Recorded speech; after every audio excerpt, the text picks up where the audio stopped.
couple of issues on the YouTube side of things, but we are good to go here now as we kick off into the action on our first best of 5 of the day in the quarterfinals of the WardiTV Summer Bash. Our red Protoss in the bottom left is going to be from Team Liquid Skillus, taking on the blue Protoss in the top right corner of the map. We have Nightmare. Alright, so some PvP, and like I said, it's going to be a little bit PvP heavy to start off the day. A lot of Protoss on Protoss here in our playoffs as we work our way through. Gateway at number 2, Cybernetic Core coming up. Our pylon on the way in as well. We get all of that up and rolling, ready to go. Excited to see what this next step is going to take us into.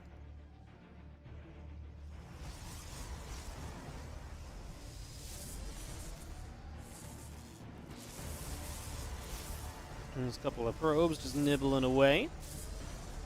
Stalkers just setting up as well. It's going to be seen like 2 Stalkers coming out, the Adepts coming through, the Warp Gate coming in as well.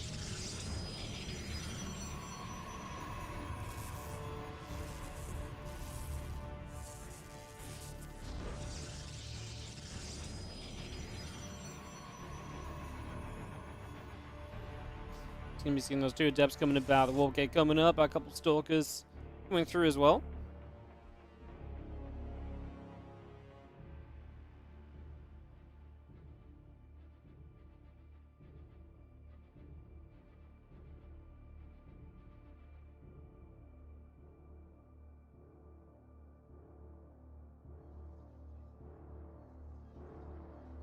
Probe comes up, again, a couple Stalkers and the Warp Gate still coming through. Our Nexus is building, battery coming up as well. Just getting that online. Again, the Stalkers, the battery, the Nexus all coming through. A couple of sentries still coming up. Our Stalker's going to ping away at the battery as well.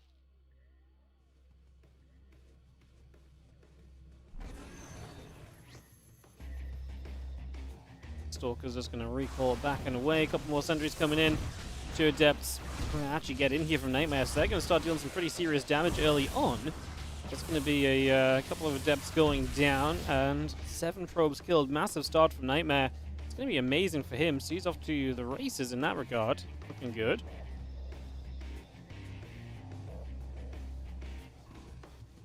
What's the server order? Skillus has the server preference because he's higher seed, so he starts on Central. As we have our Twilight Council and Nexus still coming through, got the Sentry and the Stalker coming up as well, battery on the way down. Going to be seeing the Twilight Council building here from Skillus, so we bring that up as well. Continuing through with this.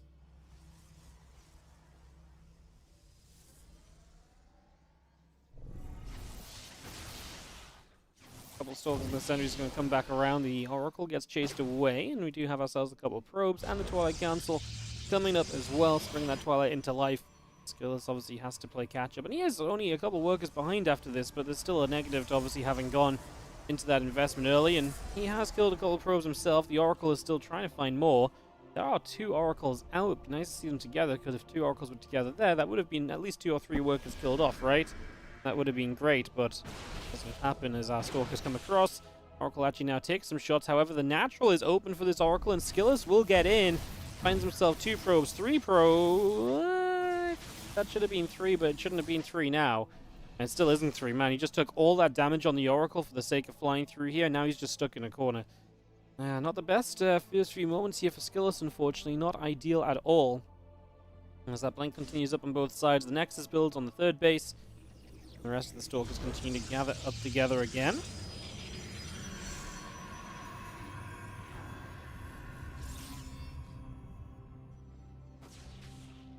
Blink Chrono boosting, there's a few Stalkers get underneath, the Oracle will go down, so that's that Oracle just cleaned up, which is kind of expected based on everything that had happened up until that point, so that shouldn't come as too much of a surprise. The Nexus on the 3rd base coming in from Skillus as well, we get that underway, the Nexus from Nightmare on the 3rd also. This Oracle still cruising out the front just a little bit, trying to see what else is going on, trying to see what else may be happening. Stalker's still chilling. Another warping comes through. Resonating Glaive still coming up. Nexus and Gateway Robo Facility building through as well. Bring all of that out.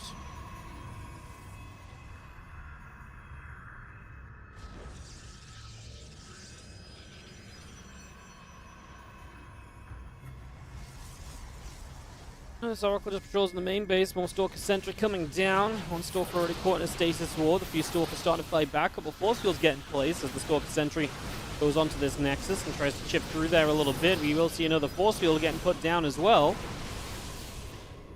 Still fighting here. And there's our Robo Facility coming online soon. Nexus about to finish. +1 attack is starting up. Our units still pinging away on the Nexus right now as we hit that Stalker Force once again. A few more shots still coming about. We force the push backwards. Stalker's still pressing onwards. Trying to find everything that we can do here currently. As the extra probes continue up on both sides.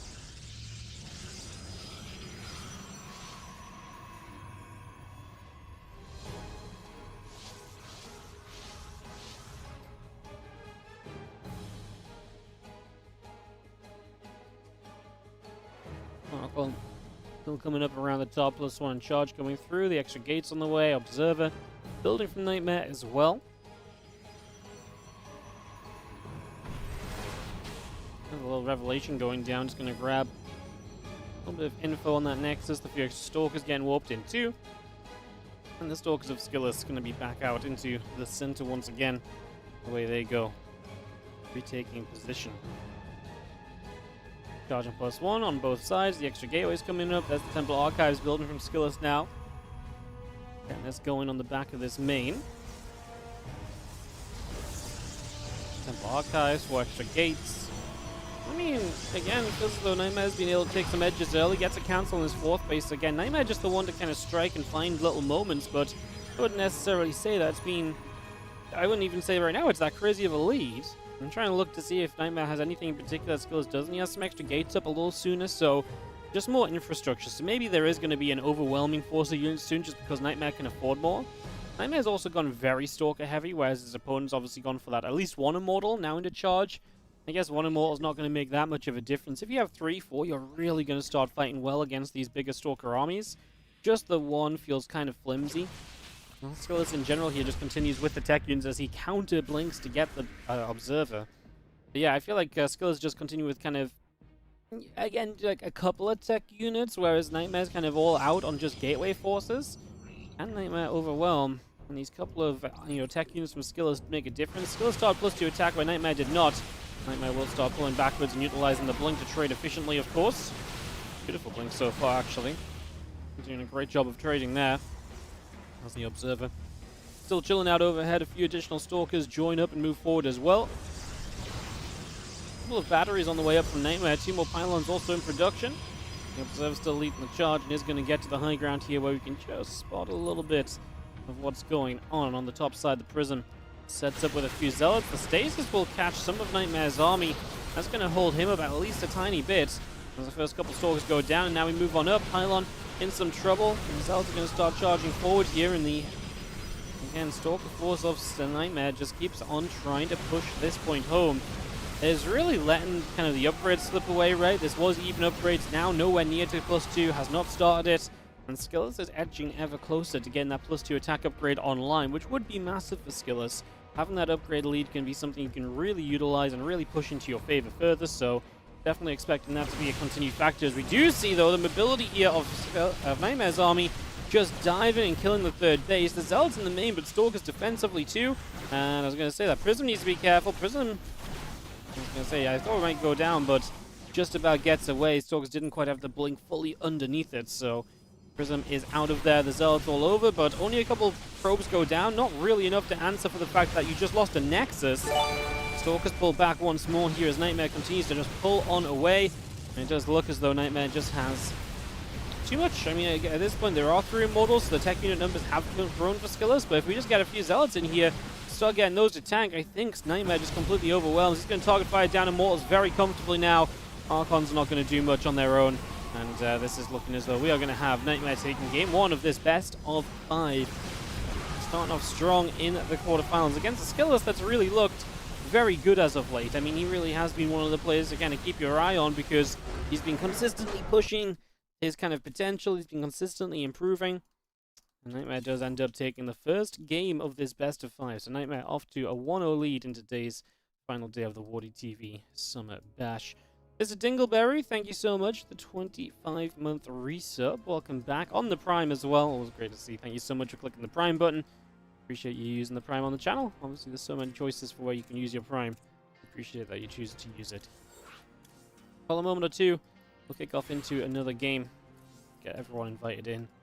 Get this ready to roll on out as we move our way through this first series.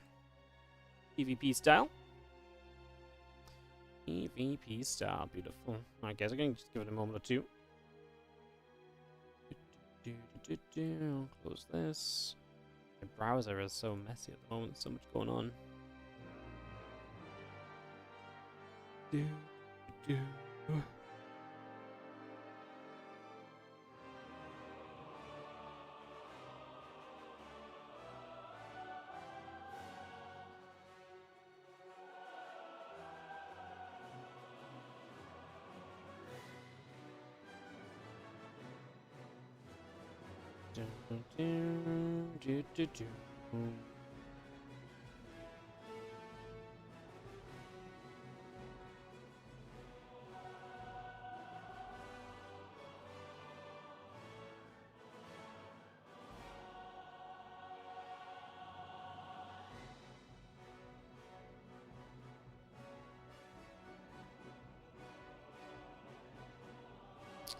Alright, just giving a moment, but I think we are good to start up. Let's go into game number 2. Golden Aura and Skillless Nightmare. Dive into their second game here.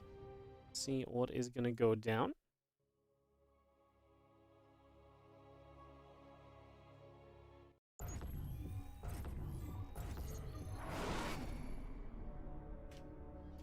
In the bottom right hand corner, our red Protoss player from Team Liquid is Skillless. And in the top left, our blue Protoss, it's Nightmare.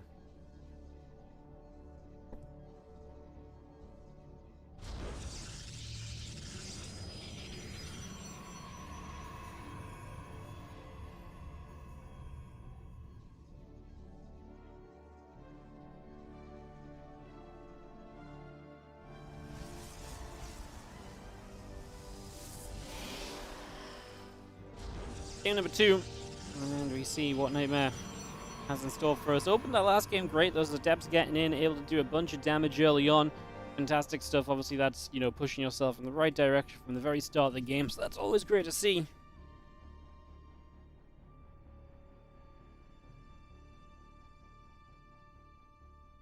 This is a probe. Just heading down to the bottom side.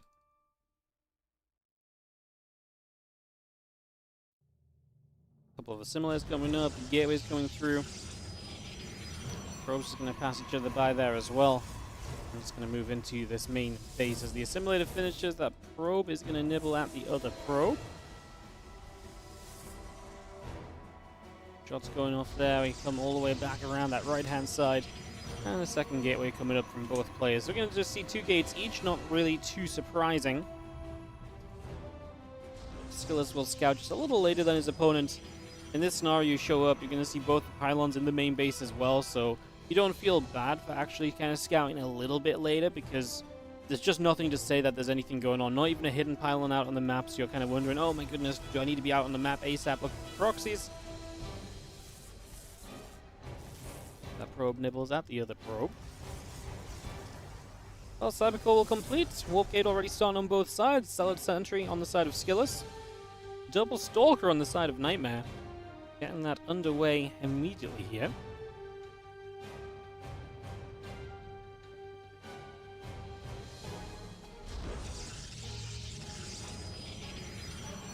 Now a couple more Stalkers and the Warp Gate coming through. The probe will nibble the other probe.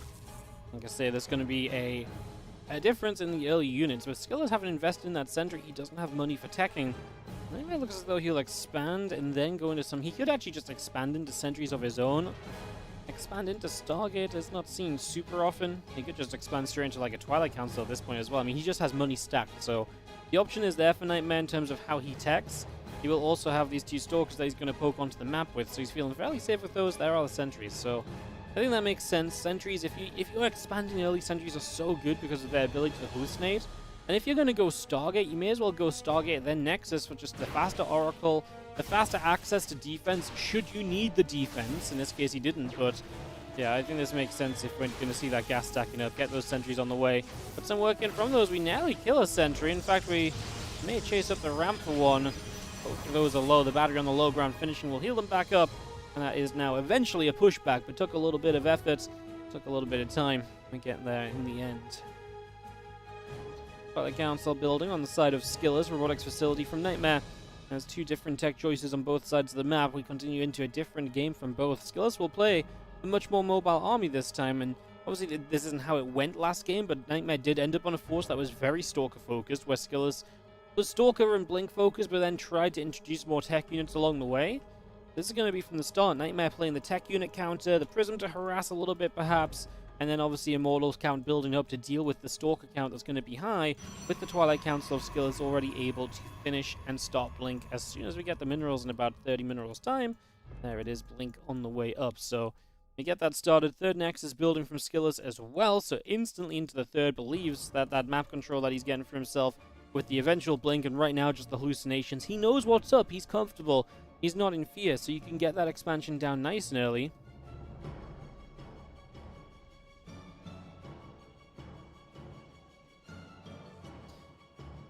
Hallucination just going to be patrolling still. That Mortal still chrono boosting out. Blank is chrono boosting here. And there's that later third base of Nightmare. It's not that much later. We're talking about a 15-20 second difference. So it's not too much later. Here's the Stalker Sentry. Just going to get some shots off. Hallucination will go down. That is going to be a partial cleanup.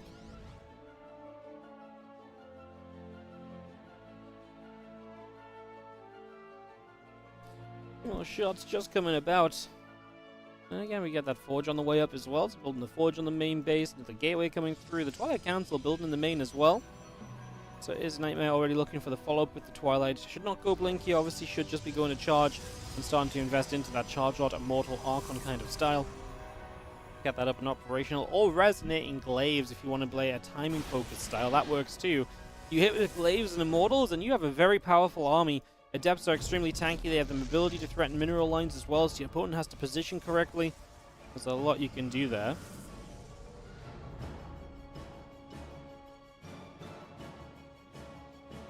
It's gathering. Hallucination.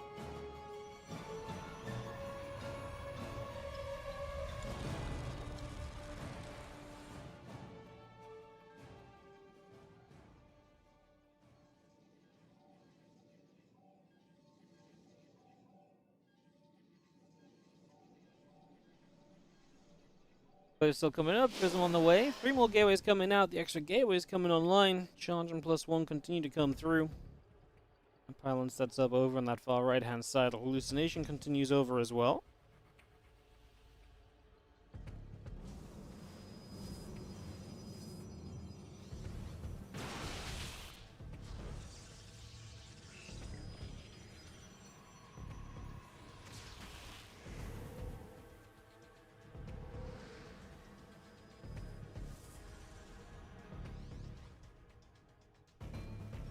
And Resonating Glaives coming up, +1 attack. 3 extra gates continue to come through as well.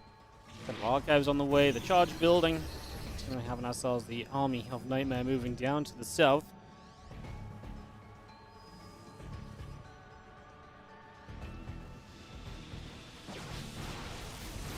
Nightmare, careful. And a little bit split up as Skillis is on 2 sides of this, but honestly, I feel like Nightmare's Immortals specifically are kind of running around and not doing as much here. We get a warp to the Zealots, but no charge yet. Zealots are not great right now. If you're going to start seeing a bunch of Adepts coming out of Nightmare, and the last thing you really want to be seeing is kind of Zealots really from Skillis. And Nightmare did lose the Prism during this. Skillis did find that, so that makes this a little bit awkward. Immortals are going to fire. A couple sentries going down. That Archon getting picked off. The Stalkers will continue to fall. Prism still moving across.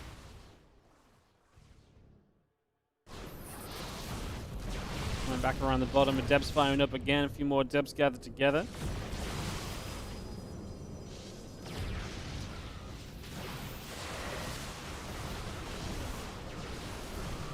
Adepts just going to absolutely shred through the Zealots, and Skillis, the supply is dropping. Now the Adepts just say, cool, we can just genuinely commit through to this natural.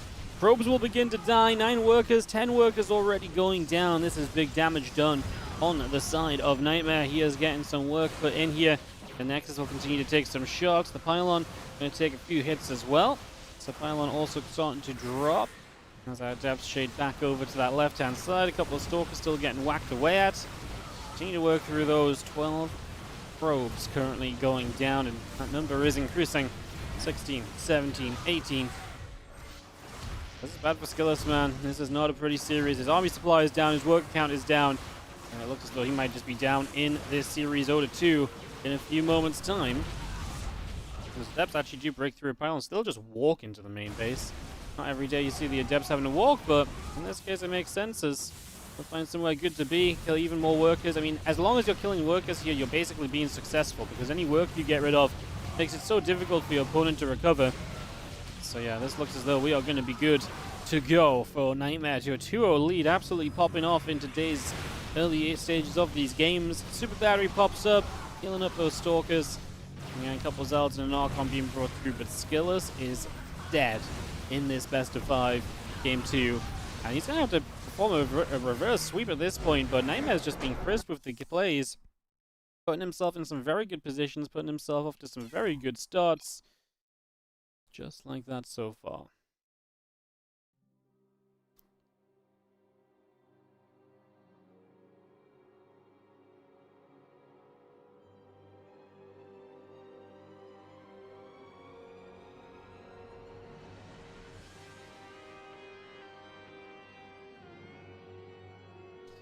Alrighty, so we're going to go into game number 3 here in a couple of moments. Get this set up and ready to go. We're going to go to Ghost River. Get that started.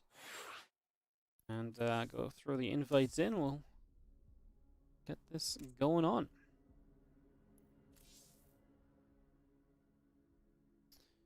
Awesome. Depths are so good. Yeah. This Adept style in PvP has actually really taken the PvP world by storm lately. It's been super popular, just going into the Glaive of Depths and kind of working from there. It's been a big thing, absolutely. So, yeah, very popular. Definitely something that's going to be terrifying in PvPs for some time yet to come.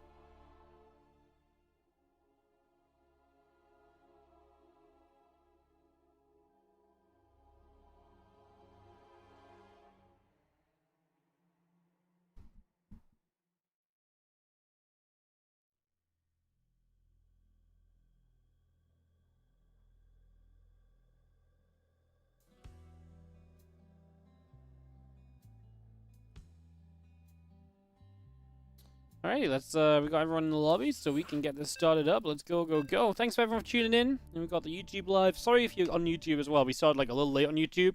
I couldn't get it to go live. For some reason, YouTube wasn't picking up my stream, I guess, connection or something. Like it just couldn't. I was hitting the stream button and it just wasn't picking it up, but working now. So, hell yeah. So yeah, thanks if you're watching on the YouTube. If you're on the YouTube, please consider hitting the like button. It takes a second and it really does help us out, so do check that out. Super easy to do and it helps more people find the channel. Here on Twitch, then, hello, it's always great to see you guys as well. Thank you so much for dropping by today. Let's finish this Summer Bash off in style. As we have in the top left-hand corner, the red Protoss player from Team Liquid. This is Skillus. In the top right, our blue Protoss player. It is Nightmare.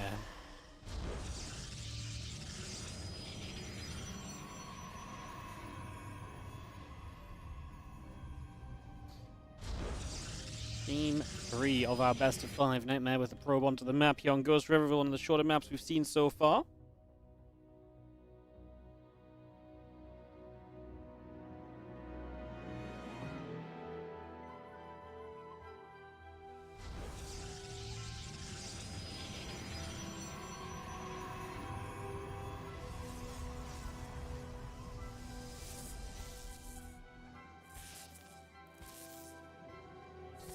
Couple probes nibbling at each other. Do you see our gateways coming about?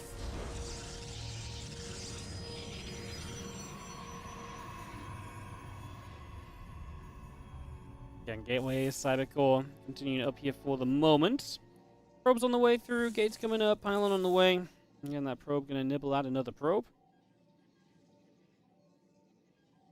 As we have this pylon here from Skillers, he's gonna get a little cheeky because he's keeping a probe next to it as well, which almost always means you're about to build something on this location, right? So, this looks like that's about to happen in a couple of moments.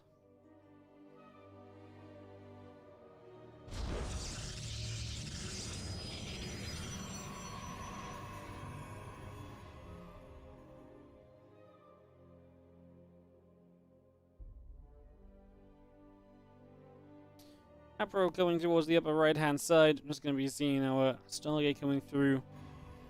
Got those warp gates on the way. That Stargate being proxy then from Skills. He will try and find some early damage. Nightmare building Stalkers, which is a great step in the right direction for dealing with the Stargate, of course.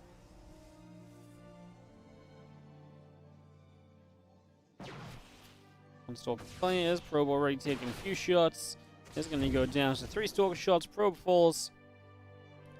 That other probe just out on that far left-hand side, just patrolling. So I wonder if Nightmare's going to set something up as the Stalkers move on the map.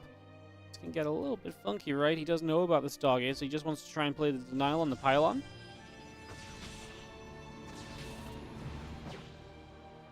Sees the one Stalker coming with the probe, actually distracts the Stalker for a second. Now 2 Stalkers onto the pylon. Oracle will get out. The question is, can you defend this pylon for a second Oracle to come out? Now, the Stalkers are not convinced they should be here still, so they're going to let that pylon live. Nightmare just pulling back, wants to, I guess, defend.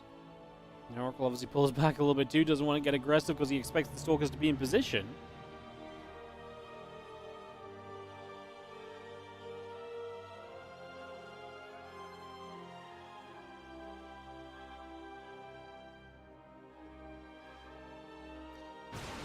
Oracle's not having a great time, getting denied at the moment, pushed away, and so far, Skillers, oh no, gets flanked by the Stalkers in the bottom!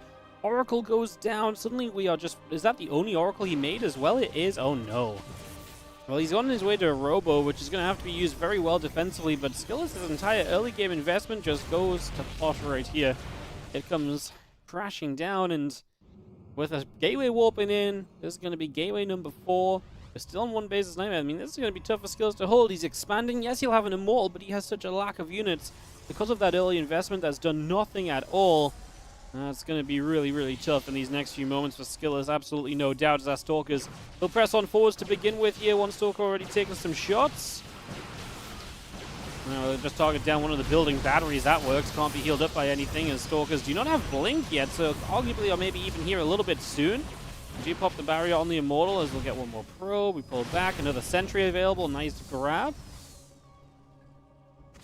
Maybe we don't. If we don't even need Blink yet. I mean, the fact we're already being this successful with Blink not ready sort of suggests just how things are going. As our Stalkers will hit the Nexus again. The Immortal, couple Stalkers, Sentry pulling back further. We get the Sentry taken out. Stalkers blink to that right side. Mortals and the Stalker of Skill still pressing through. On the bottom side, the Warp Gate gets a couple more Adepts in.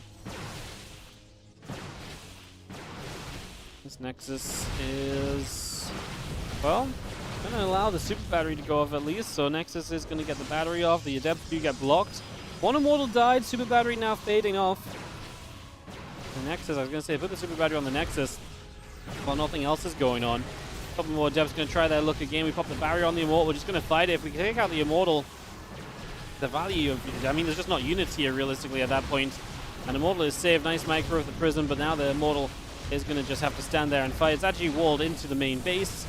As the Stalker numbers are clearly in favor of Nightmare, and it looks as though he will execute this attack correctly enough to get himself the job done with a 3-0 sweep. Domination in the playoffs continues here as, yeah, GG, 3-0 from Nightmare. He just moves on through.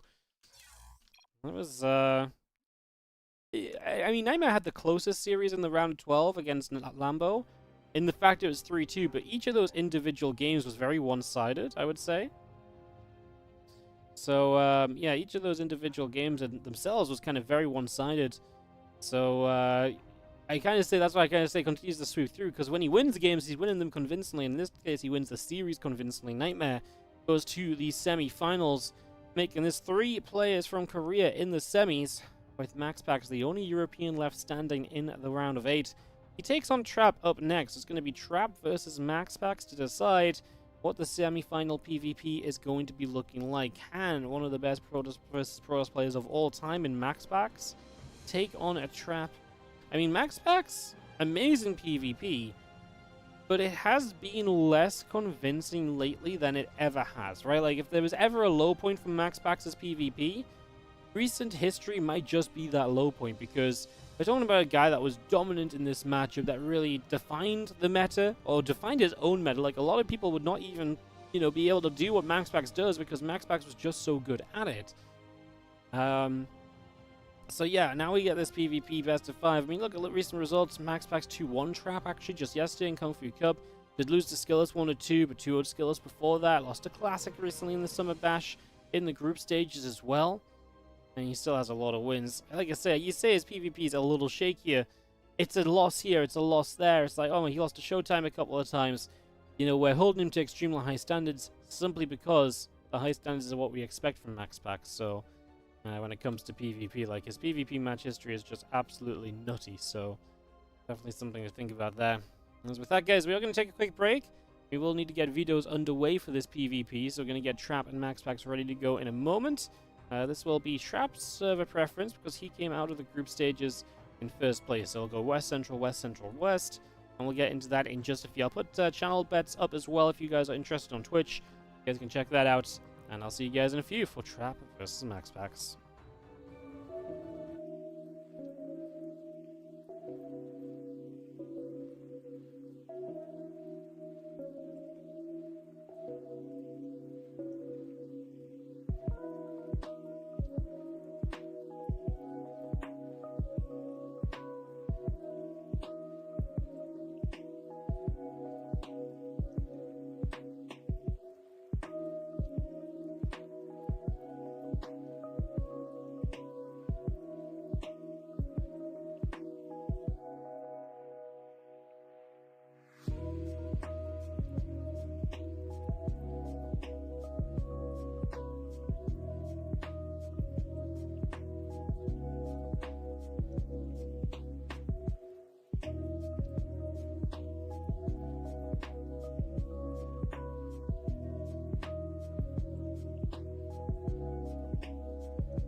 Slowly with the 73-month resub. Welcome back. Dropping them Wardy Ellies in the chat as always. First map going to be Side Delta here today, guys. In MaxPax and Trap in just a couple moments. This PvP section continues. It's actually kind of excited to see what MaxPax and Trap have for us. We start off on the West server as well. Trap comes in as a higher CTO, first place in his group. Group C was the one he won out in.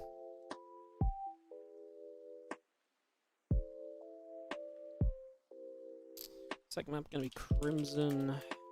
Wait for the other map picks to come through, guys. We'll be pretty much ready to go in just a few moments' time. So, fairly quick first series today.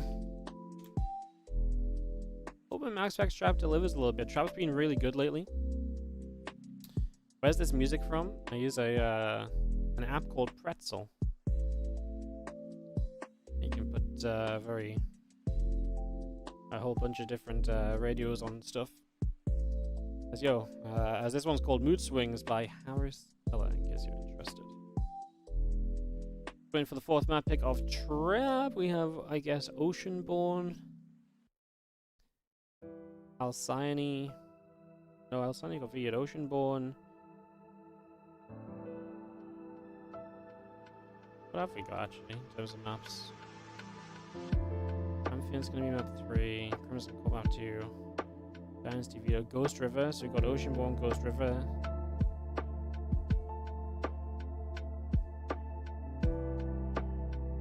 Oh, yeah, there's only 2. I was like, what's the other map? I couldn't figure it out, but there's only 2. If Trap is ready, we can go, because MaxPax is ready.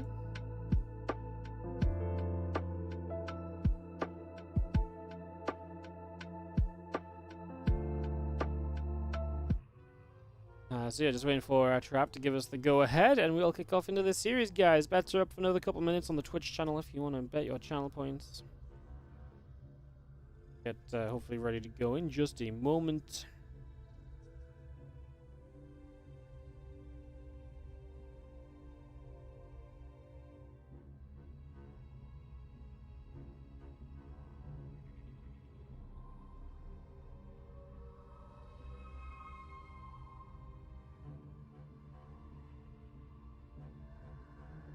What's up, Mr. B? Love the content. Hell yeah, thank you so much for watching today.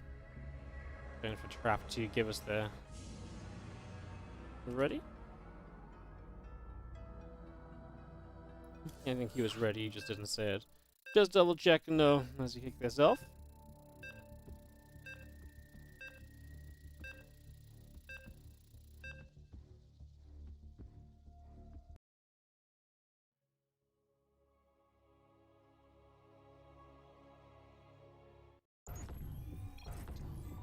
Let's get into this as we go into the top left-hand side of Site Delta to start this series off.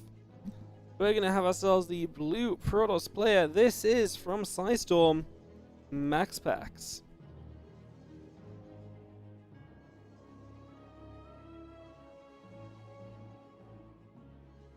In the bottom right, our red Protoss. It's going to be Trap.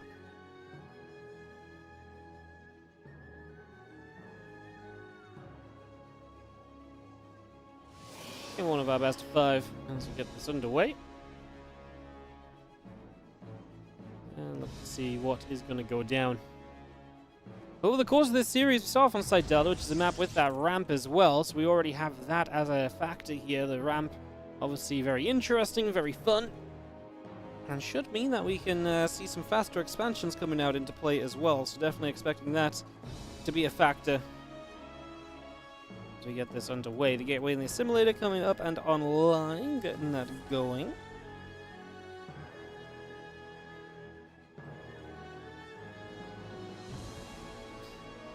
Okay, what's coming through then? The probes coming up.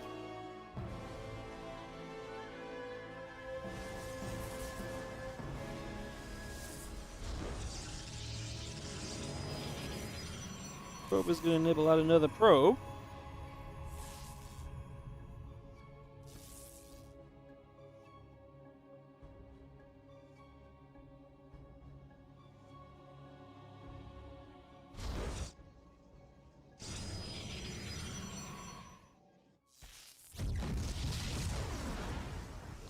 Nibble, nibble, probe gonna nibble at that pylon, just gonna force a cancel. Next already down from MaxPax, so Trap is now in this position where he's actually gonna have to finish a Zealot up to chase this probe down. He's gonna throw the Stargate down before he expands, but MaxPax will have a slightly faster expansion. Trap has faster access to that Stargate.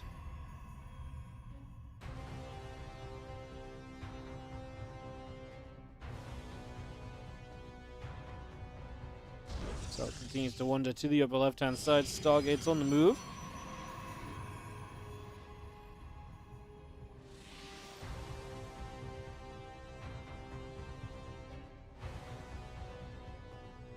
Top row moving about again. Stargate on the way from MaxPax. So we will see Stargate on Stargate. We'll see if that leads to Phoenix versus Phoenix.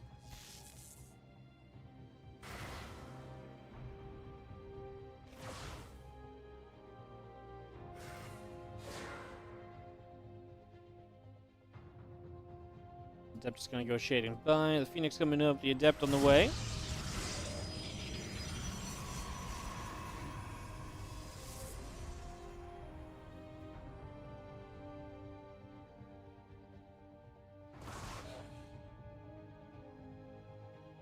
Adept's going to be shading about, heading back down to that bottom right-hand side. We will see the Phoenix is on the way up. The battery finishing there.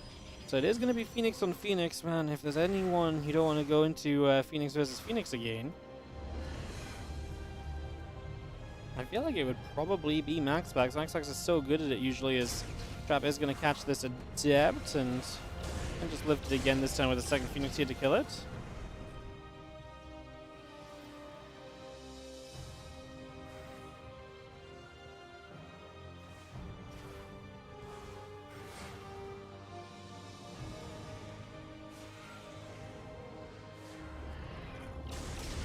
Well, Phoenix is going to find another Adept, so MaxPax's early units are continuing to go down.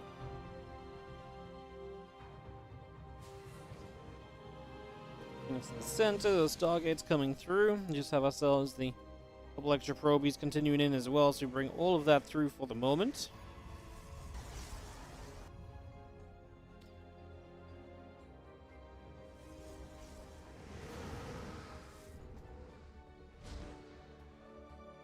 Phoenix in the center here from Trap, trying to move to the upper left. The Adept going to go shading forward as well. The Phoenix.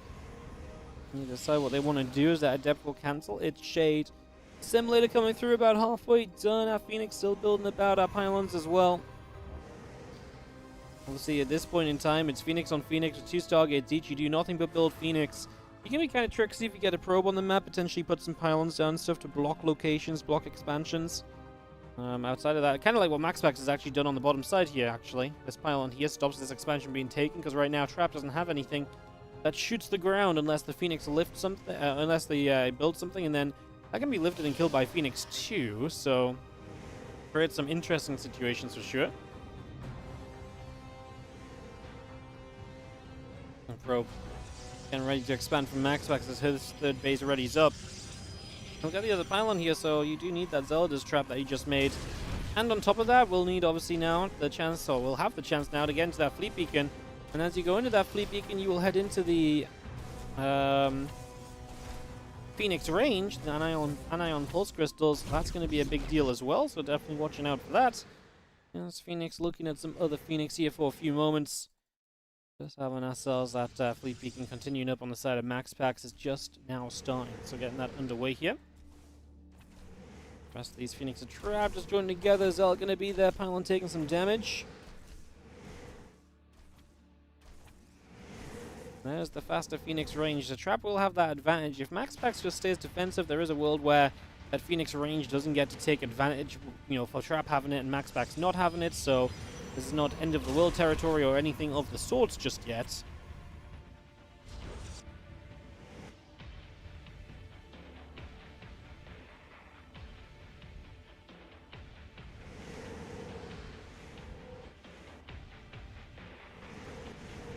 Phoenix are still moving. That third base coming up.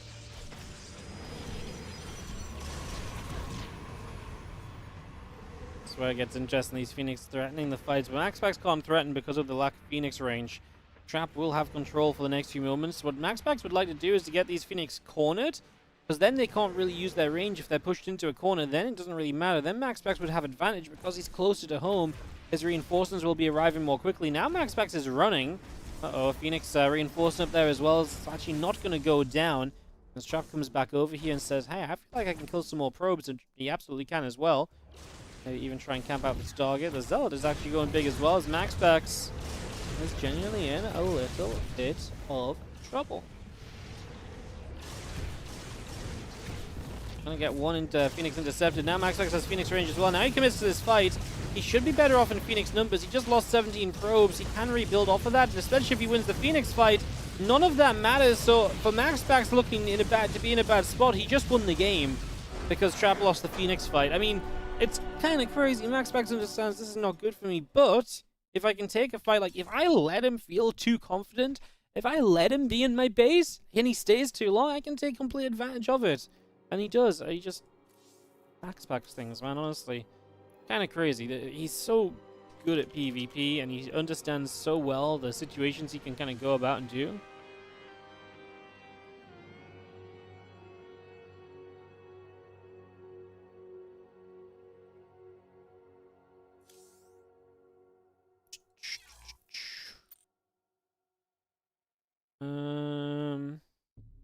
Oh, MaxPax is hosting. Cool. That speeds things up.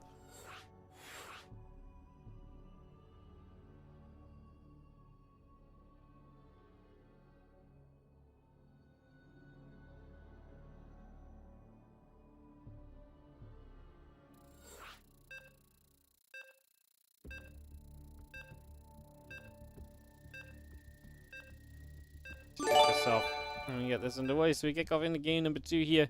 Get this one started. And get this underway. What's up, Panda Bandit? Thank you so much for the 31-month resub. Welcome back.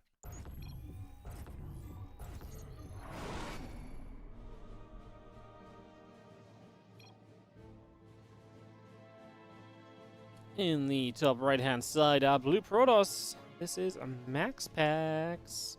And he is already taking the 1-0 lead in this series then. That's in the bottom left. There's going to be our Red Protoss player Trap.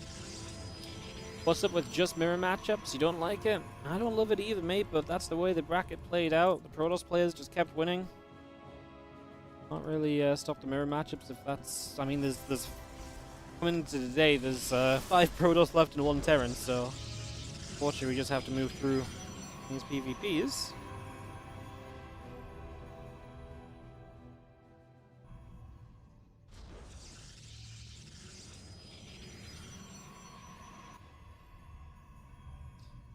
Okay, we're coming up. Assimilate's coming through and get settled here.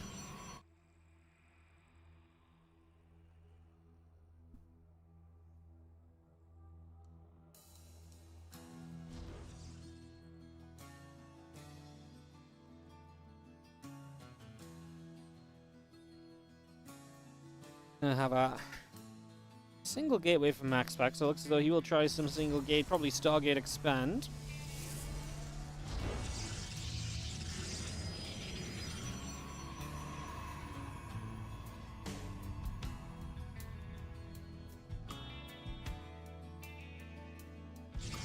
So yeah, Cybercore's coming up, the Zealot coming through.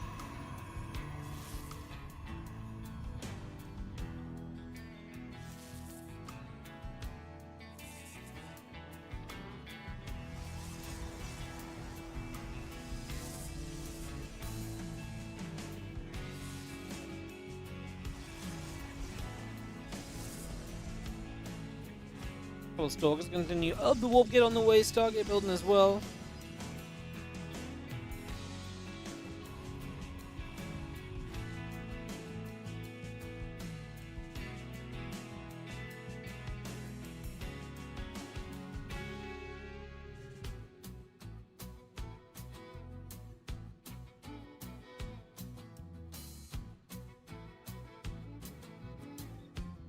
Probes nibbling, passing each other by. There is the expansion from MaxPax following the Stargate, kind of as we expected so far.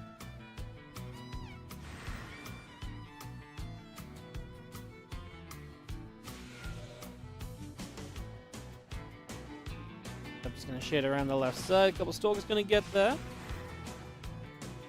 Will take a hit. And a couple more gates coming through. That Nexus coming up. Continue to settle down as our Stalker is still heading to the top side.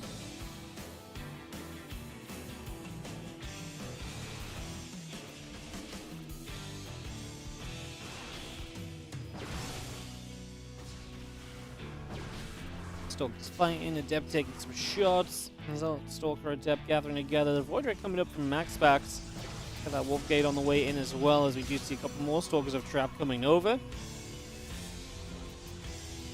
Nexus will be finishing. Warp Gate is coming through. The couple of batteries on the way from MaxPax as well. Bringing all of that up and about as our few Stalkers here pinging up onto that Nexus. Will that be a replay pack for the summer patch on Patreon? Great question. Yeah, I can put a replay pack together. I probably should because it's been a little while. So I'll get that sorted out. I'll put it on my to-do list.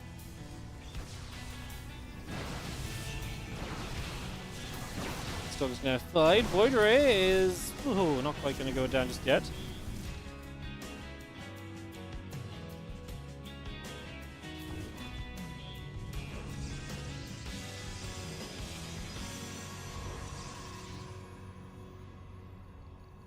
Stalker's still gathering.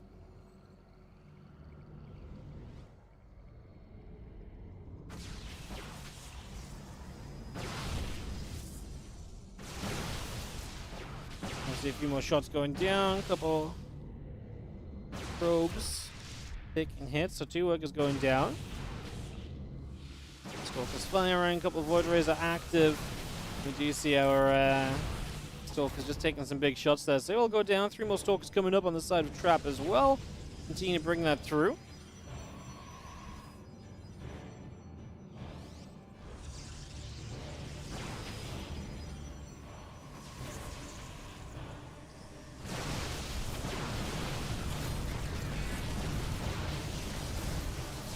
Void Ray is activating, a couple Stalkers still going down as MaxPax is playing the defense here as Trap sends it. He actually kills that Void Ray, did not go close enough to the super battery for healing, was running the wrong way. More Stalkers coming about, extra stasis ward coming into place. Again, Void Ray probes, 4 more Stalkers of Trap all coming up. The Stalkers are going to approach the front. Get ready to ping forwards here as we do have the first Stalker taking damage. Stasis goes off, catches a few Stalkers. That's big. This sort of build from Trap is so momentum-based, and losing a few Stalkers like this is going to be pretty rough. One Void Ray goes down, the other Void Ray continuing to fight. And continue to come through here for a couple moments. Stalker going down as well. Extra Stalkers of Trap continue to come through. Let's continue to chase. And Depth still getting pushed away up to the top side.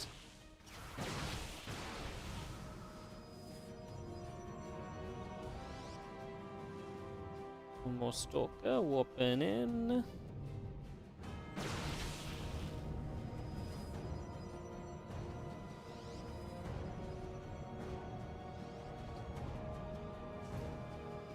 I mean, at this point it doesn't feel as though Trap's going to break through, right? This is the moment where the momentum has been broken down. MaxPax looking as though he'll defend. Stasis ward catches a bunch of probes as well. What a catch that is.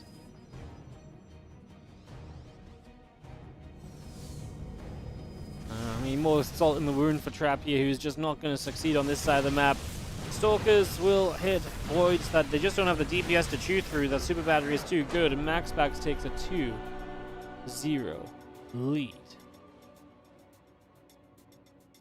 So MaxPax 2, Trap 0, and MaxPax will be one map away from just moving on through to the semifinals.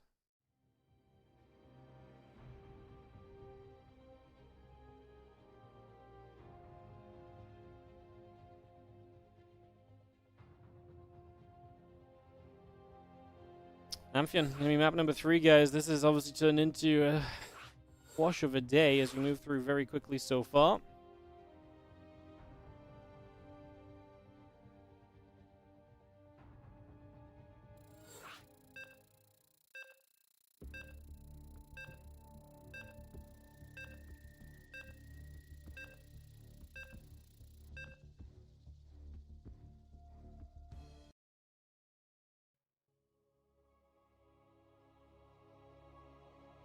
Alrighty, guys, Amphion coming up. As we have in the bottom left-hand side. Up 2-0, the blue Protoss player makes some Twitch chat rumblings for MaxPax. This PvP is very good, isn't it? It really, really is. As in the top left, needs to sort of figure something out. This is Trap. He's lost a Phoenix versus Phoenix game. He's lost the aggressive, trying to bust down the 1 gate. Expand game. Needs to make something up right here.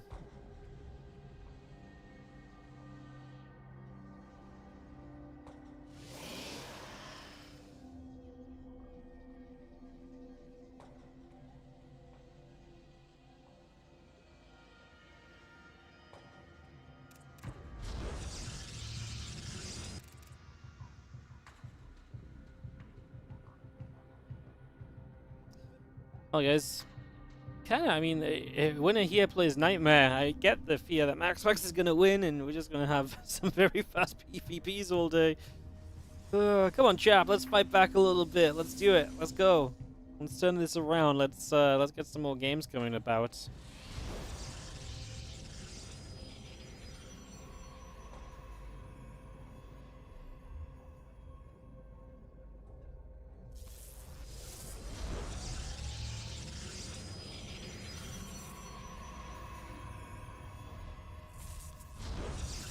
Oh, early game blocking.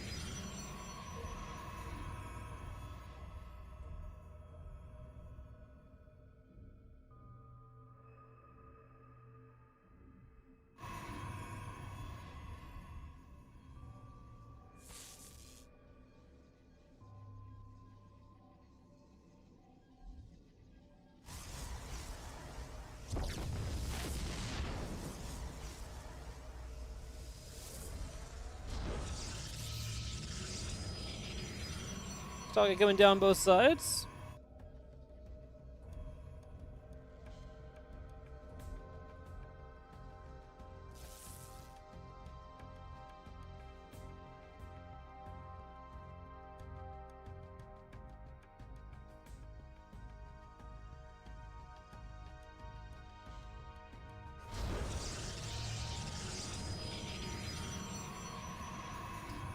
Next coming up, we got settled down. Heading into this, just gonna be seen an adept. Gonna come across with another adept for the moment. Phoenix coming through, and next is a building. Battery coming up. Trying to see where things are gonna go.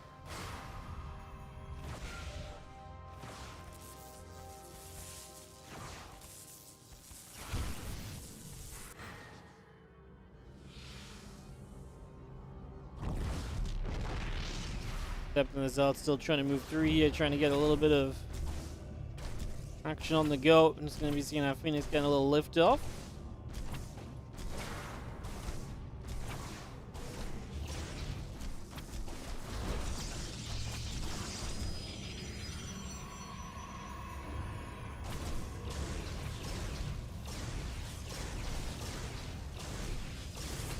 Couple of Phoenix continue to fire, and Deb does pull away.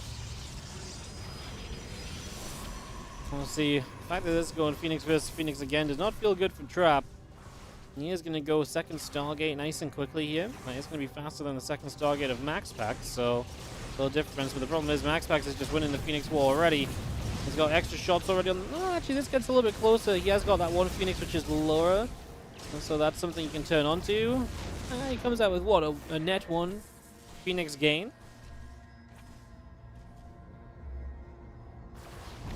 Dep comes over. Probe gets picked away. Another probe getting taken out as well. Zella going to find the pylon there. Stargate depowered. GG's his trap, and MaxPax takes 3-0 in this best of 5.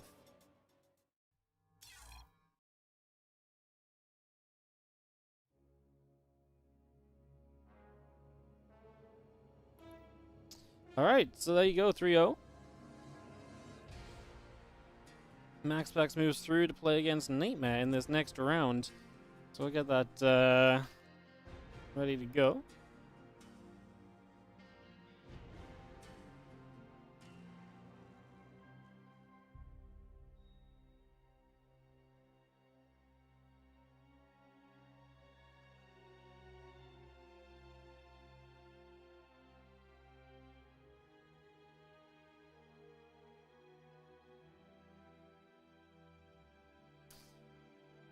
MaxPax just needs a couple minutes. That's fine. We probably need a couple minutes as well as we get set up and ready to go into this.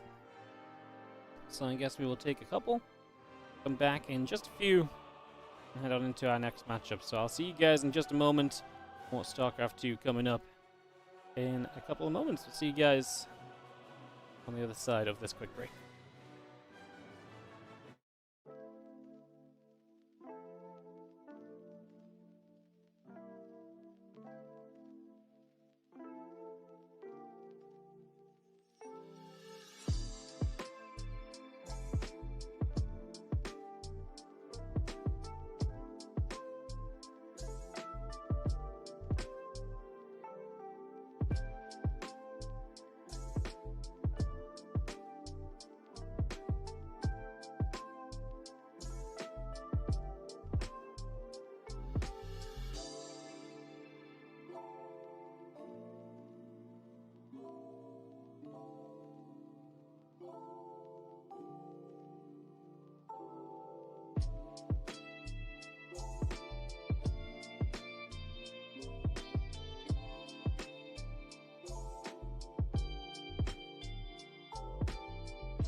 Hello guys, just trying to find a player, so just gonna stick out of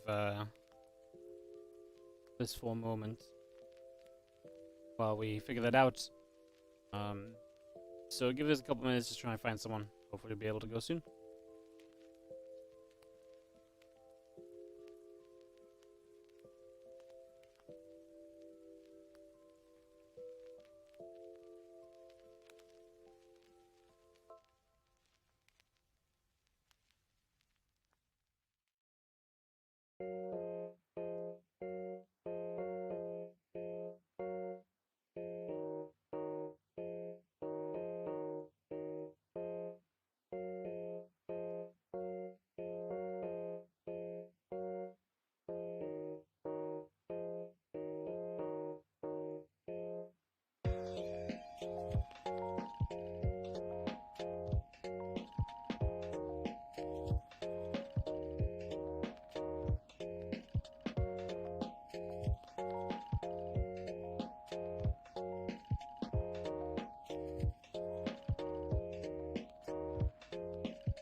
Alrighty guys, Nightmare's here, so thanks for that. I was just trying to find him.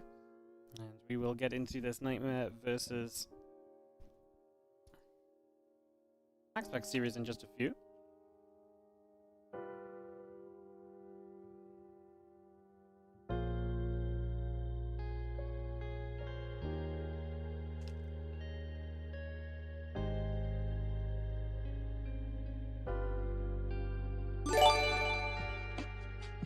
Sending play a message out to Classic and ByuN just so that they know that we're a little ahead of schedule as well.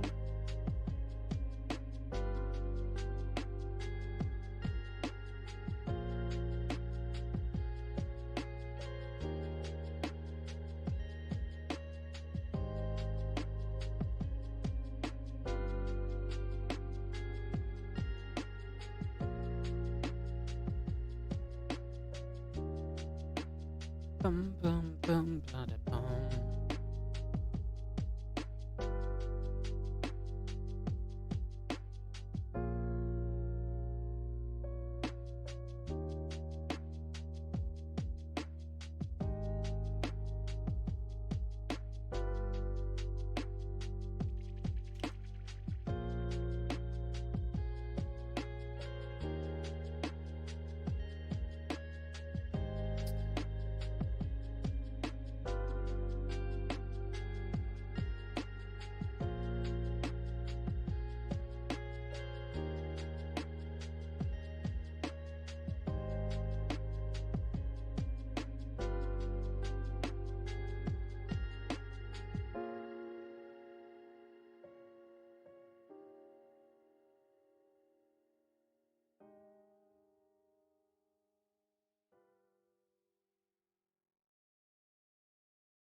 Hi guys, first maps are coming through. It's going to be Site Delta to start us off, similar to the last series. Sorry, it was just questioning people and stuff.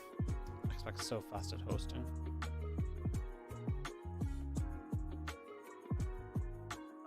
Did this break start mid-series? No.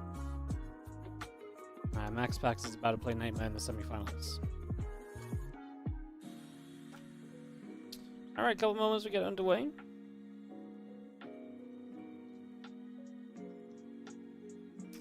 And we'll be off into this MaxPax versus Nightmare series. Get this ready to go.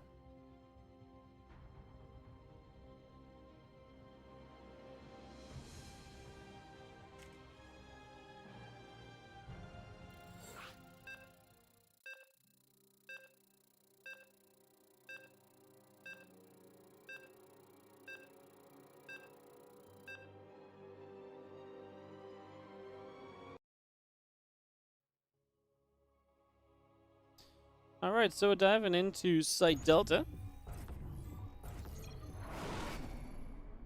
As in the top left-hand side, we are going to have ourselves the Blue Protoss player. One of the PvP kings out here in the world. This is MaxPax. As in the bottom right, our Red Protoss player is Nightmare. Will I be doing any Stormgate content? Not really. Not right now. I'm just busy with Starcraft stuff. At the moment, we've got lots of Starcraft stuff going on. So, yeah, not really. We don't really have time to do much Stormgate stuff, and not super hyped about doing early access things and so on, and getting kind of too deep when there's a lot to still be changed and stuff, so for now, just going to keep on focusing on Starcraft 2.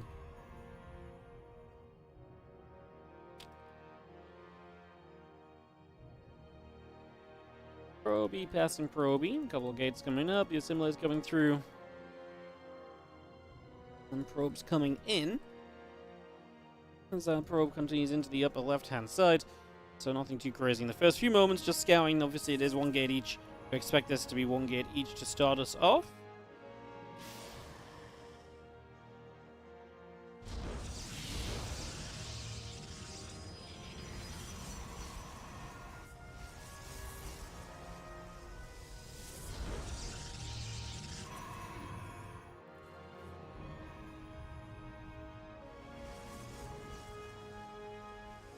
As the probe, other probes.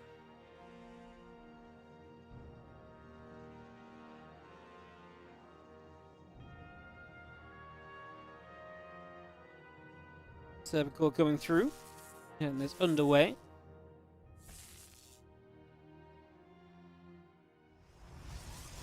Probe gonna control around again. Cervical's coming through, and got ourselves the Stargate building from MaxPax. Gonna go for the safer route.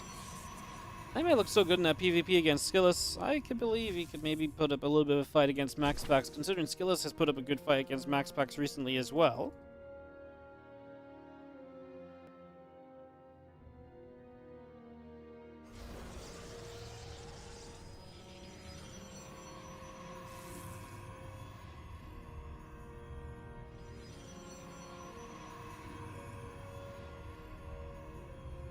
Stargate coming up, next coming through. Have ourselves a couple of moments here. And you see our Proby chasing the other Proby around, and again, a peaceful early couple of moments. Wait to see where we go with this. Obviously, Nightmare not going to go into the Stargate versus Stargate stuff either, so he's not going to go around with that one. And you have a little fight breaking out here. A Zealot and Adept and a Stalker getting involved with one another. A little bit of action on that, though. Still nothing really too overly major. As the Adept gets into the main base and is still being chased down by a Stalker. Stalker would love to get rid of this Adept in the next few moments. 2 probes going down, and that will be that for the moment there.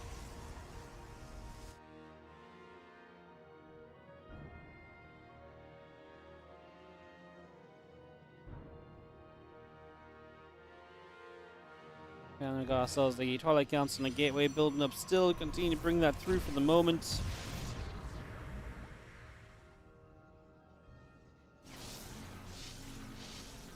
Battery activating, Oracle activates as well. I'm going to go after the probe. We're going to take a few more shots going down. 3 workers killed at the moment. Blink starting up as well. We get that up and running. Uh-oh, Oracle doesn't want to go down. MaxPax wants to protect that. He's killed 4 probes, though. I'd say this has already turned into a success story as Natural is unprotected for a later dive with the Oracle, perhaps as well. Something else we could maybe look at.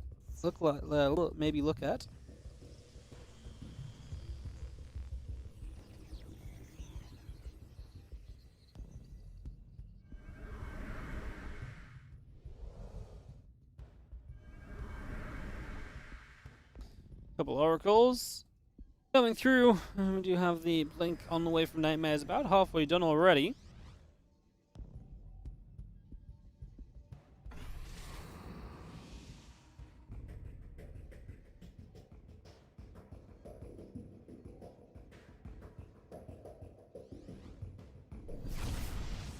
Oracle's going to activate 2, 3 probes, 4 probes going down. Nice little bit of damage there. Like I say, MaxPax definitely making use of these Oracles on a 12 worker lead already. Pretty substantial here so far. That's a good amount of damage done as we continue to get the blink brought through. A couple extra stalks coming up as well. The probes are still producing. Continue to get things underway.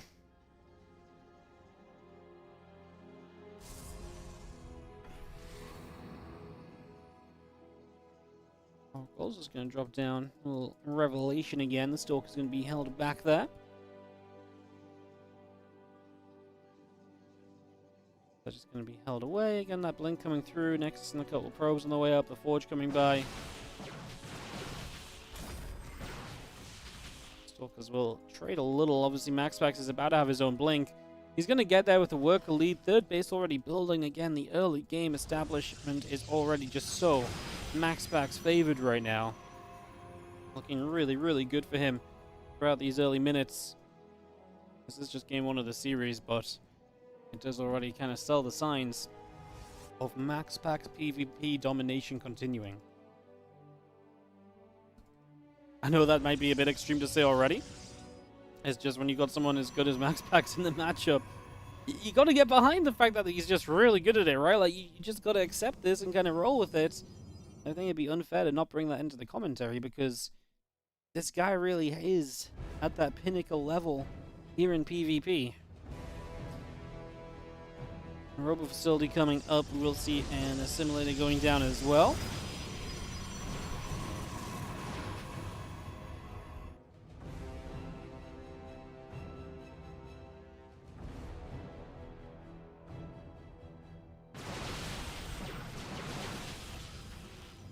Stalkers coming about, just need the Stalkers and MaxPax coming around as well. We do have charge, we do have +1, continue to be brought into play here so we get that settled in. Stalkers are going to trade up against each other once again. So a few more shots coming about, we'll see that super battery activating once more. Continue to come by here and continue to strike. Our Stalker's still going to give chase for just a couple moments.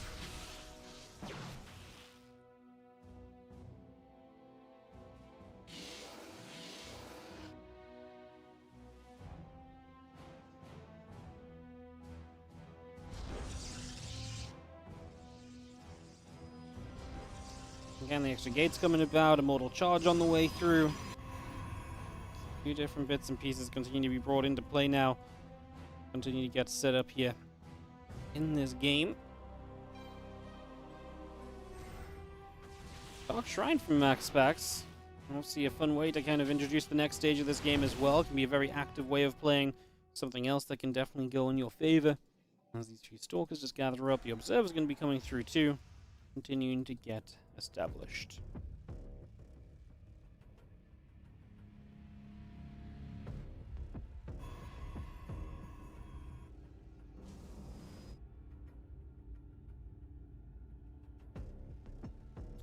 Stalkers, an Immortal in the center. Just going to be seeing our Stalkers and Nightmare chilling on the bottom.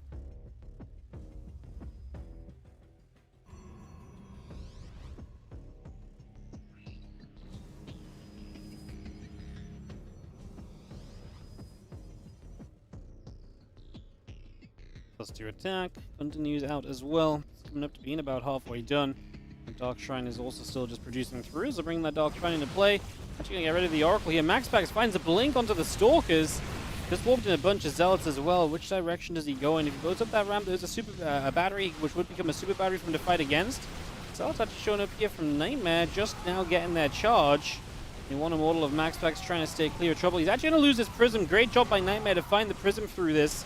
That obviously does a lot to dislodge MaxPax's continuous warp-ins and ability to just stay attacking in this game.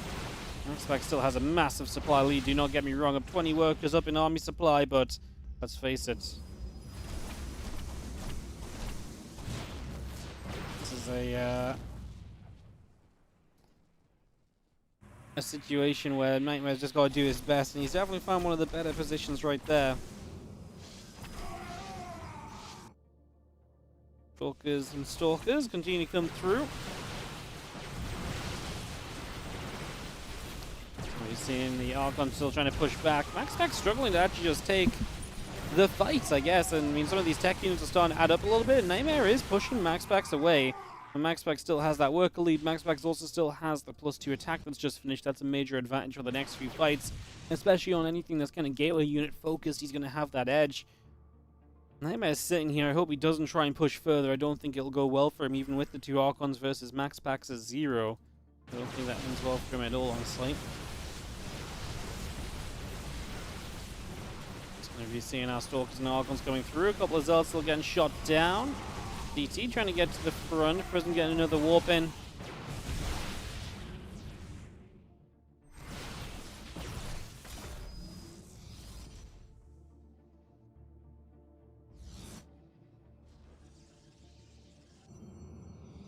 Four more High Templar warp in. They're going to be able to become Archons.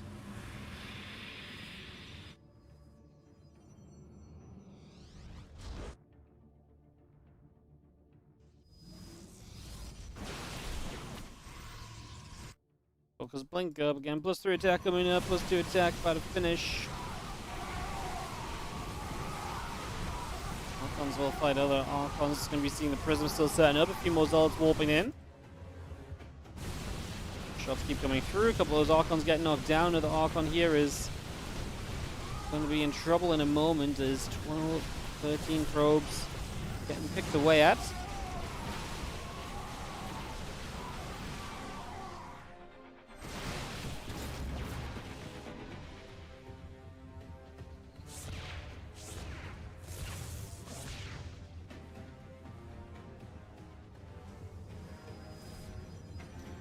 PTs are putting in some serious work. So many probes going down. As long as they keep going, that's going to be problematic.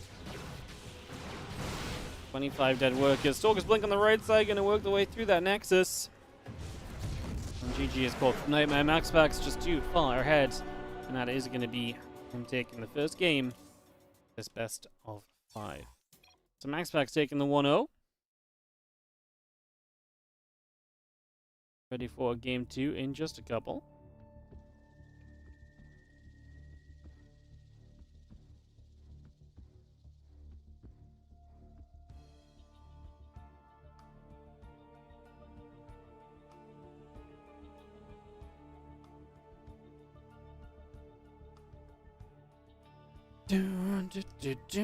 What's our next game gonna be?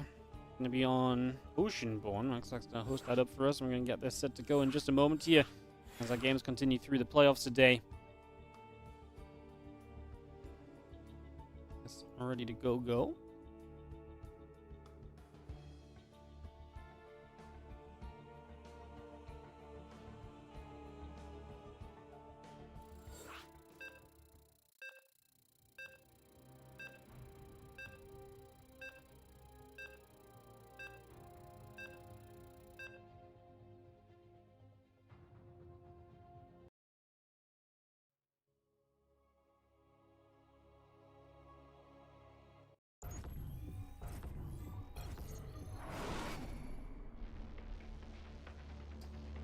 Alright, let's jump into this next map as MaxPax in the top left is going to be our Blue Protoss player leading this game.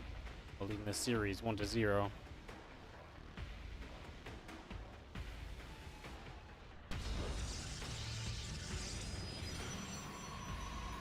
In the bottom right, red Protoss is Nightmare.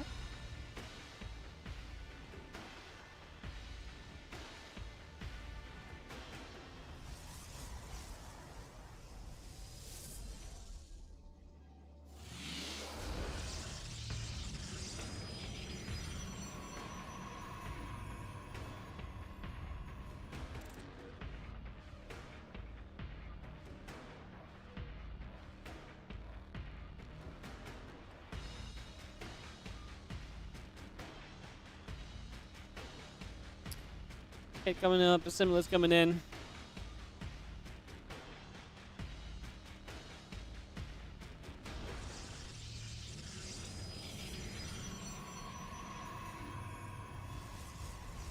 And those extra gates coming through. I'm just going to be seeing the single gate of MaxPax. Going to stick to that one gate and just try and make something happen on the back of that. So he's going to go for that one gate expansion. Get that underway.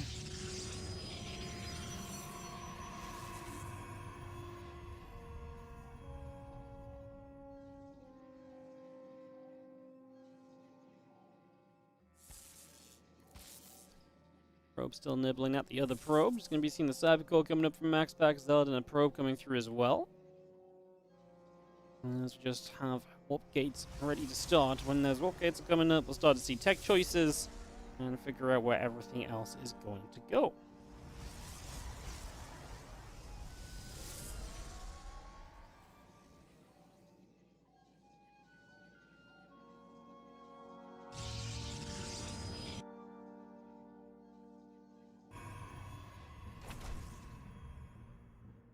So, cheers on the probe. As that probe gets pushed away to the upper left side. Obviously wants to try and just find out as much as possible. Sees the expansion coming down. I mean, it's pretty obvious what this is. Not the end of the world to see it scouted. Stargate and the Nexus. There's no surprise, as Nightmare just has gateway number 3 already proxied. And MaxPax sees it, so he knows straight away what he's playing against.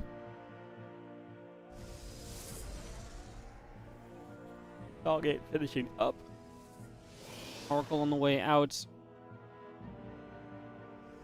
More Stalkers still moving up to the top here. Nightmare trying to get into position.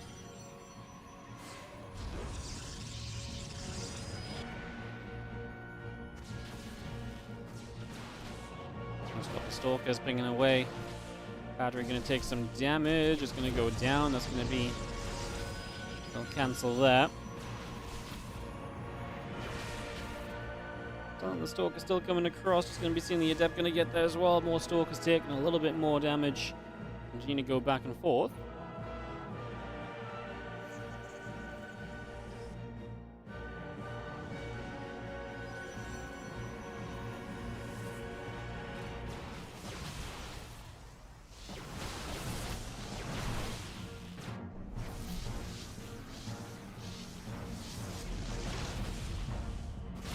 Nightmare, obviously, again, a lot of units up. MaxPax should really do with the tech defense now. This is where the Void Ray becomes very important. Oracle across the map has drained the battery, by the way. Going to force a warp in there, take some of the momentum away. Only one battery here to work with at the moment is not pretty.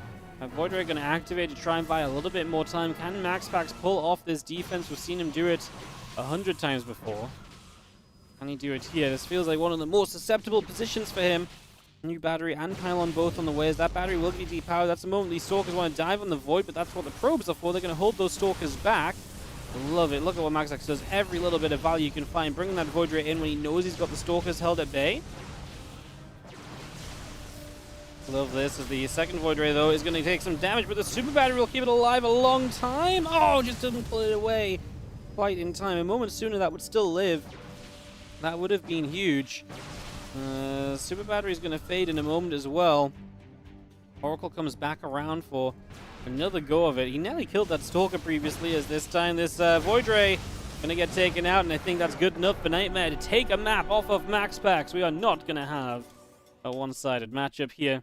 We are going to have ourselves a 1-1 tied up series. MaxPax not able to hold on there, and Nightmare is going to bring it back. And we are going to have a matchup. Yes, we're actually going to have a series going on here. Very excited for that, as game number 3 will be on the way in just a few. Get this ready to begin.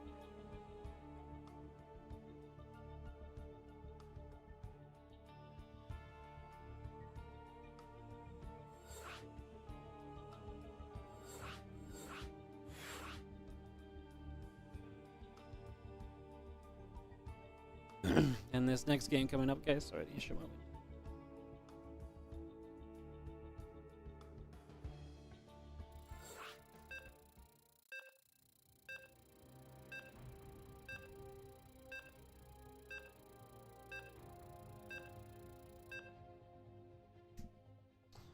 Alright, game number 3 coming up. MaxPax and Nightmare are going to go battling on, if it being a 1-1 scoreline.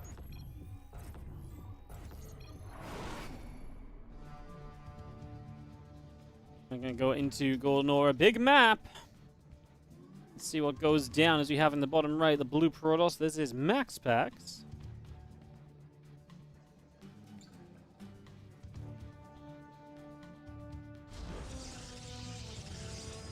And the top left, our red Protoss player is a Nightmare.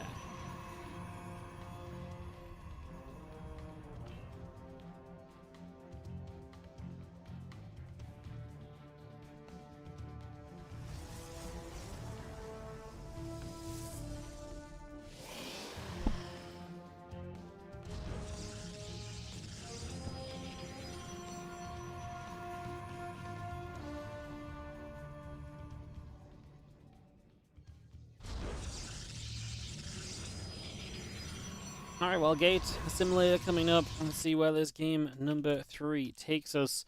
Nightmare getting it done with the aggression against that fast expansion.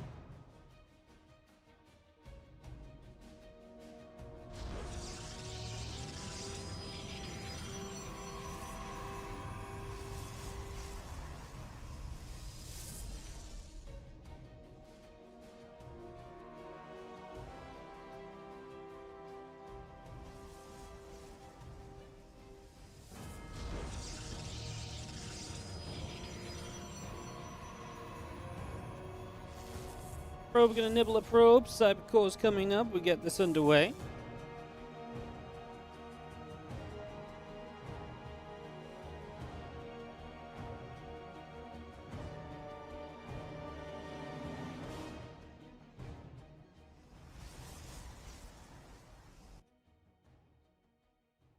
Let's see our Zealot pop in, so we'll have a little bit of ground control. Probe still moving through.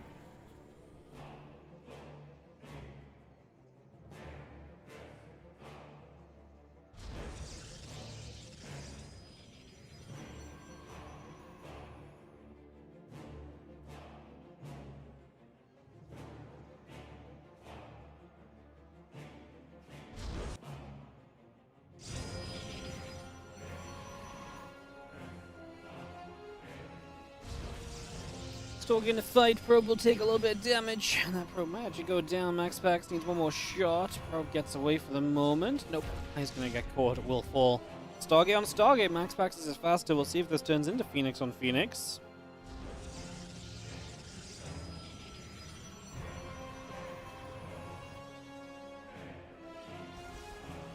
Still patrolling around.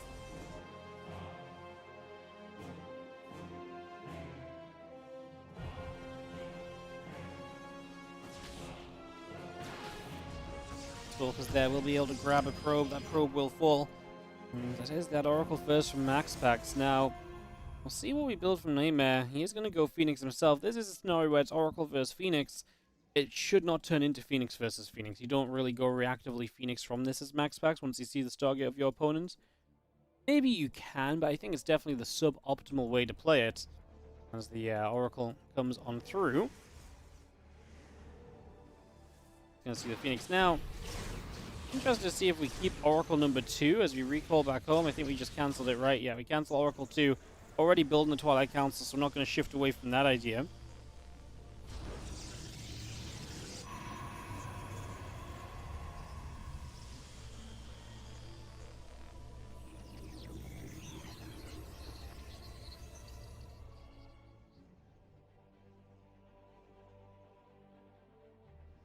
So Twilight Council coming up then from MaxPax. And Nightmare's going to follow with his own Twilight after the Stargate builds the Phoenix. So kind of interesting because you build a Stargate, you get 2 Phoenix. The kind of commitment that doesn't really get you much in return a lot of the time. Kind of intrigued where that overall leads us.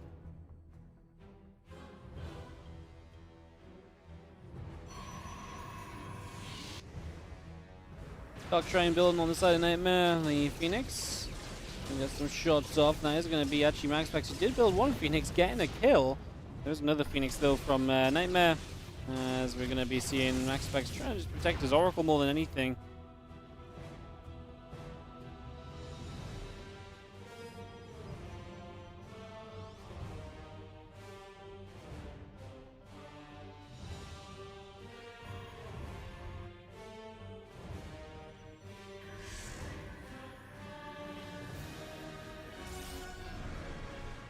I see that Stasis Ward coming down. Again, the blink coming up on both sides. We get that ready to go.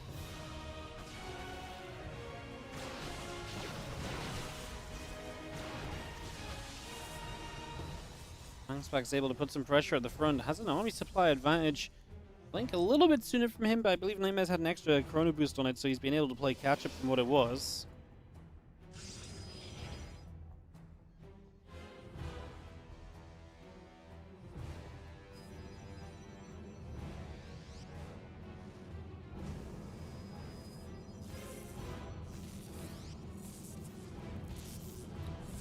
Well, DT's warping in here from Nightmare as MaxPax has seen the pylon.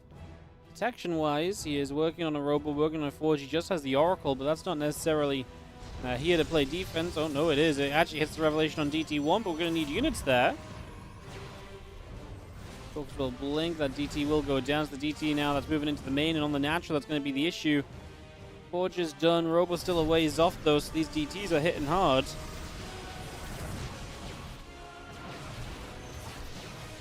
Another DT again picked off this one. Oh, just recalls away in time. Nice Revelation to catch both those DTs in it.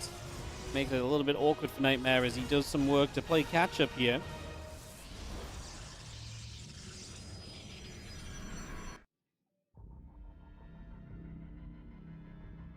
Extra gates and batteries continue to come about.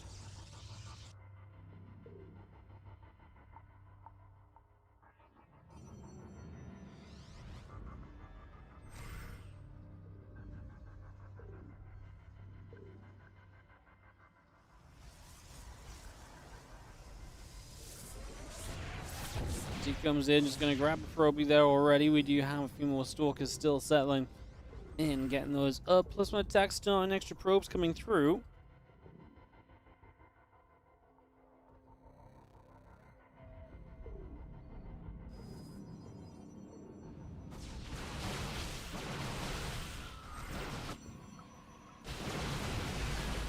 We've seen a few Stalkers firing away. Observer just going to be hanging out overhead.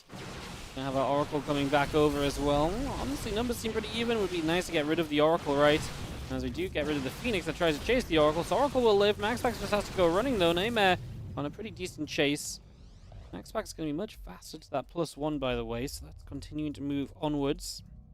If he gets to that, that's going to be an advantage for him.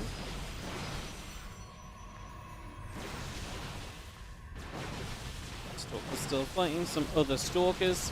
Gonna keep on trading. Charge is gonna start up as well. Bring that through once more.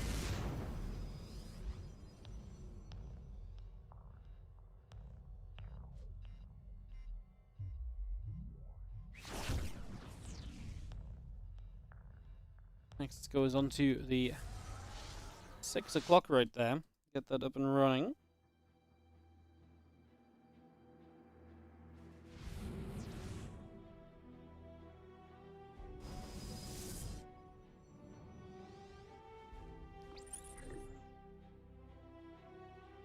Stalkers coming over, just going to be seeing our Stalker Mall hanging about. A couple of Stalkers taking some damage.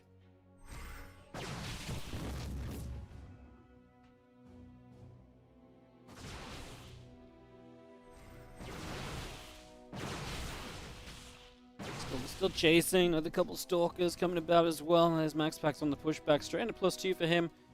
That charge about to be done. His own Dark Shrine as well, going to give him some options deeper into this game.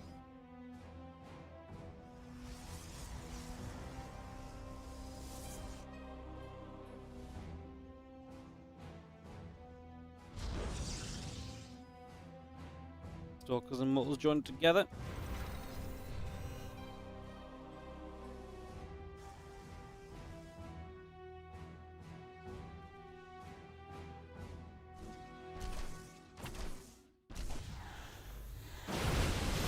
Stalker going down. There's a couple of Mortals going to keep on shooting, but they get kind of caught in the front, so that's going to be a little bit rough. Extra Zealots coming forwards, just going to go for a wraparound here. Stalker still putting in some work. MaxPax still has that upgrade lead. Feels like every fight should be okay for him, but he kind of got caught, with his tech units in the front, so that investment didn't go for much. Nightmare takes a significant army supply advantage out of this, and might be able to just keep swinging.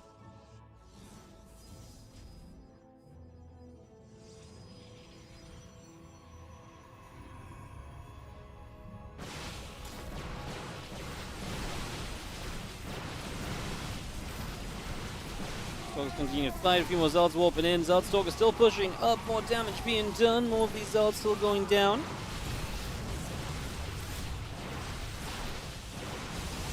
PT going to keep fighting there as well.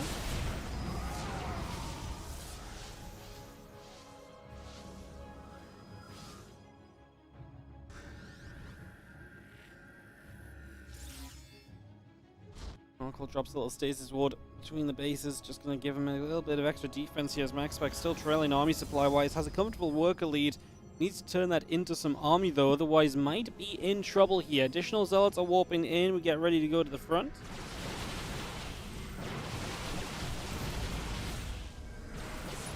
So it's coming through, Battery going to take some more damage, going to keep on pressing forwards.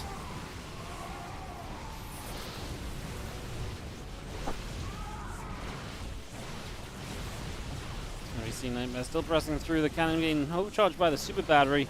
Is obviously going to be keeping it alive. MaxPax has got an upgrade lead here, but does he have enough to turn this around? He has another Immortal pop, and I just don't see how he's getting rid of all these Zealots. The Zealots kind of farm, and he is just mass gateway units from Nightmare, trying to take advantage of this army supply lead. And like I said, I think it may just be a little bit too much for MaxPax to really chew through. Let's find out, because this Nexus goes down. That's already a win from Nightmare.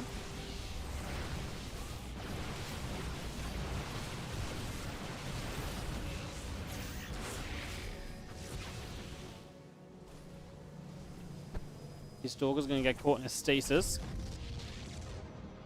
And as more Zealot Stalker moves back over the left-hand side.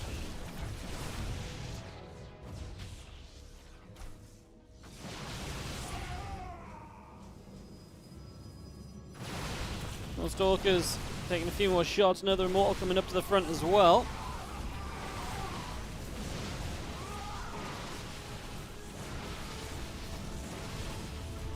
MaxPax is just about holding on in here. Of course, he is trying to sneak down a base in the bottom left, so he's going to try and take the gold over there.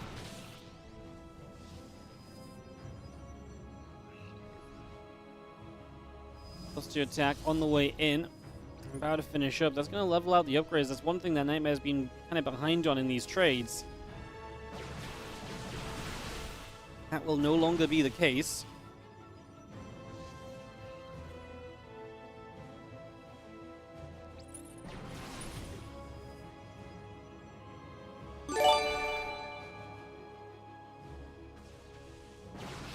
Seeing an observer, taking a few more shots.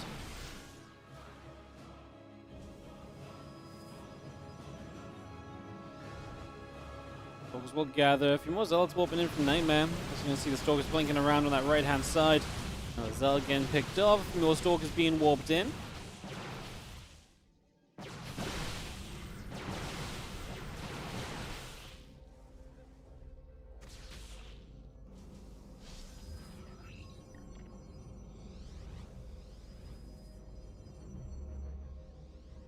Stalkers still just going to come down here. MaxPax is figured out in the bottom left as well, so Nightmare will go down there and deny that base, and it looks like Nightmare is going to have the complete edge in this series now.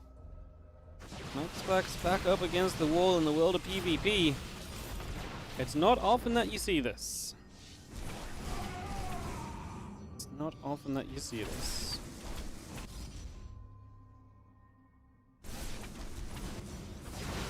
Stalker is going to fight a little further.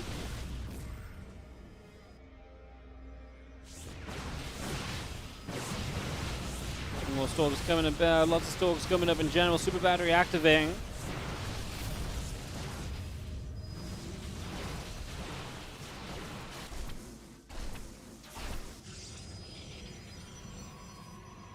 Plus 3 attacks coming through. There goes the gold. MaxPax trying to reestablish a fourth on the right side now. I mean, that's his issue. If he hadn't lost the fourth, if he'd been able to hold on to that, this might have been okay.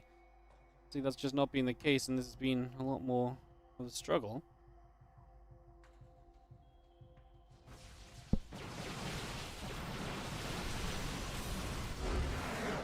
MaxPax says GG's. Nightmare takes it to a 2-1 lead, so MaxPax will be trailing and will need to pick up something here to, well, be able to play for the finals.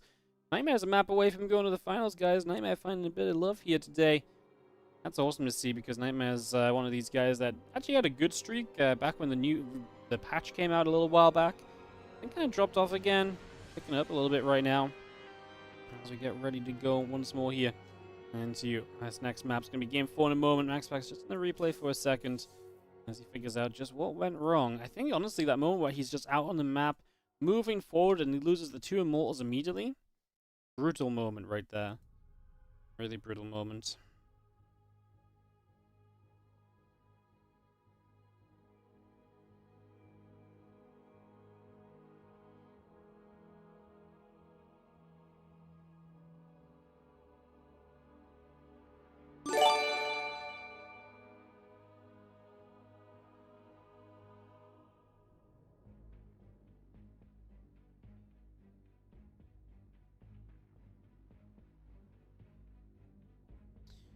Hey, what's up? Yes, username available. Thank you so much for the Prime sub for the 5 months. Thank you so much.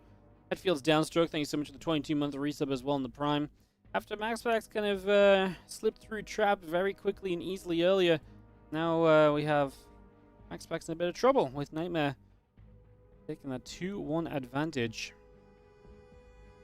Thank you for the support, guys. Appreciate the subs. Helps out a lot as we try and keep on running Starcraft 2 events. So I really appreciate it.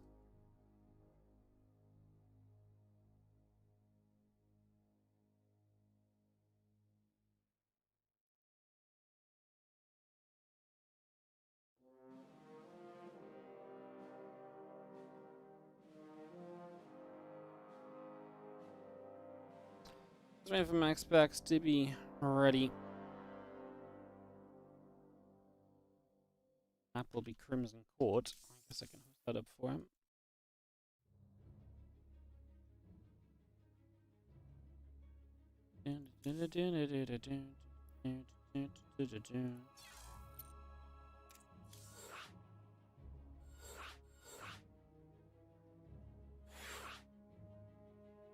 Just got the lobby up so it's ready. Whenever MaxPax is ready.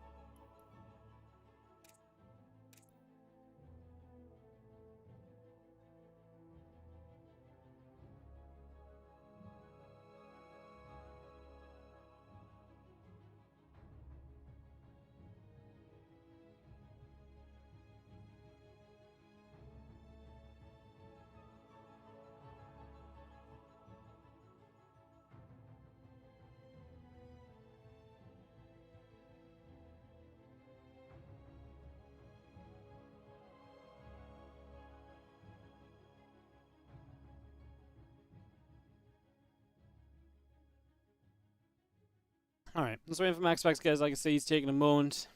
Nightmare map away from the finals.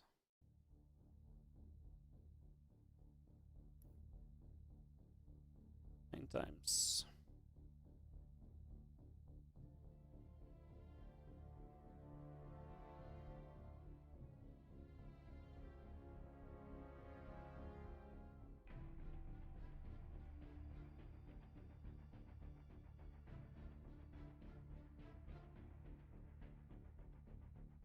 Alright, MaxPax is ready. If Nightmare's ready,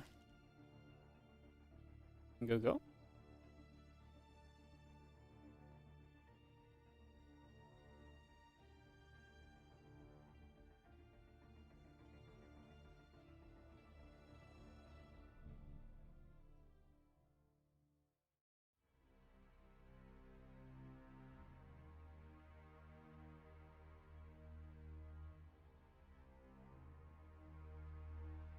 Alright, go and ready. Let's kick this off.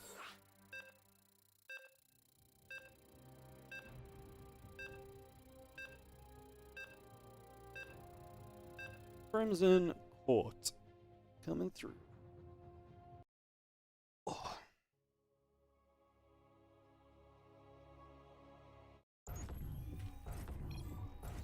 In the top right-hand side, we're going to start off with the Blue Pro Display, who is a map away from the finals of the WardiTV Summer Bash. It is Nightmare. And the bottom left, our Red Pro Display here, MaxPax. If you guys are enjoying the tournament and the stream, please do consider supporting. Check if your Prime sub is available. You can subscribe for free on the Twitch channel with that. Or subscribe regularly, helps us out a whole lot as well. We're trying to make it back towards 500 subs so we can continue to support Starcraft 2 eSport events. Really appreciate it if you can do any of that. Obviously, all the usual stuff, following, liking, etc. goes a long way as well, so keep that up as well. Thank you so much for tuning in to a WardiTV event today as we get ourselves into this game 4. Eyes on MaxPax to try and turn this around, bring this back, take it to a game 5. There was some excitement today because we had a very quick first couple of series.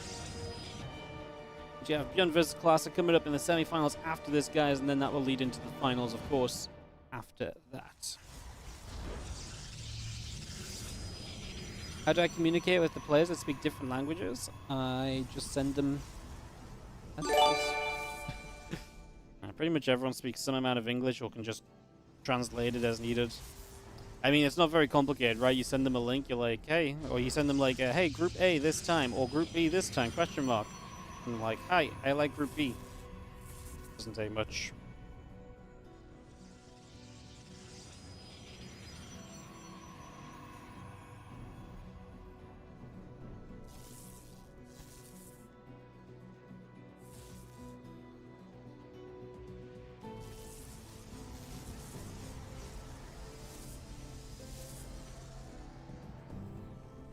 Kid Colombian, thank you so much for the 3-month resub on the Prime.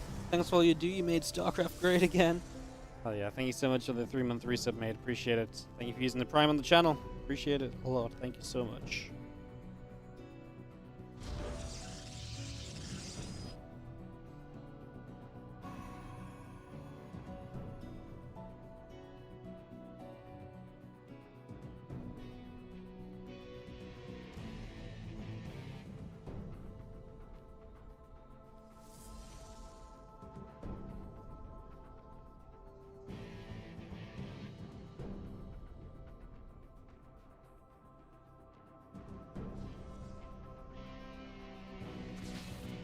So we're gonna fight, probably gonna take some damage, it will go down. Look at all that Nexus coming through, a couple of sentries coming up as well.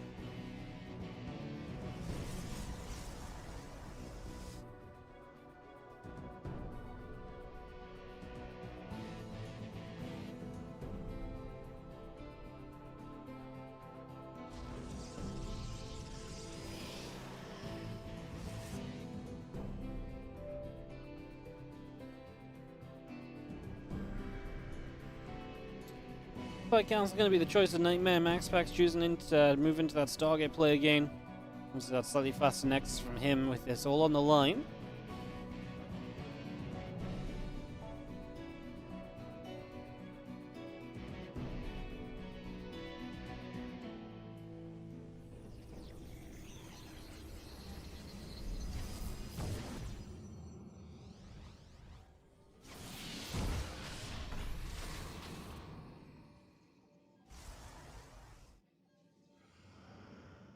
Single Rose going down, that blink still coming up.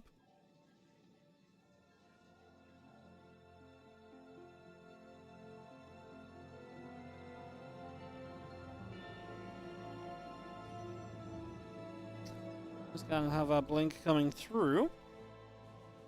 That's gonna be Nightmare's advantage, having that blink faster, but of course MaxPax can leverage things into his favor with the Stargate play. Those oracles, etc. will have a role to play in the near future, so waiting for that.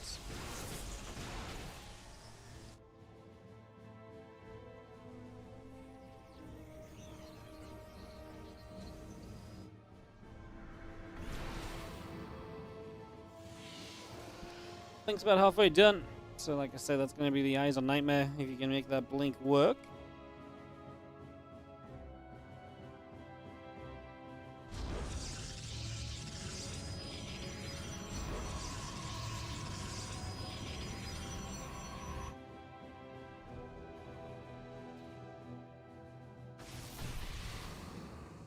Gonna see the Stalkers get there. The Oracle gets shoved away for a couple of moments. The blink is about to finish.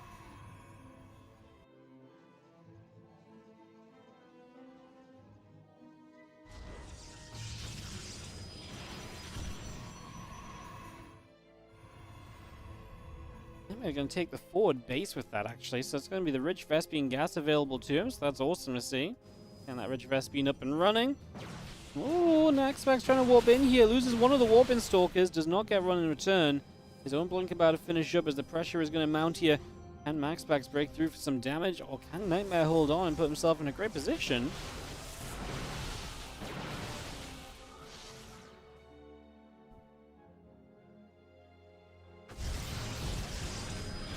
Stalkers fighting, Oracle getting turned away. You can see those few Stalkers still fighting as well. Sentry going down. Robo Facility Forge still coming up. Extra Stalkers in production. More Stalkers building up here on the side of MaxPax.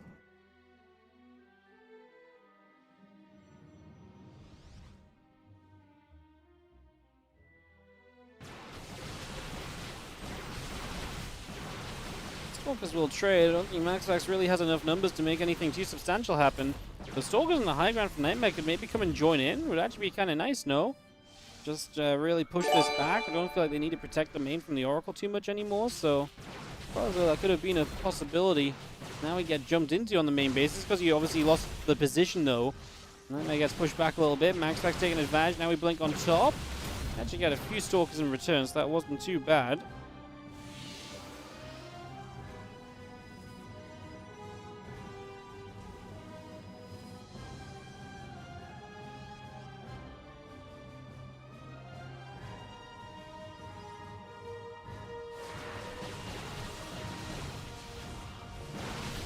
MaxPax is now on the front base, just trying to really punish his opponent for the position that he set up in. Try and take full advantage of the fact that Nightmare tried to spread out and take this forward location, and it's worked really well. Killing probes elsewhere too, as the Oracle came in, checkpoint is up behind the main. Most importantly though, MaxPax is breaking through on the third, and if he breaks through on the third base, that's going to start looking very good.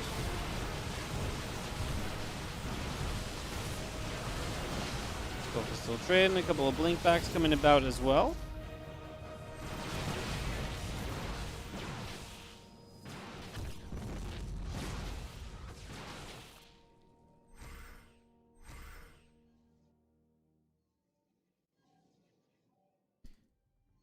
Probes going down for Nightmare, who ends up in a lot of trouble.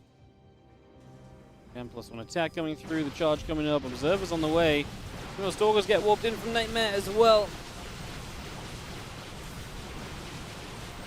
I'm trading, couple gates, the next charge coming up, +1 attack coming through.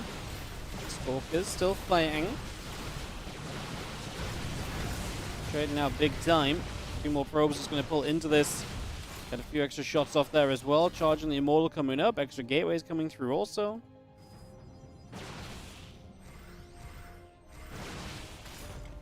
Moving forward, one Stalker gets taken out again. Immortal and the charge coming up. Extra warp-ins out on the left coming through as well from MaxPax. Oracle activates. 7 probes going down.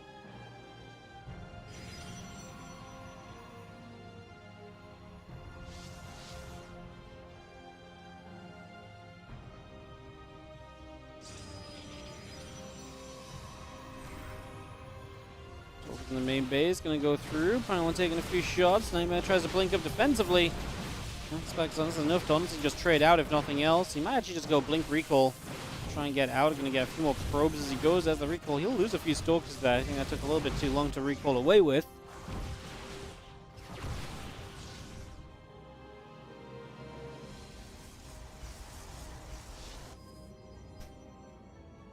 Stalkers warp in, Prism coming up, charge is halfway done. Another Stalker, Zealot coming through as well. Getting a Simulator and a pylon out the front there. These are still taking some shots at Stalkers. And the Immortal trying to get active. One Zealot in the front goes down immediately. Next Zealot. As we actually see Nightmare blinking forwards. Nightmare's really got a probe issue. It's not an army issue that he's got. His army was kind of a fine size. The problem is when you've got a probe issue, you're pressured into making plays. If you're pressured into making plays, then this happens. Well, you kind of have to attack into bad positions, and as you attack into bad positions, things get troubled.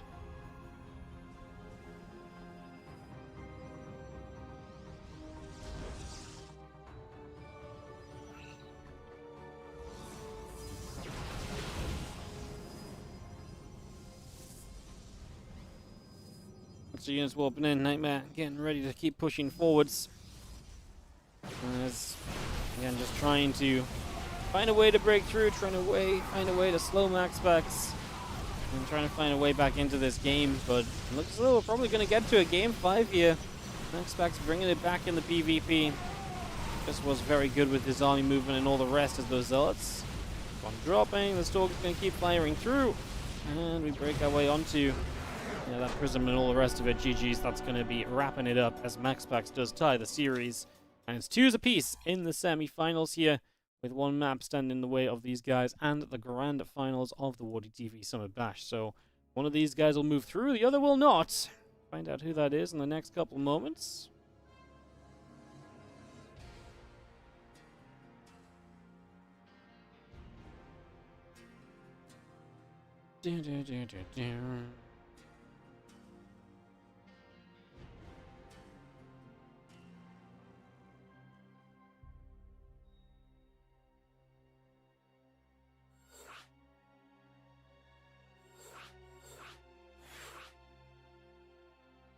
Alright, getting into this PvP. Game number 5. Players have hosted it up, so we're ready to go pretty much immediately.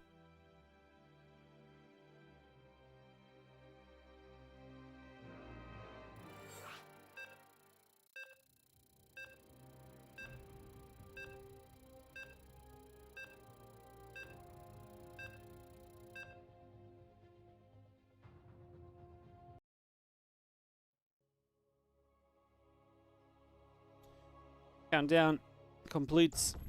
Load screen is done. And the winner of this map goes through to today's finals. In the top left, looking to get there on the back of the PvP, it's going to be MaxPax. Blue Protoss player in the top left, the only non-Korean left in the tournament. Well, are we going to see an all-Korean finals if Nightmare advances on through to play Classic or ByuN, whoever wins out that other semi-final that will be coming up, as mentioned before, in just a little bit as well.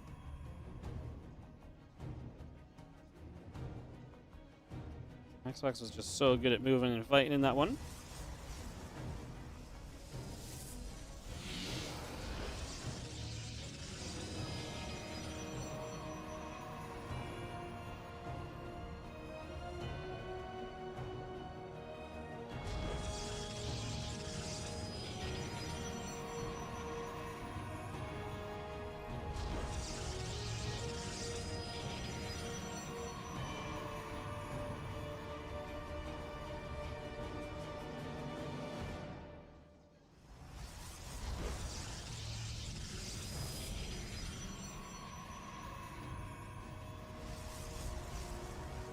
Similarly, going to be coming up, just going to be seeing 2 gates, just the 1 gate.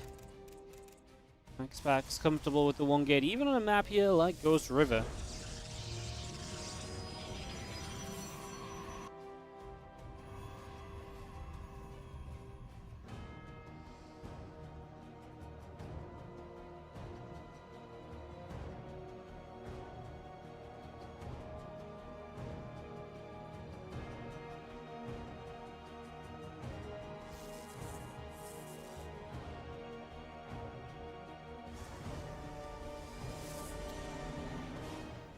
Well, Cybercore's coming through, finishing up in a couple of moments here, getting that underway.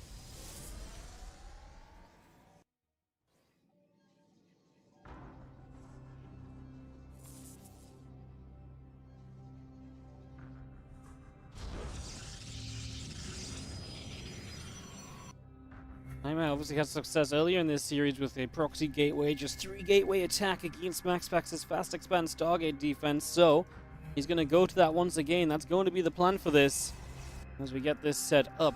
The gateway coming through, the couple of Stalkers being brought out. There's Adept trying to chase that probe down.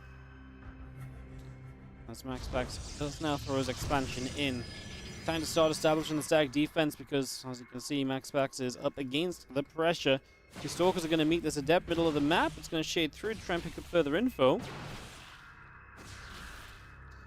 That will have to shade just to stay alive, as it will come off to the edge, try and hide for the moment.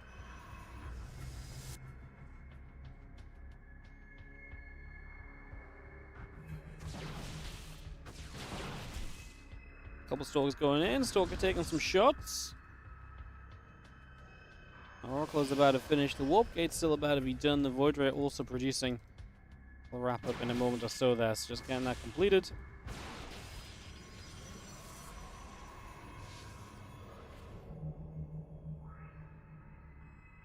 It's time for Nightmare to start pushing. The extra batteries are coming up from MaxPax. The preparations are being made. These two Stalkers, not really where they want to be. As the Oracle's seen down here, I feel like those Stalkers should get moving. They don't need to be on the top to catch the Oracle coming across the map anymore. You need these Stalkers to be ready for your big push at the front. The Void Ray popping from MaxPax in a moment. Let's see if he can make the adjustments necessary to defend this, where he couldn't defend it earlier in the series. I think it's going to be a little easier. The batteries are in a better position for the Void Ray to pull back into, which was one of the things that didn't work for him early in the last game that this happened. Oh my goodness, that is a massive stasis ward, and MaxPax is going to completely shut down the economy of his opponent. Loses the pylon there that powers the top battery, but the other two batteries are powered from the high ground. MaxPax taking damage on his Nexus. We'll try and repower that battery on the top. Void Ray still active. Stalker's going to get some shots off. Void Ray's going to try and come back through as we do activate, and the Stalkers, I honestly feel like they're taking too much damage already. MaxPax very calm and collected, though. He pulls back with the Voids. He doesn't get overzealous about chasing this army down. Void Ray is going to get the super battery now because he realized that the Stalkers have dove hard. If they dive hard, you activate the super battery to keep the Void alive. And this is all just a process to build up more Void Rays and more defensive units. Gets a Stalker there. Every Stalker you get rid of course, is massive as well. Super battery still active. We're just fighting in the super battery. Love that decision from MaxPax. Gets him some Stalkers, and he takes away the firepower of Nightmare as he looks to set himself up in position in the grand finals, because this is a defense made. A force field coming down from MaxPax to trap a Stalker and get another kill. And with every Stalker loss is just less potential to DPS those Void Rays down successfully with battery healing on their backs. Stasis Sword goes off. Couple probes get caught. Nightmare again won with this exact situation earlier in the series. And just this time around, I think the problem is, like, you gotta just take it. Like, MaxPax is usually good at defending this stuff anyway. If it works once, don't try your luck again, because I just don't feel like he's gonna mess up the defense a second time around. And Void Ray is just chasing back, and MaxPax with the clean defense made. Stalkers keep on dropping. Void Ray is coming through. MaxPax takes the 3-2 victory and is going to be through to the grand finals. Our first finalist, MaxPax. GG's and congrats to him. Very fun set of games. Yo, thank you, Snuggle Bunny, for the 3-month resub on the Prime. Thanks for all you do. No worries. Thank you so much for supporting. Really, really appreciate it. Jeff, I feel like I missed your 200 bits. I see you with the top bits of the month. I don't think I shouted that out, so thank you so much for that. Appreciate that as well. Thank you so much. As MaxPax goes through to the finals, and we get ready to go onto the Korean server for Classic versus ByuN in our second semi-final here in just a few moments, guys. Channel bets are up. If you're on Twitch, you can vote on who you think is going to win. We'll take a couple moments. When we come back, Starcraft 2 resumes with our second semi-final. We've got 2 best of 5s remaining. Hoping for some longer games as we get this ready to go. So we'll be back in just a couple and get that classic ByuN TVP underway.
Welcome back, guys, as the action resumes here in the Summer Bash semi-finals with Classic taking on ByuN. Hooray! A non-PvP, yes!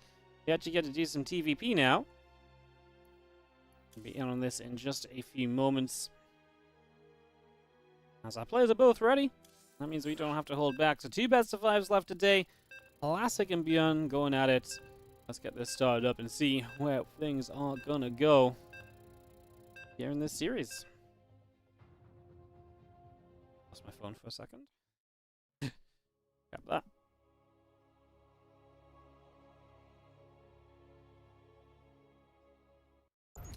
Alright, we are going, guys. Let's do this. In the top right corner of the map, our blue Terran player is ByuN.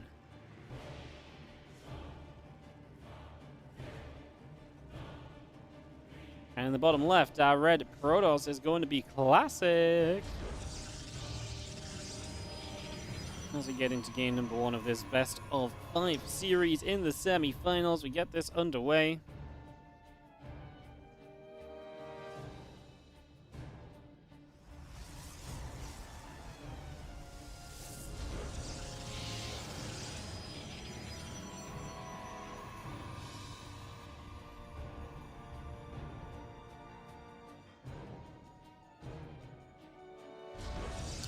Throwing a boost on the Nexus as we get up and running then, so we get things underway. I'm just going to be seeing where everyone is going to go for a little bit of Terran versus Protoss. Yeah, we had some PvPs, there've been some fun ones, but man, it's nice to have some non-matchup action. And I gotta say, I've got to cheer on ByuN a little bit, because I kind of want the TVP final. I'll be a little bit biased, I want the TVP final. We've had a lot of PvPs in this playoffs. I would much prefer a TVP final, but if we don't get it, that's okay. That's okay.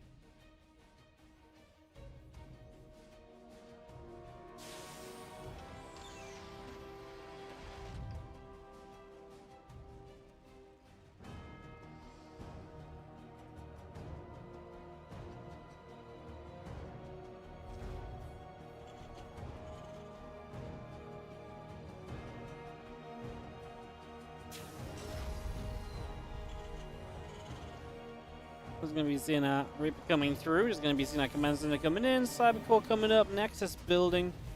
Get that up and running.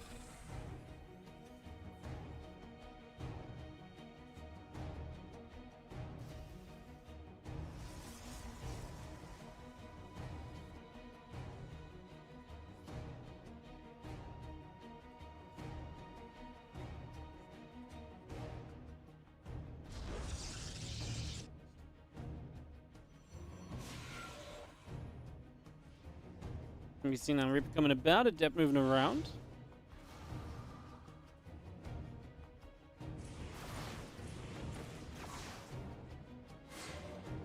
We're going to take some shots against CC's coming up, Twilight Council coming in.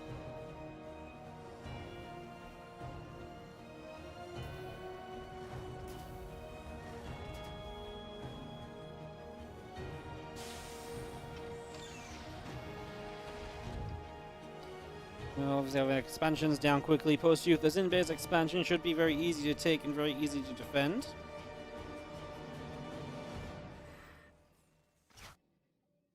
Yep, just going through once again.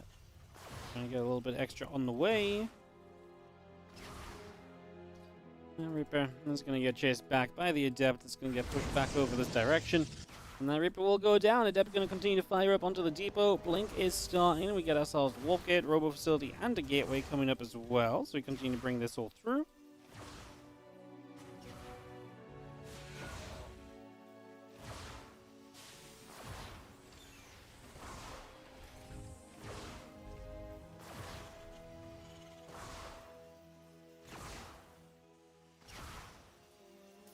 Seeing the single Adept still whacking away at this depot, but well, not shouldn't really ever get in, obviously, and an SCV can pull to repair this, so just some free damage. Still an SCV off the line, right? So that is nice.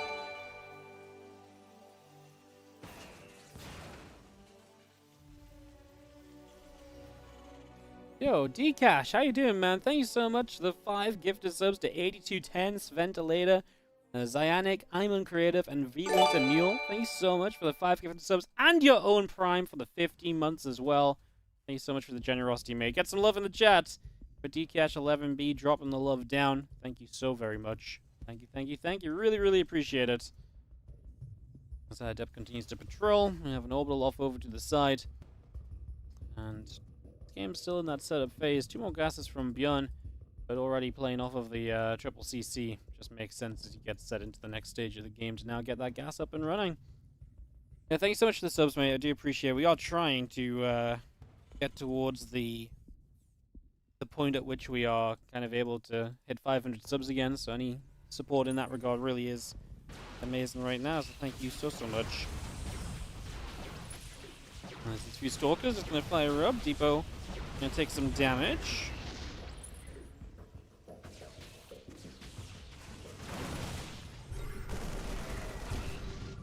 Dep's still trying to chase forward, trying to find something else we can make happen. Haven't got too much done just yet, though.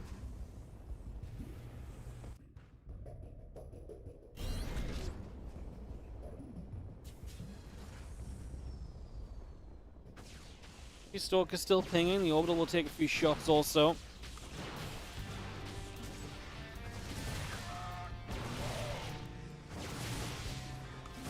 Yes, a little bit of bio going to fight back, and that's actually really nice. Killing a Stalker.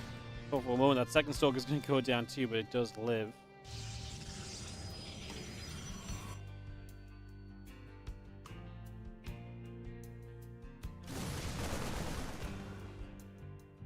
Coming back across, going to reposition a little bit.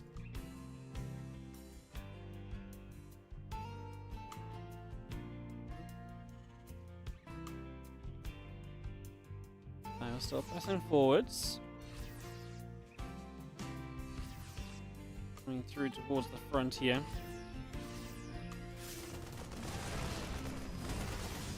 See that bio in position. Just going to fight a little bit. Just going to be seeing the bio force. Definitely scary, but you know, with a couple of good force fields here, the defense becomes pretty attainable by Classic. I love this move from ByuN, though. The jump up into the main is actually going to lose the units in the front, but that's where Classic decides to dive. It means that the attack in the main base is likely going to succeed. There goes the Robo. There goes the Pylon. We recall into the main base. We should be able to lift up and get out, but we're going to target fire down the Stalkers first, so the Medivacs cannot be targeted down afterwards. And that actually works out beautifully. Wow. Well, that's going to be ByuN honestly doing pretty well. Like I said, the Robo going down. He did lose the units on the front, so this wasn't free damage. If he kept the units on the front alive, I could have really believed that this would have been incredible, but that's the only thing I will say. Final getting chased back again. Protoss Army still continuing to chase through from Classic. And as we come back and forth, ByuN trying to put pressure back on the other side. It's going to be seeing those Zealots, the Sentries coming about as well. Another force field getting put into place to try and keep everything back here currently. We do have +2 attack and extended thermal lance on the way from our Protoss players. So bringing those upgrades into play as well. Continue to get those brought out here. For the moment as our bio going to kite backwards. Wooden Mines get burrowed. Zealots are going to go boom. I mean, they were just all stacked up together, and that splash is going to add up massively as ByuN powers forwards. And he is looking amazing here for game number 1. And he is looking as though he's going to steamroll through for the moment. Now, ByuN has had a lot of moments like this lately where sometimes he just stops, gives the Protoss enough time to kind of get back in it, and the game does not quite end when you kind of expect it to. So I'm going to hold off on my excitement of ByuN pushing across the map. In this case, he might just push and go and kill Classic. I think Classic needs at least another Zealot Warp in here to survive. Well, Colossus shows up, but the bio can split apart, and part of it can just go and deal with that Colossus. A few Marauders get up that ramp, Colossus goes down. This is looking pretty darn good as ByuN will reinforce across the map as well. So you will have consistent additional units to deal with this, and you will end the game. GG's for ByuN to take game 1 of the series. Yo, thank you so much, Juim. I don't know how I'm saying your name. Juim83. Juim? Thank you so much for the 5 gifted subs as well. Going out to Ramasticus, Discarnite, Shamze, Dave Vinyl Gaming, and Cardboard Toast. Thank you so much for the 5 gifted subs. Really appreciate it. Vidal NX coming in with the 5-month resub on the Prime. My Prime with Wardy. Thank you so much. Also, like I said, guys, we're really trying to get back up to 500 subs so we can keep on powering up WardiTV Starcraft tournaments. We have WardiTV Team Liquid Map Contest tournament coming up next week. So next week, we're going to have 2v2, 3v3, and 4v4 events. So that's going to be coming through next week. look forward to that. I think it's going to be a ton of fun. And yeah, we just want to keep on running WardiTV events. So if you guys can help us out with that, subscribing and so on, checking your primes really does help. I'm doing a bit of a push for it right now because we've kind of been below 500 subs for a while. It's just fine. We weren't streaming as much, but I feel like we've been putting in the time again. So I want to try and push a little bit harder now that the stream has been up a bunch. I am Mentos. Thank you so much for the 38-month resub on the Prime as well. As we're just waiting for Classic to join us here before game number 2 kicks off in a couple of moments. Apparently we're about to start a hype train because something else is about to happen. I don't know what. A sub is about to pop up somewhere. There it is. Wrath of Pigs comes in with a fresh new Prime sub. Thank you so very much. Also, like I say, we are a sub away from starting a hype train. I don't even know when we last had a hype train on Twitch. So, yeah. You love 4v4? Yeah, well, we're going to have next week, it's going to be kind of like a pro league thing where there's going to be teams of 4, and their first best of 3 is a 2v2, the second best of 3 is 3v3, and the third best of 3 is 4v4, then another 2v2, and so on and so forth, and that kind of makes up like a whole series. So that's going to be next week, something a little bit different, and with brand new team maps as well from the Team Liquid map contest. Very exciting. Bottom right-hand side, our blue Terran player is able to take the 1-0 lead in this best of 5. This is the Shopify Rebellion's ByuN. In the top left-hand side, our red Protoss. It is going to be Classic. And yo, Alucard, thank you so much for the 100 bits to kick off the hype train. Let's see the hype train ding across the top of the screen for the first time in a while. Thank you so much for the 100 bits. Much appreciated. Thank you so much. Game number 2 in Classic really just ran into trouble with that push of ByuN. Dropping the main base, I think, through him for a loop, and then just was not able to really solidify his army before the rest of ByuN came shoving across the map there on post-youth. Oceanborn for this second game. Let's see where it goes. There's Marsman89 coming in with the Prime sub as well. Thank you so much as well. Thank you. Really appreciate it.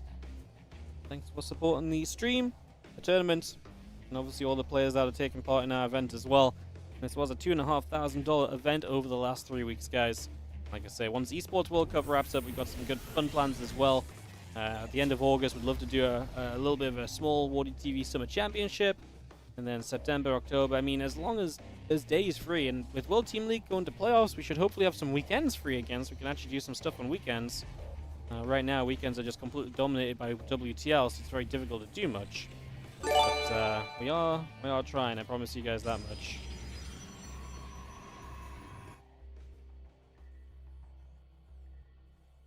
Swift Grain gonna kick the hype train over to level 2 with the 4-month resub on the Prime. Thank you so much. I was a Fakid, so thanks for supporting our favorite game here, Wardy, with the 40-month resub. I'm just going to double check it, but I'm pretty sure that was Razor TL. Yes, it was, my man. How you doing? Thank you so much for the £5 donation in amongst that as well. Thank you so much for the generosity, guys. I appreciate it. Thank you so much. Thank you for listening to the salad and responding to the salad a little bit. Whoa, that's a Twilight Council position. Surely that creates some issues for you. It's a little close to the ramp, no? Like there's definitely a world where it could create issues of you going up and down the ramp with that, I feel like, but okay. Yo, Lex, thank you so much as well, coming in for the 28-month resub on the Prime as well. Thank you so much. Really freaking appreciate it, guys. Thank you so much.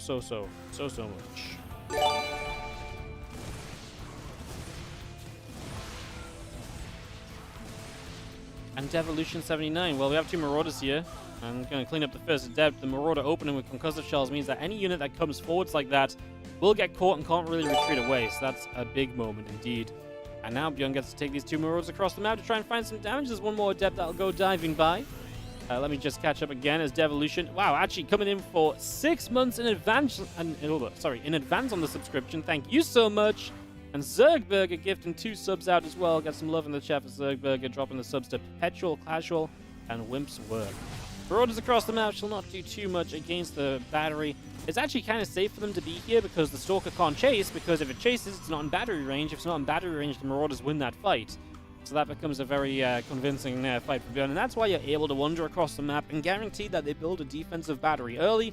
That's why this Marauder build can see so much success and actually be so consistent as well.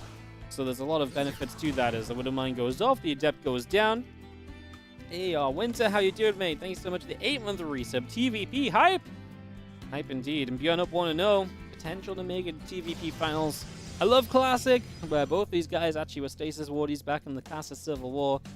I mean, I love Classic too, and 9 times out of 10 I'm cheering on Classic in a lot of tournaments, but obviously I'm being a little bit greedy. I want a TVP finals today instead of another PvP, so I'm a little bit biased to see, you know, happily seeing that ByuN is up a game. There's a long way still to go.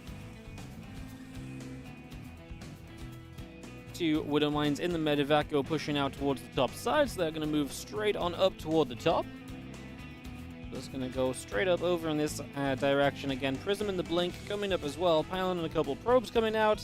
Barracks, Engineering Bay, and Bunker also in production for the moment. Getting that underway.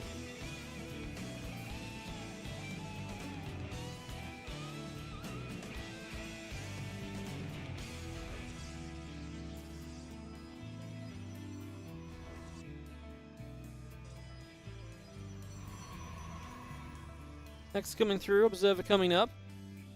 Stim pack +1 being brought in as well. As those few Stalkers going to get there, get a little grab. Widow Mines are going to get burrowed up in this mineral line. Kaboom, kaboom. No, actually going to lift them up and not let them. Kind of surprised he doesn't let them fire. I guess maybe he knows these Stalkers are over here, in which case maybe it makes sense. Gonna lose the bunker quickly. Stim pack is ready. I don't love the stim right now if you stim, and I think it's very smart that ByuN didn't stim right away. Because I almost wanted to see him blink again before he stimmed. He stimmed in the end, but actually is now going to close the distance and get quite a few of these Stalkers. Good Prism micro. With Blink on cooldown, Prism is the one way to still save those Stalkers as they get low. That is very nicely done. But mine's going to burrow here, and this time Classic! Oh, does not pull the right probe away, so that's going to be 4 probes down the drain. I wouldn't mind coming back through and getting nicely done. As we have a bunker in the front that's in some trouble. Our bio will stim up. Stalker's getting pushed back. Another bio, a little chunk of units coming through there. Stalker goes down. The SCVs are chasing. Stalker still being pushed away. +1 attack and combat shields both building up during this as well. One more Stalkers continue to come out. A couple of probies. 3 probies actually coming up on the side of Classic as our bio will continue to fight here. Stalker's taking a few more shots. The SCVs and mules are going to pull. Obviously, those mules shouldn't really be there. That's just a panic moment from ByuN, who just needs as much as possible to survive against this. Still doing work with the Widow Mine.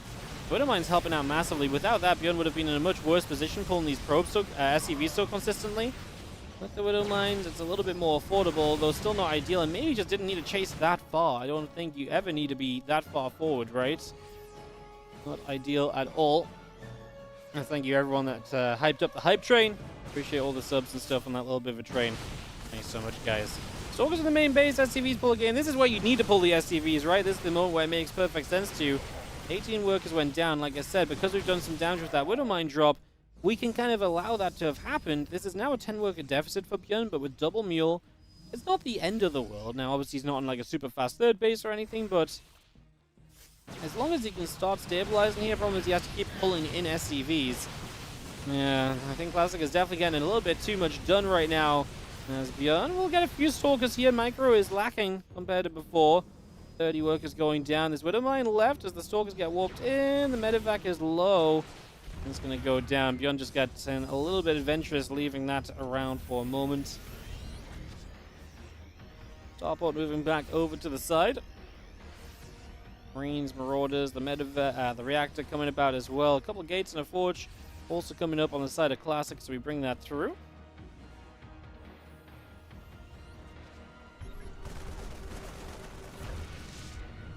Marines get there. The Observer gets denied.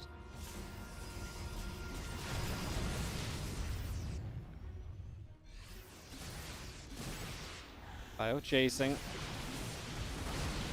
Just pushing those Stalkers away still. Stalkers continue to step back out in the center. We're going to get another Stalker picked off. Well, for all the damage taken, ByuN has this army to try and do something with, and he really needs to do something with it. I mean, 20 worker deficit is obviously not great. I'm almost surprised we're not pulling SCVs, although he's adding on 2 more barracks, so ByuN might just be trying to survive on this 2-base eco for a little longer and then just full sending it. I just don't know if we even have time to really get to the point where the 2 extra barracks are going to make a difference, right? Not sure if that's really going to be a factor at all.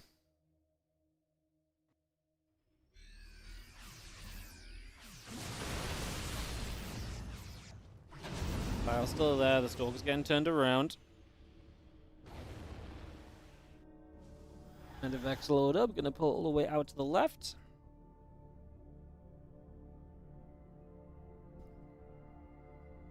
Five Medivacs on that far left-hand side, getting ready for pop into the natural expansion here in a moment or so. The Medivacs will come through. ByuN will begin to unload. That one's getting picked away at. Zelda's going to start slowly moving forward. Stalkers blink, as we will see the probes continue to pull into this. That's a lot of probes going down. Not a bad start from ByuN. He cannot afford to lose too much. Is the problem. He kind of needs to keep up momentum because this is a 2-base from him. He is going to be able to deal with the Prism quite nicely. Zealot's going to be forced to lift back up straight away, so... And he's got a couple of Vikings to actually play cleanup on that, which would be huge. That would be very nice.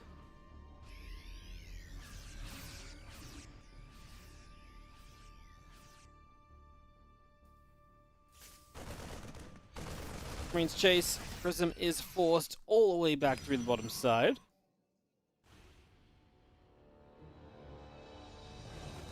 He's going to come through. He's going to be seeing that Prism taking a few more shots.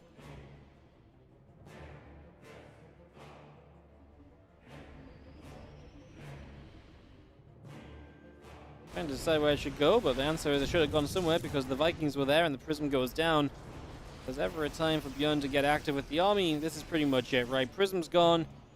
It's time to move. I mean, the first Colossus is on its way. Actually, sorry, it's the second Colossus on its way, so we do have some splash available. ByuN still has the Medivacs on the left that are being spotted, I believe, by a hallucination over there, so... Oh, as ByuN was not paying attention for a second, the hallucination actually started to push the Medivac towards the natural. Cute move. Vikings land, but we might actually want them in the sky to help against the Colossus if ByuN sees that. Here are the SCVs showing up. Already a big stim from ByuN. Needs to be careful. Like I say, this triple Medivac needs to figure out where it wants to be as well. Maybe run up from the left side, up that ramp, and kind of come in for this army from the other side. SCVs are going to be there. ByuN has unloaded. It's time for him to just send this. Super Battery is activated. Classic is bringing everything he can. Here's the rest of ByuN's forces coming through. Obviously, will fight a bunch of Stalkers. The Zealot's not active on the left side, but man, those Colossus are able to stay far enough away. They're just doing so much damage through this. And ByuN is running out of supply as Classic will tie up the series on Oceanborn. And we are going to a game 3 of this best of 5 with it all tied up and everything to play for here in the WardiTV Summer Bash semi-finals. Game 3 here in a second as we head to Alcyone. We size up the map a little bit ahead of a game 3. We do have Side Delta and Amphion coming through to wrap the series up, heading through to game 4 and game 5.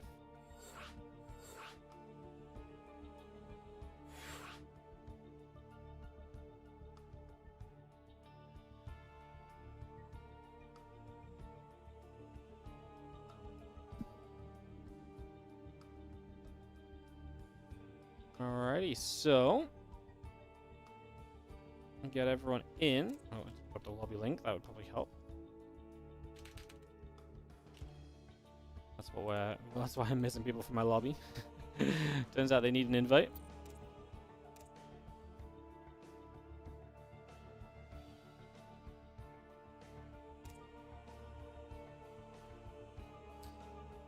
One here. Winner plays MaxPax in the finals. Missing Classic.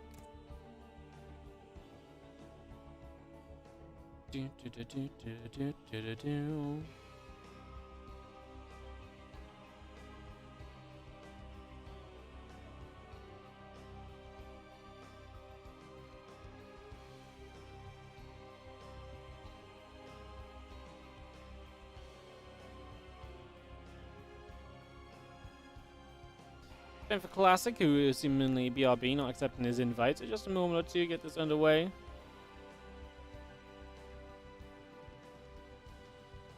Dun, dun, dun, dun.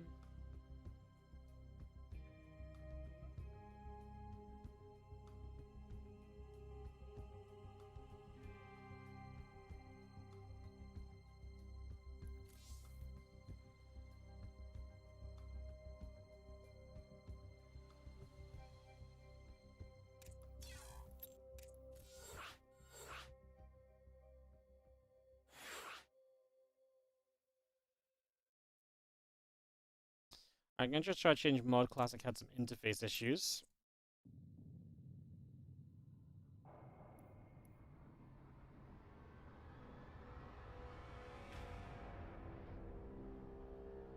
Guys, ready?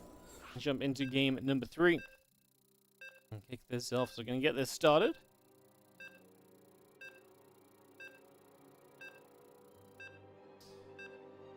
Sorry for that, just trying to figure something out. Signy coming up, getting this underway. Head into it as we have in the top right hand side the red Protoss player. Tying it up. It is going to be Classic in the top right hand corner.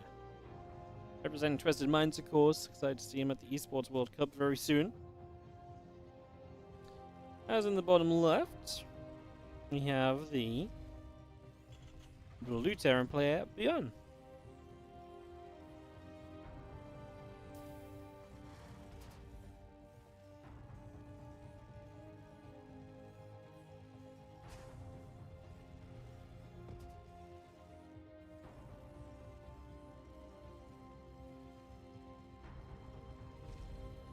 Alright then, off and away into our next game of TVP and seeing whether it's going to be all about Classic or all about ByuN. Winner of this takes the lead in the series.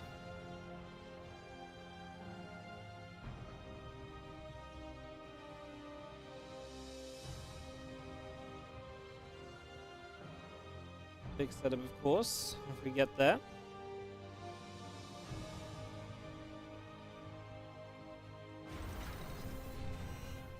See our probe moving through the center, coming past that watchtower.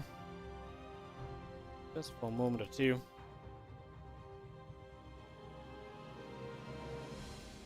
And that cybercore coming out. The barracks is still coming in.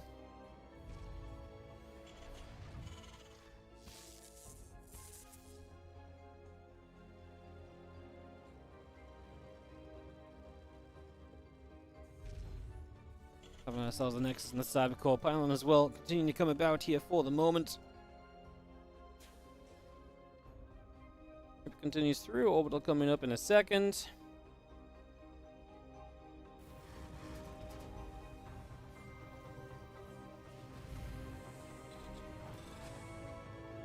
Have I seen the WTL matchups? No, but I can have a peek while this early game gets going.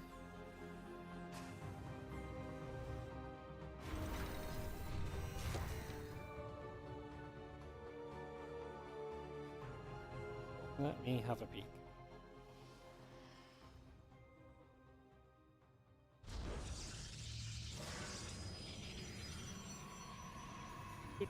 We're working on it. Getting that. WTL. Battlebee, Moreno, Mixu, Sterile, Showtime, Gung Fu, fun. Puzzle, Youth, Thermal, Young Yakko, Firefly, Goblin Hero Marine, also fun. Classic Zion, Nice Lemon, Stats Strange, Spirit Oliveira, Geralt Hero, MaxPax Yeshi, all the mirrors in that one, that's sad. Starlight Twinkle, Wayne ByuN, Christiana Harston, Cham Scarlet. Also fun, but also a lot of mirrors, man. Clem Young, Skillis, Maru, and Kua Solar. Actually could go any which way. Such a fun match as well for Liquid Vitality. Kind of cool, nothing super amazing though, I'd say. I feel like a couple of those matchups could have been way better with less mirror matches, but such is the way of the world as ByuN completely switches it up with the opening here of 4 Cyclones. They're going to go very Cyclone heavy this time around, switch it up completely. Cyclone's taking that watchtower for a moment or so.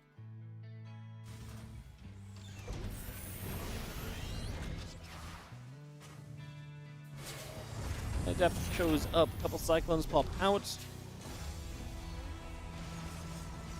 And the 2 Cyclones in the front going to lock on. The gateway is going to be on the way in as well. Cancel 1 gate. Stalker going to be taking a few more shots. So the Stalker still chasing. Cyclone goes down. The Cyclone very nearly getting the Stalker there. Not quite in the end though, fortunately.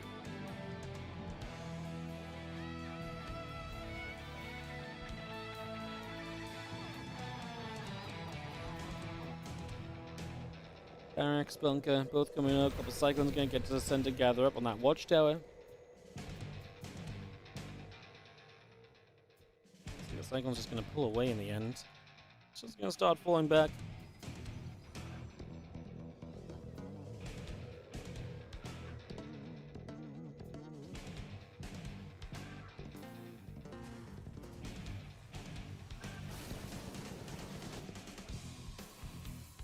Blink about to finish. Prism is about to be done. Our gateway coming up as well as we get all of that online.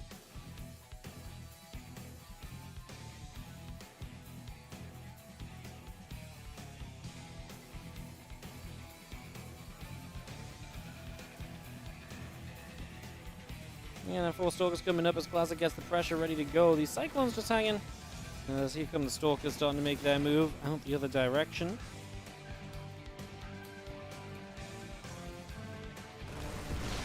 Going to walk straight into the natural, try and get on top of the tank. SCV repair. I thought I was going to save it for another volley, but there was a good few shots coming off, and that bunker will live. That was actually not pretty for Classic. He loses quite a few Stalkers here. 4 Stalkers going down. A couple of Cyclones still adding damage on as well, and just having ourselves the tank on the high ground really able to add a lot to that also. Really did a lot for us in that one. So that was a big dub as our Stalkers get ready to hop in toward the main. And again, great to save the bunker as well, because that keeps the main the natural really solid defensively.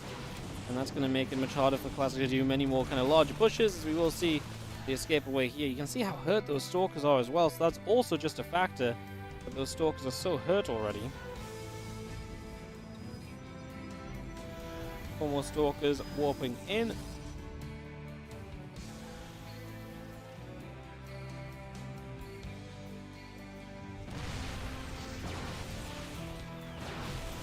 Going to jump through. ByuN's going to fight. SCVs are going to pull forward as well.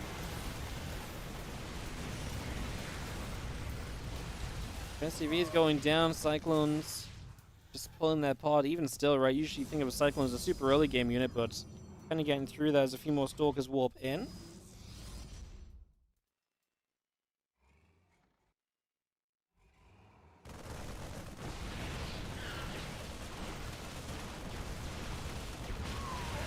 Stalkers will get the bunker now on the low ground, but we are approaching +1. We are approaching Stim. This Bioforce is going to get better than ever.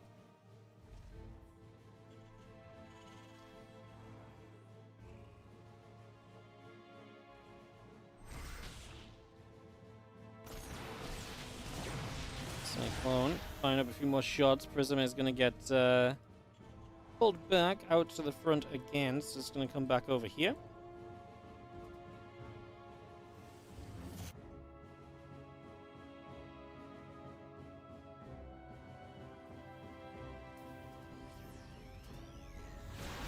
Prism will unload and a few SCVs begin to go down. Bioforce coming across. And we'll see our Stalkers get nipped away at. Charge about to finish up. +1 attack. Extended thermal lance, gates, and probes. All continuing by for the moment. Our Bioforce still sitting in the front as our Observer heads forward as well. Obviously, Classic 3 bases and still keeping pressure up is one of the main things. The fact that ByuN is being held back. But Bio upgrades now being finished. Now is probably one of the best times that ByuN has had to get onto the map. He actually powers into barracks 4 and 5. He's going to try and move his third onto location. Prism will recall away, so actually no Prism pressure anymore. At least not from the back of the main base. Might come back across and set up to go on a different angle as Classic tries to establish base 4 during the rest of this. The Marines coming through. The Observer gets taken out. Still moving over. Bio continues out through the center. A little bit of that Bio already stimming out to the left-hand side as well. Going to come straight through there. And some Stalkers taking some damage. Bio's going to get 1 Stalker. Again, extended thermal lance coming through. +1 attack coming up. Tank will siege in the middle.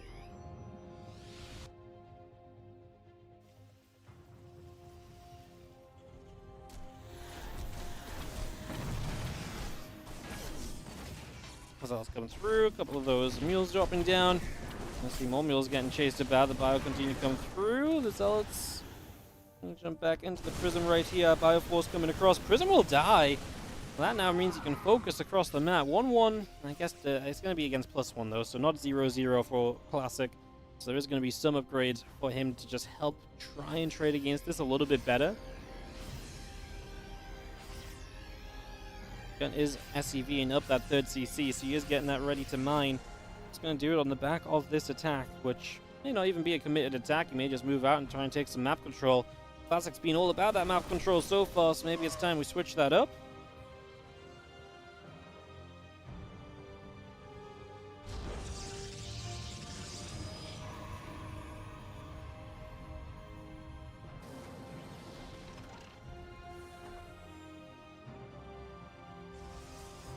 Robo, Nexus, Prism, +2, +1, all continue to come about as well.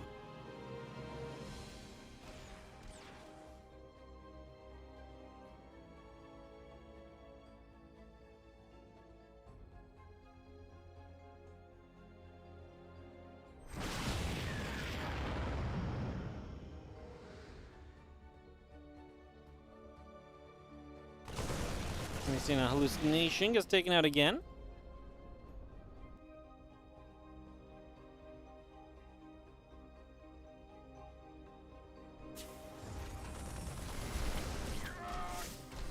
So it's coming over, just going to be seeing the command center, taking some shots. ByuN kind of chasing through, another Zealot going down.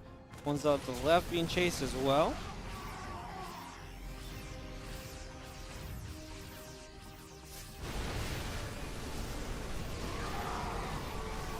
See Classic actually coming in from all angles. This ByuN army is melting away. He does get reinforcements, some from the left and some from the bottom side. He's dealing with the Zealots pretty nicely. Should be able to get on top of that Disruptor. No, not fast enough. It does go off. Disruptor shot is big in helping this as the medevacs are a lot of the supply now for ByuN, but he doesn't have the bio to necessarily support them. There's going to be a problem as the rest of this Colossus continue to come through.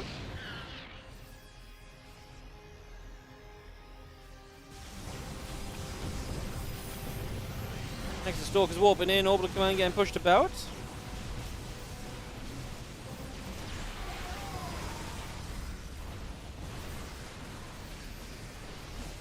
So the Stalker's still pushing through, rest of the Bioton back around.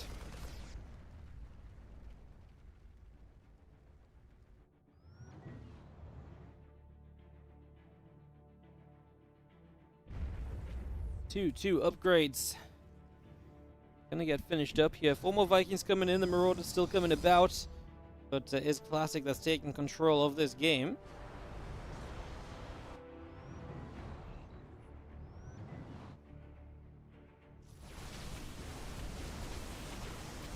So Stalker's Colossus is gonna go through the rocks, continue to take damage. The Vikings are there. Prism gets pulled back.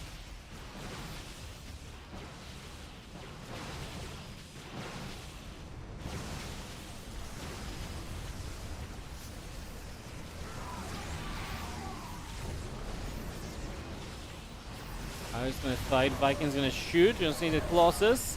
Starting to get shot down. Vikings putting in some work, but there's not enough of them to just do that forever, right? The Stalker should be able to start clearing up. Second Colossus dies kind of quick, though. Third Colossus will go down as well. Now Stalker's finally maybe able to start doing something more about this as these Zealots are going to charge into that Bio Force.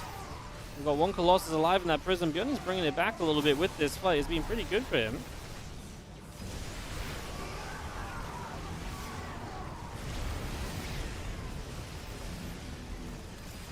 Zealots going to start coming through. Vikings going to try and get the Prism, but the Zealots will get their warp in off, and the Vikings will get the Prism with their final shot. However, I think that warp in of Zealots might have just been about enough to break forwards here. We don't have much splash damage remaining. In fact, we only have 1 Disruptor that's on cooldown, but Classic is now target firing down medevacs to the Stalkers.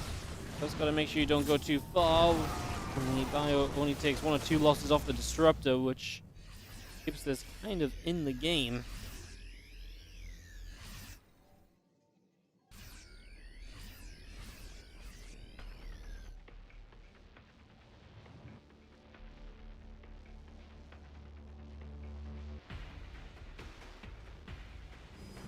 Gonna see +3 attack coming about. We do have extra Zealots coming through.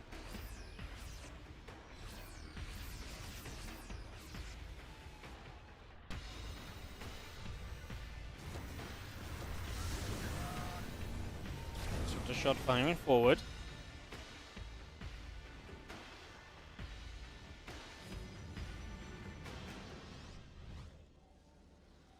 Colossus is going to be popping out. We are going to be seeing the set of rocks going down as well.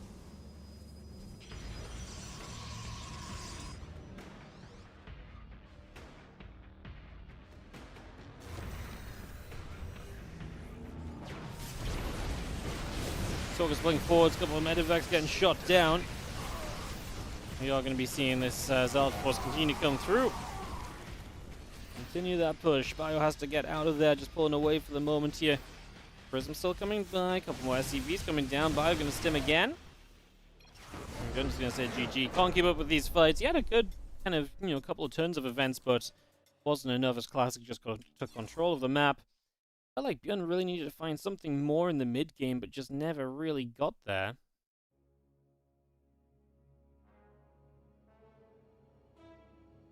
Let's get ourselves ready to go into Site Delta for map number 4. As Classic takes the lead of this series and the lead of this semi-final, he's a map away from setting himself up against MaxPax in today's finals. Can Classic make it happen?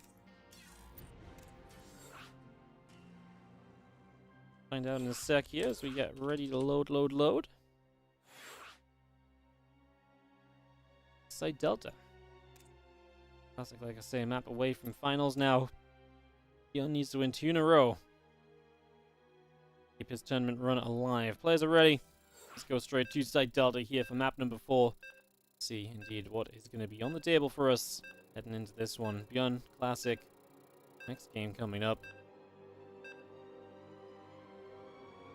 Both players are ready to go.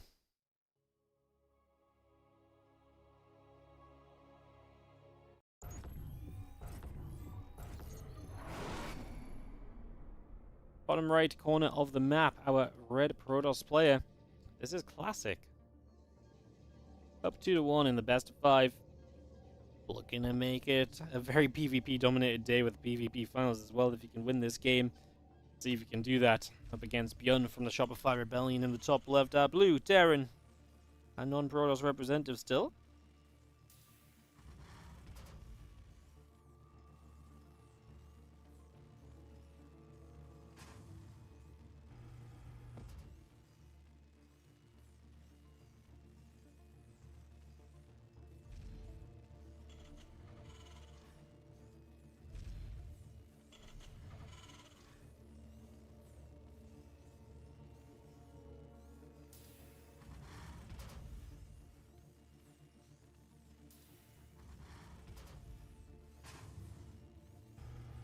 Well, we do have one probe up the right-hand side from Classic, so a little bit of an interesting pathway there. I think he's just checking for proxies. Don't think he's looking to do anything too crazy himself.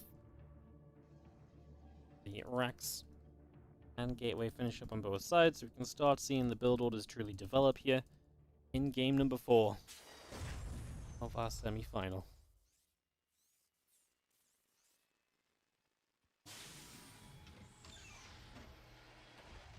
Yeah, it was an interesting game because Classic, despite kind of not really doing enough, I feel like, with the Stalkers, actually stuck around with the Stalkers for a long time. And it just felt like when the Protoss does that, there's meant to be a point where the Terran's like, cool, got my upgrades, let's go. Let's get something done. And that just never really came about. And when he did get on the map, it suddenly Classic was engaging in from all sides.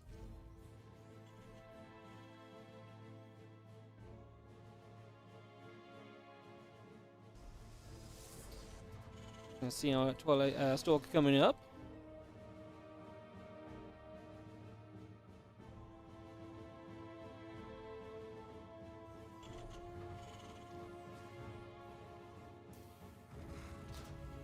Right, coming in, refinery and the factory coming up as well.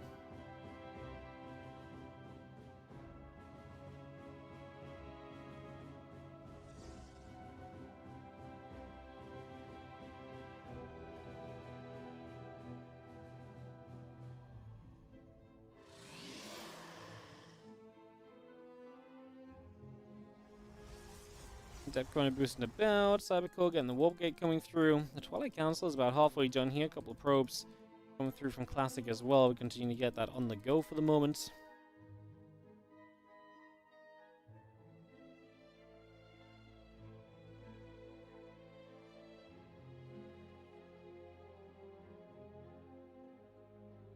Marines and the Widow Mine is going to come to the front. Widow Mine will burrow, and the Marines will just stand on it to just try and disguise a little bit, but doesn't really make much difference when it's a ramp. As the Stalker walks up, the Adept can try an Adept Shade trick. That was not the correct timing though from Classic, and he loses the Adept and now the Marines. I put some damage onto that Stalker, able to put it down below shield level.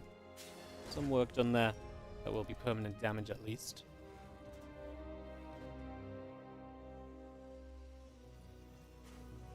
Classic presses up 2 Stalkers, new Widow Mine.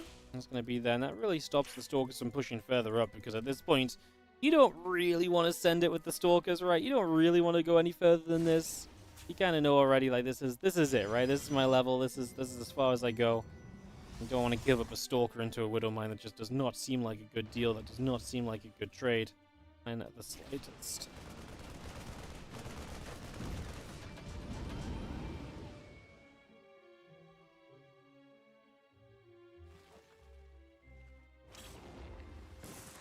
Medevac coming across, Widow Mine coming through.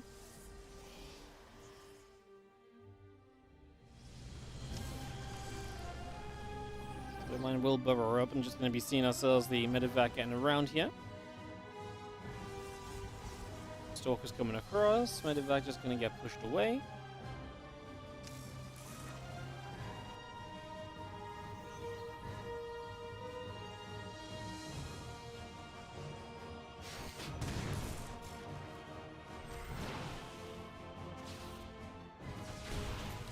One gets cleaned up, and nice to have a shot on that Prism, because as Classic sets up with 4 gates of Stalkers, that Prism is the sort of thing you'd love to actually just be able to get rid of, and now it's going to be so much easier.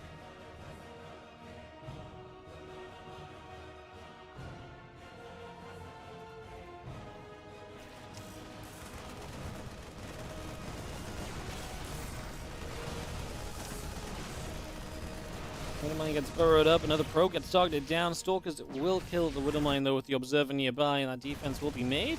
They're going to lose the Medevac. He's going to get a Stalker. Classic doesn't micro, he's going to get another Stalker. And Classic's just focused over here as the Marine's going to come down and try and defend this. And a little bit chaotic because these Marines are now killing probes on the other side. This has gone horrendously wrong for Classic. He prioritized the wrong things at the wrong times there. Now he recalls home, but the army's being cleaned up. Oh, there's a Banshee in the natural. I see, okay. Well, this was bad. This was just bad all around as Classic is now caught out of position, having a recall. This actually works beautifully for ByuN, and that's going to be why it goes to 2-2. And a game 5 on the horizon for us as our semifinals both deliver a game 5. Can't ask for much more than that as we head into a deciding map of ByuN Classic. Map will be Amphion as well. Always a fun one. Usually delivers in a pretty big way in TVP, so let's see if that's going to be true. As we'll host this up, get this ready to go. And ByuN just all of a sudden like dropping the main, the Banshee on the natural, and Classic decides to still try and do some damage, but then he just can't really do enough. Blinking over the wall off into the units was just doomed to fail from the very get-go, it felt like. As we get everyone in here for Game 5, deciding map to see who plays MaxPax in the finals. Ready, go, and we can click start game and kick this off.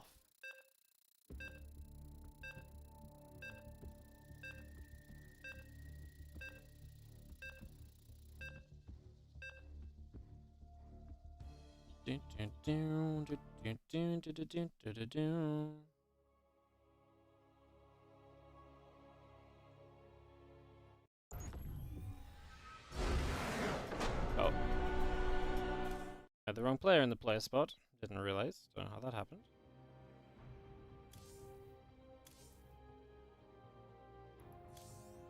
One second then, guys. Just rehost this.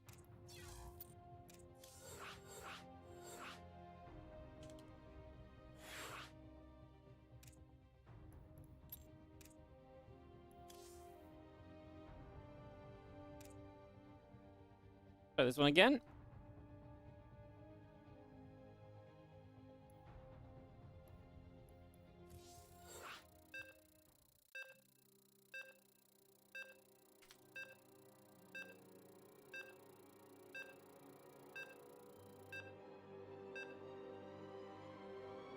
Sometimes it feels like Starcraft 2 stuff gets more broken every day. Alright, let's get into this. Amphion is coming up as we get into game number 5. Final map of this Classic versus ByuN series. In the top left-hand corner, this is going to be the blue Protoss player.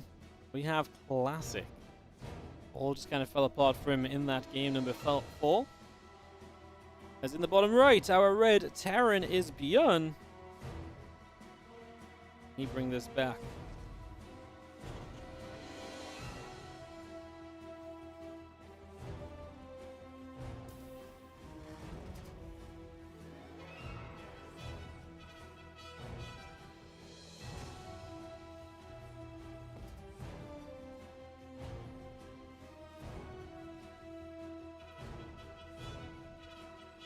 So game 5, as we get this started up with Aggression Classic out in the middle of the map with a pylon here to begin with, and a gateway, and ByuN is building a forward barracks as well, by the way, so this gets a little awkward very quickly. Wow, second gate from Classic. Talk about switching it up for a 5th game. The Aggression is going to come flying through here for our Protoss player on Amphion. ByuN, double gas. He will have a faster factory, will not expand straight away with that barracks on the map. But yeah, this is going to get to be a little bit of a messy one very early in the series, or in the series finale. Kind of excited, actually. This is going to be kind of wild.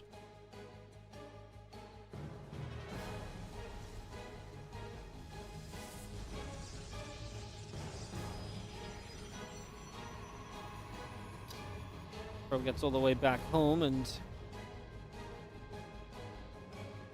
probe goes back. CV is going to want to forge. The first 2 zealots are being made already. Bringing that straight through.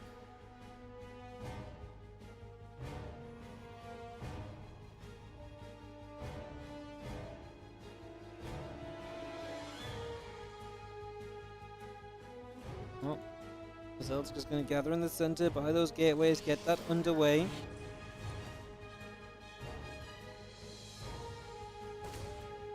Get that set up. Ripper is going to find the probe. Probe will go down pretty much immediately. Just going to get rid of that.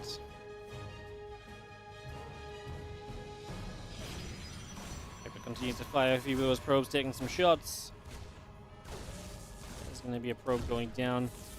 Well, it's nice to get 2 probes, but of course the question is going to be, what can we do on the other side with those gateway units of Classic?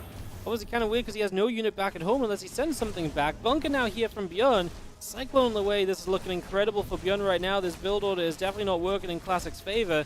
Now Reaper is not doing a lot of damage, but it's doing some damage, and at the same time we actually have the Reaper of ByuN starting to pull back. Problem is he actually needs some DPS here, otherwise, oh, Reaper goes down. Otherwise, yeah, it would be best to leave it across the map. Otherwise the depot goes down, the units get in. I'm saying 100 things at once. A shame to bring the Reaper home only for it to die on the way back towards the bunker. Also a shame to obviously see a situation here where Classic was so close to breaking in, doesn't quite make it. This is still 1 base from both players.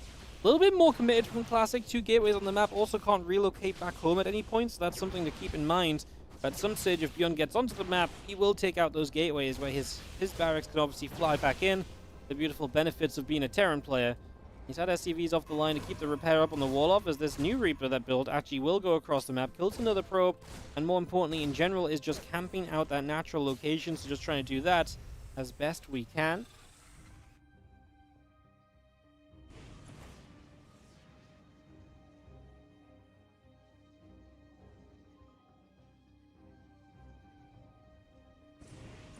Hops back down from the main base, so back over here we go. Stalker gonna fire, Reaper gonna take a few shots. Reaper super low as the Stalker. Would love to get it. What a great grenade. I think it's actually good enough to get the Reaper out alive. Wow. Okay, 2 more Stalkers coming back, but hey, if you lose the Reaper to the 2 Stalkers that came home, you're kind of fine with that as the Reaper comes back around the top. Phoenix building on the Stargate. Stalker gets that Reaper. Reaper will go down. A couple of extra barracks coming through. The React Command Center coming up. Siege Tank going to move down to the low ground as well as the 2 Cyclones and the Reaper gathering in on the front of the natural.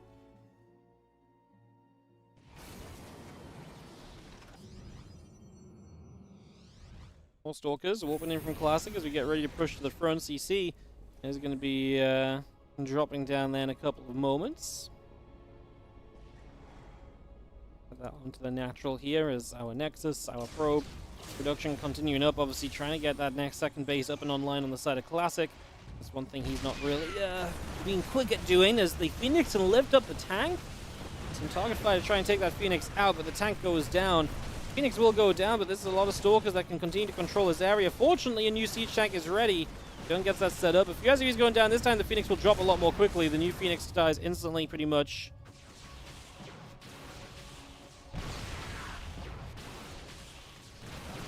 Stalker's firing. Just going to be seeing the orbital command taking a few more shots. Cyclone locks on again. Run, Cyclone, run. Siege tank continue to fire. 2 Stalkers going down. I don't think this is good enough at all from Classic. You can't lose! No! Why are we fighting the orbital?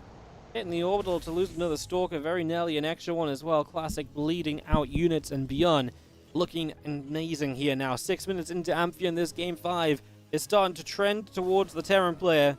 It's starting to look like it might be his.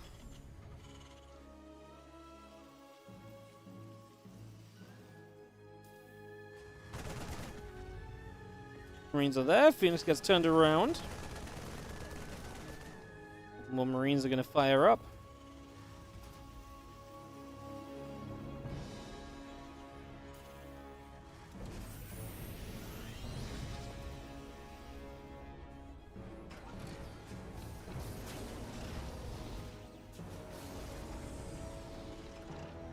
And we've seen the second siege tank sieging there against Impact, Combat +1. All of that continues to come through. Those upgrades so important.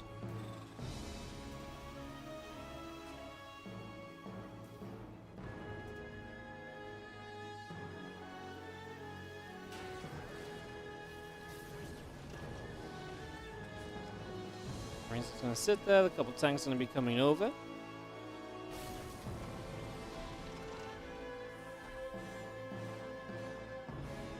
Marines and a Cyclone coming down this ramp. A few Stalkers just going to be out there. Go back and forth. Still got the Stimpack and the Combat Shield finishing soon as the missile turret hits the Oracle for a moment or so. A little bit of damage being done on that.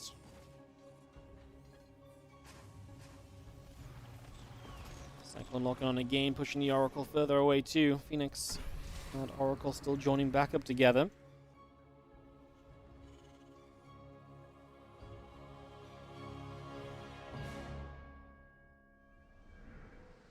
First one attack, combat shields, concussive shells, all of that continues through. They extend Thermal Lance and Colossus. Be on the way up as well as our Cyclone puts a bit more damage onto the Phoenix.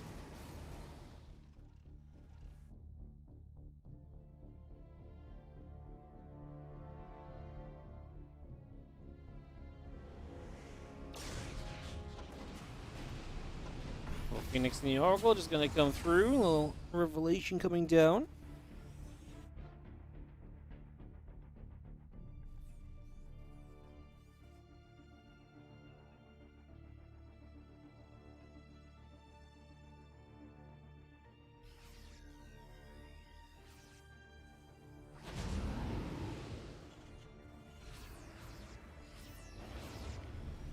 Bio loads up, obviously +1 is done here. We do see Classic on his way to Colossus, so going to be utilizing that tech as best as possible.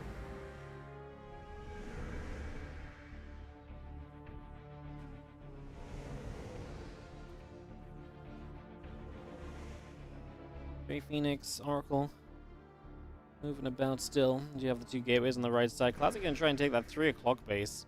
I kind of love it as like a, I'm hella behind, so let's just try and do something crazy. This is unfortunate though, because these medevacs just slipped around the back and the Phoenix just completely missed them. And Classic just doesn't see it, so the stim in is going to be very deadly. Pulls the pros very quickly once it's noted, but the battery goes down. ByuN going to depower the Robo Bay. Actually worth depowering because it slows extended Thermal Lance by a little bit. Now the Phoenix going to catch the medevacs. Okay, this wasn't too crazy for ByuN. Okay, actually gets a lot of Marines out. Oh my goodness, we actually kill a Phoenix, an Oracle. I thought this was going to be a lot of units just dying freely in the end, but no, he actually got value out of it. Got a lot more unloaded than expected. Classic. Again, playing that crazy kind of 3 o'clock location. Not much else to be doing right now.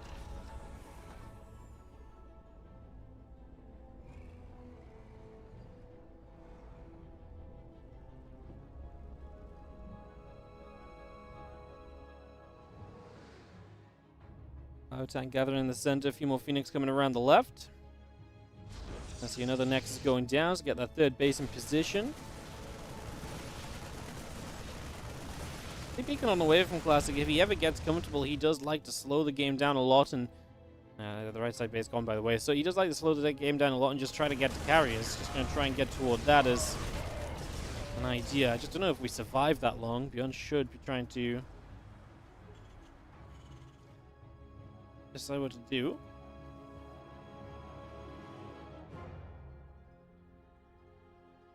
And just going to be seeing how it goes to Academy coming up. Tank and a few Marauders coming through too.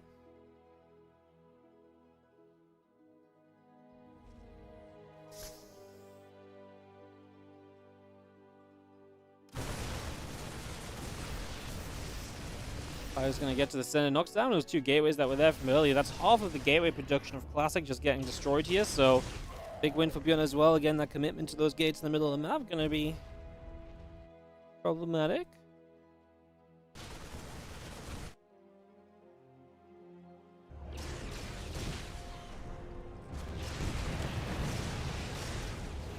He's coming through. A couple of SCVs getting knocked down. 6 workers falling. Vikings firing back. Couple of Phoenix getting shut down.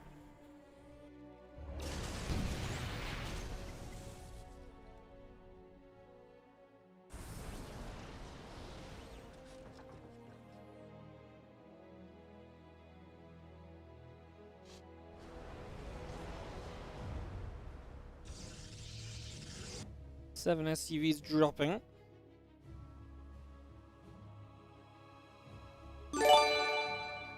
What's up, hello Zerg? How you doing, mate? Thank you so much for the 89-month resub. Welcome back.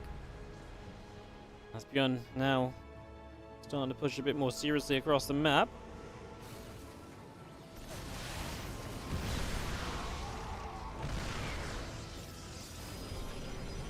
Things will be sieging up Bio Force, gathering together. A couple Tempests coming up as our Bio starts to push through. Vikings can chase back those Phoenix, putting some damage in. And the opportunity to start shoving up to the high ground here.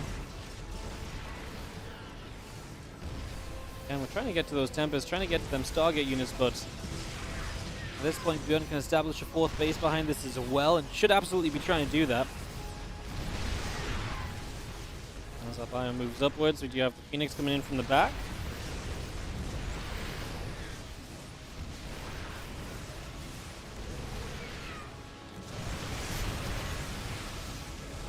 And we've seen the Tempest still pulling away once again. Just going to be seeing the rest of this Bio trying to stem up this Ram.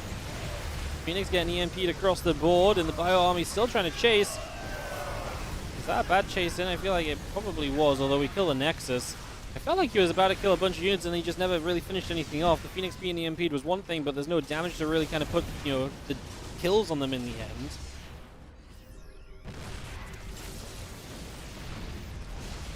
Obviously, the natural going down is a big issue, and it was one of Classic's 3 bases. Like, killing the natural, like, at this point sometimes means, okay, well, you still have a 4th base as well, but this game obviously never got to that point.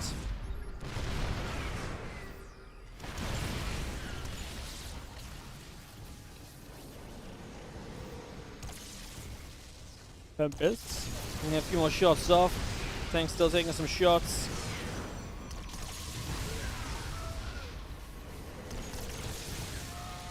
Not going to see in the end. ByuN is going to get pushed away. Those Tempests able to kill off the tank. Phoenix and the Tempest coming out. 2 more Tempests in production. Our Robo facility building through. Ghost going down. Another siege tank. Make that another one. This is just getting worse and worse and worse. As our Marines stem forward, going to try and get and will get a Tempest. Just now going to find themselves a few more SCVs as well. I mean, this game is one of those ones that I felt as though ByuN was kind of has kind of sealed the deal kind of earlier, but obviously he didn't really seal the deal. He put himself in a great position. I'm just waiting for him to put the final touches to it, but he actually has a lack of air units right now, which makes dealing with the Tempest a little bit of a problem. And so Classic can stay in this for just a little bit longer here than you might have expected him to. Set of rocks will go down. Tempest still pushing up. The tanks are going to pull further away.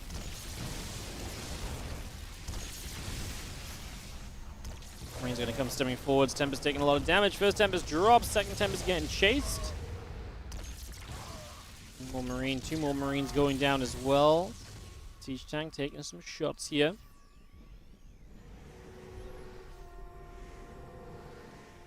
Reaching the 15-minute mark here now is ByuN, like I said, just struggling with the Tempest. Problem is, if you're getting kept back by the Tempest, the Colossus can do a lot. The thing is, there's nothing else on the ground apart from Colossus, so your Marauders should absolutely shred those. Problem is, there's nothing other than Marauders really in this army.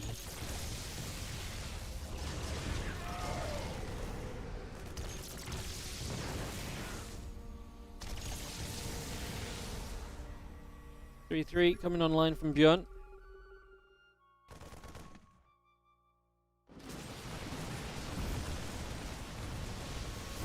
More probes getting knocked down. ByuN into the main base. Gonna go through and pick off a Forge. The Forge will go down. Robo Facility might be in some trouble as well. These Phoenix are still coming by. She's chasing down the Medivacs. As ByuN makes a dive through there, that kind of gets just cleaned up.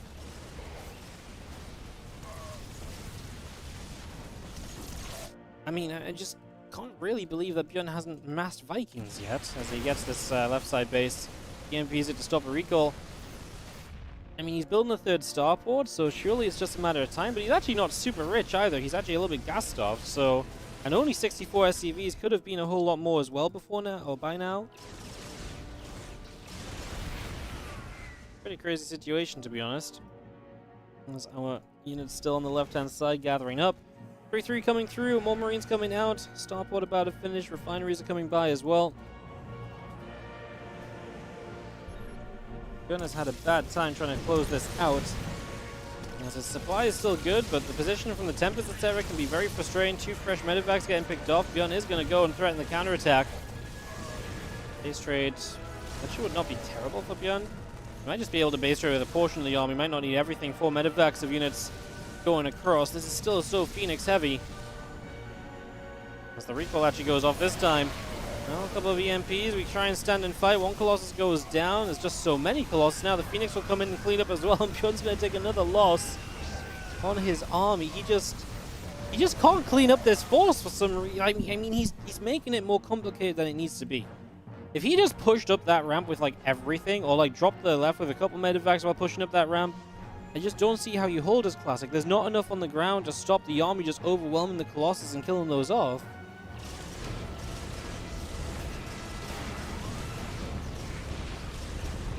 It's having a rough time trying to play cleanup, as now the Phoenix are going to push around the right side, and the supplies are going to be closer than they've been for pretty much the entire game at this stage.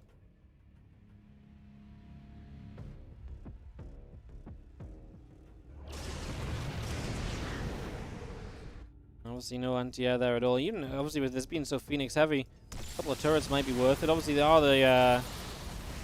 Well, this is actually interesting because now the Phoenix is out of position, so the Vikings are just going to get a cross-fight. The Tempest on their own. It's a pretty great starting point. The Phoenix will clean up the Vikings, yes, but the Tempest gone do get rid of a lot of the issues that ByuN has been facing, which is just the range that this army has had. With the range of the Tempest, it's been a little bit of a struggle to really get into good positions all of the time, so that's definitely been something of a factor. It's definitely one more thing to be considering. Marines get across, Phoenix taking damage.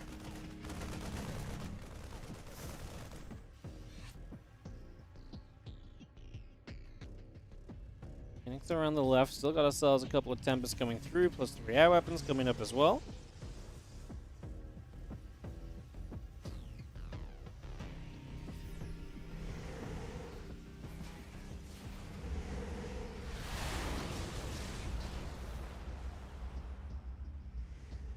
Phoenix still coming about. We're actually going to get rid of a Medivac already. And this turret's going to fire away. It's just these Phoenix that are creating such an issue right now. EMP trying to catch the edge of them to slow them down a little bit, to clean them up a little as well, but even that doesn't go very far quite yet.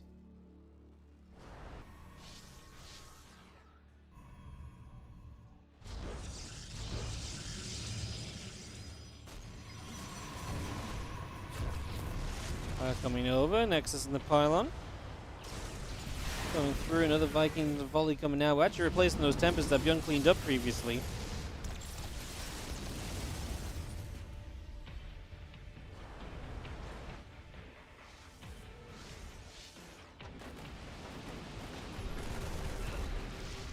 Getting rid of that Observer. Bio still unloading in the center. +1 ship weapons, 6 more Vikings still coming up as well.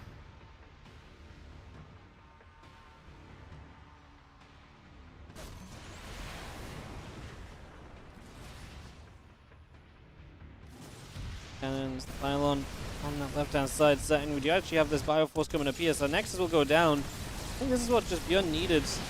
Maybe get the army to the left-hand side, because the army of Classic, you don't want to go running into it, but the army here was always able to hold the ramp when he had the bigger pushes coming this way. He breaks down that natural again. These are Phoenix. Be careful of the high Marine count. Marauder's picking away at a cannon. We do see the Colossus showing up, and then obviously the Marines have to go scarpering backwards. Classic is still slowly bleeding out of this game. It's just taking a little while to truly get there. I do think ByuN could have made this a lot easier on himself. I think some of the moves have not been necessarily the best he could have made. And we've also had the, as the Colossus goes down, the Tempest goes down. We also have the situation where you could argue maybe ByuN could have afforded something extra. Like, I mean, Ghost Bio kind of got the job done. Was it the easiest way to get the job done? Not necessarily. GG's. And that is going to be ByuN taking Game 5 of the best of 5. And moving to the finals to give us a TVP finals where he takes on MaxPax.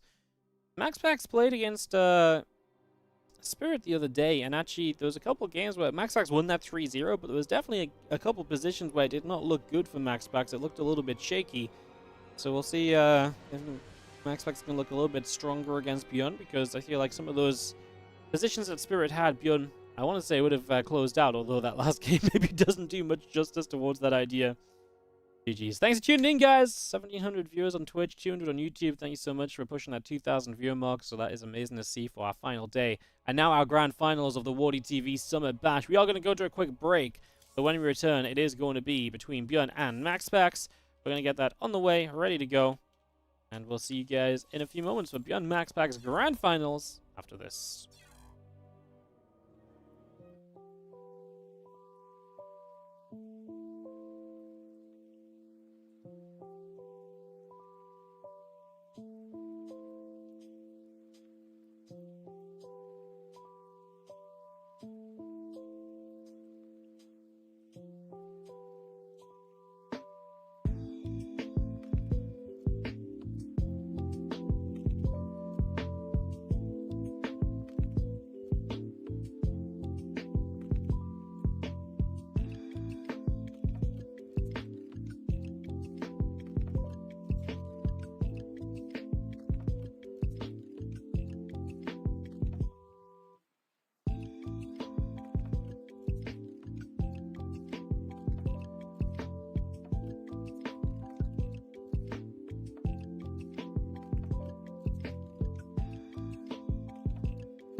Kind of a wild situation. I was just thinking about this, guys, but ByuN had such a bad start to this tournament. He went 1-2 against DRG, 0-2 DNS.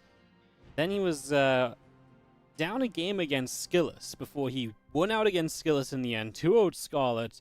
Came into the playoffs, 3-1 Oliveira, 3-0 Rogue, 3-2 Classic, and makes it all the way to the finals.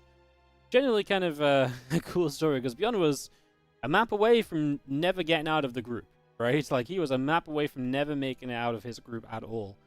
And here we are now in the grand finals with ByuN taking on the MaxPax, who looked pretty good in his group. Second place to Rogue based on some map score. His loss was to a Classic who, well, again, was looking very good. Would have been really interesting to see that rematch. But we are going to get ByuN MaxPax instead, which is always a good time. And kick this off and get this ready to go. As Ian M7, thank you so much for the 5 gifted subs. I appreciate it. Hope you're doing great. And thank you so much for gifting 5 subs out. Going over to BBB Dude, AX Sushi, and Najai, Bethani, and Egraim. Thank you so much for the generosity. Today's been a bonkers day for subs, guys. I think we're plus 30 subs or something. I think we started about 429. Now at 457. That road to 500 is very real, as is our grand finals of the WardiTV Summer Bash. As we get to the top left-hand corner, the blue Protoss player here on Ghost River is MaxPax. And in the top right, our red Terran player, Shopify Rebellion's ByuN. Let us know who you're cheering for in the chat. And just one opportunity for me here to just quickly say, if you do enjoy the stream, if you do enjoy the tournament, this is our grand finals, do support us. This is the only way we can run events like this, is through your support. So if you've got a Prime sub, consider subscribing. If you're watching this on YouTube as a VOD, hit the like button, subscribe as well. You know, those things help too. They help us to bring, more viewers, and hence more revenue to the videos, and hence more opportunities for us to run these events again in the future. We do have plans for an event late August into September, and we'd love to, again, just be able to put as much into that as possible. And that's truly only doable because of you guys supporting. So do support if you can. I know I've sold out quite a bit lately, but I just want to be able to afford to run more events. It's as simple as that. So, yeah. Support if you can. Really appreciate it. It goes a long way. As yo, Silas Scholar, thank you so much for the Prime sub. Appreciate that. Appreciate you. So, we have ourselves game 1 of this best of 5, and we wait to see what the plan is, as MaxPax is going to drop his expansion down. Obviously got to see ByuN just play a TVP series against Classic, a little bit of everything across that. It was a pretty interesting series through and through. As our Cybercore is coming up, and the Nexus is just starting. Factory coming in on the side of ByuN, Reaper coming through, Orbital coming up. That SCV actually gets nibbled down, so we lose an SCV to the scouting probe. That's not meant to happen. So that's a little bit sad. So ByuN's going to be a little upset on that one, I gotta imagine. Doesn't feel great. Let's do have the Adept now Chrono boosting out of that gateway, and we'll see that heading about in the next few. Alrighty. ByuN and MaxPax is always such a fun series. Always feel as though whenever you have ByuN versus MaxPax, it's almost always like, it's almost always a close series. It's never really an obvious one as who's going to win it or anything like that.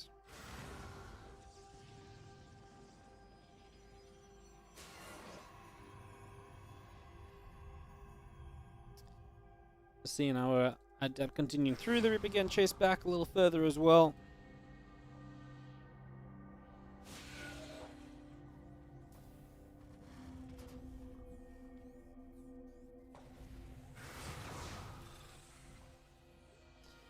Adept still chilling in the natural. We do have a couple Cyclones on the way out of this factory. So Cyclones coming through, about halfway done for the moment.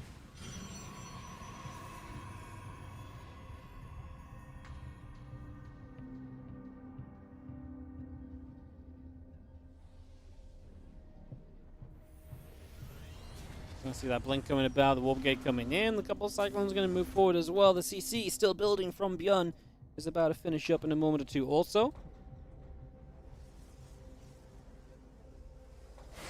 Those two Adepts are going to shade their way out into the center, so they're going to make their way across and try and put some damage out. As Yo Delitos with the £50 donation. Man, you guys are being freaking generous today. The last few days in general. Thank you so much for making it rain on the channel. Thank you so much. Crazy. Some love in the chat for Delitos. Thank you so much for the generosity, mate. Thank you so much. Get those Wardy hypers up in here as Blink is on the way from MaxPax, and yeah, I was just about to say the stats. MaxPax 136 to 140 against ByuN in games, but actually is a 41 to 39 advantage in matches. Either way you look at those stats, it's very close between these two. This is a historically even matchup. And like I say, I feel as though it often goes to whoever is feeling better. But lately, I would say that's MaxPax. To me, ByuN has not been his 100% self lately, but here he is in the grand finals, so. Stalker's just going to go wandering forwards. Pull them together as the blink is done, and MaxPax with the 3 gateways of pressure coming through. Seeing what he can do very shortly. ByuN prepares the bunker on the natural expansion. Gets another barracks up. He actually has this Reaper here just watching for the third, trying to get an idea of when that might come into play. Just going to see that Stalker coming through, and the Reaper going to get chased down at that left-hand side. How much better is a regular donation compared to a subscription? When you sub, we get about 70% of it. But there's the benefit of you getting the subscriber benefits, such as, you know, the ad-free viewing and stuff like that, and the emote usage and stuff. Donation, we get like 90 to 95% of it. But the benefits that you get for subscribing are definitely real. I would always suggest you subscribe if you use the Twitch chat at all, or if you watch on Twitch a lot and you don't have Turbo or something. I would absolutely recommend you subscribe and turn the ads off and stuff. 100% of the time.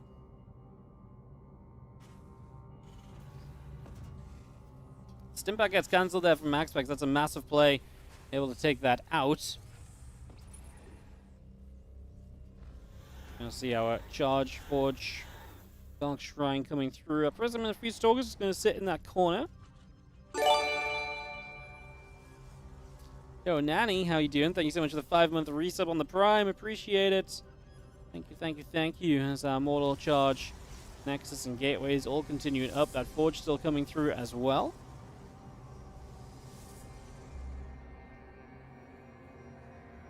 +1 attack coming up on the side of ByuN. Those probes still popping out. Gateways coming through.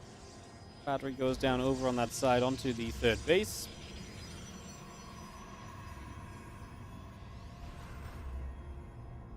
This ByuN army is about to arrive here from the middle of the map, by the way, so it's just going to come through. DT is here. Scan will kill that DT. ByuN, and we get the siege tank set up. He's going to go diving onto the pylon in the natural. If he gets that pylon, battery, robo, and 2 gateways depowered, disaster for MaxPax. Okay, the DTs are putting some work in across the map, but ByuN just walking into this position.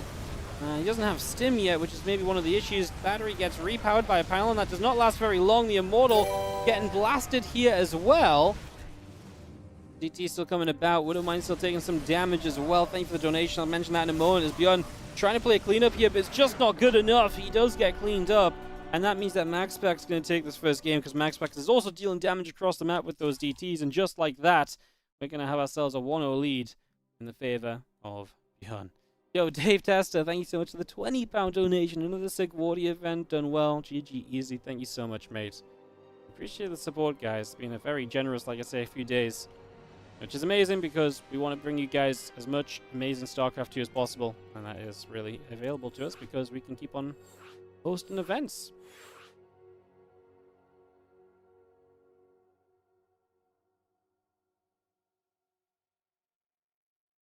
Alright, we're going to be heading into Game 2 in a couple of moments. Thank you again for the generosity, guys. We get into the second game as soon as the players are ready. Just waiting for MaxPax to click start, and there it is. As, yeah, that got a little bit hectic pretty much straight away. The Dark Shrine of MaxPax coming in big, ByuN committing. Just not quite having it. Had enough to kind of get going, but not quite enough. Get going all the way.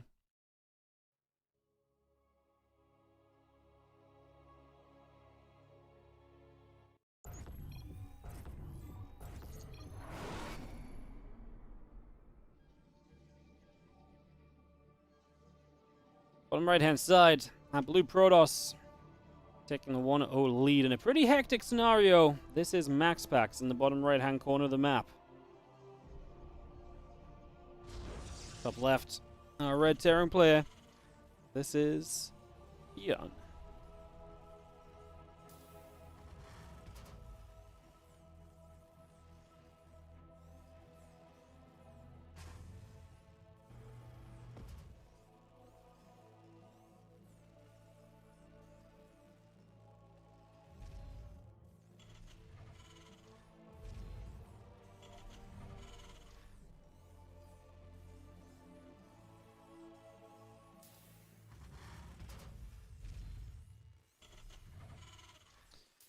So, get ourselves set up. Probe coming across the map to scout as MaxPax settles into his 1-0 lead.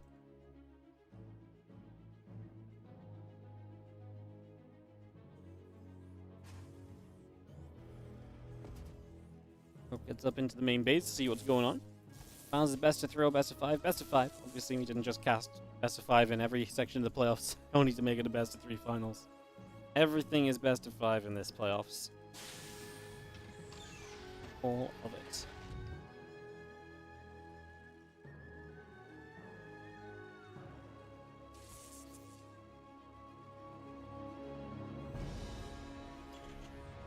The factory drops into the main. Get that up and running. So factory coming through, Nexus coming about.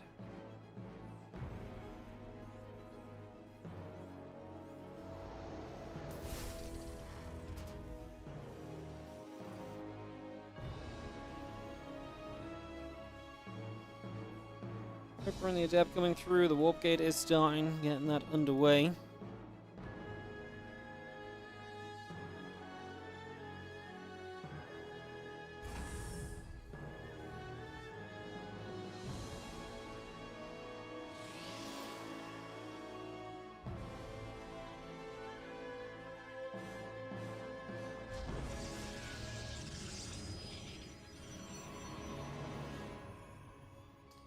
Character coming up, CC coming about.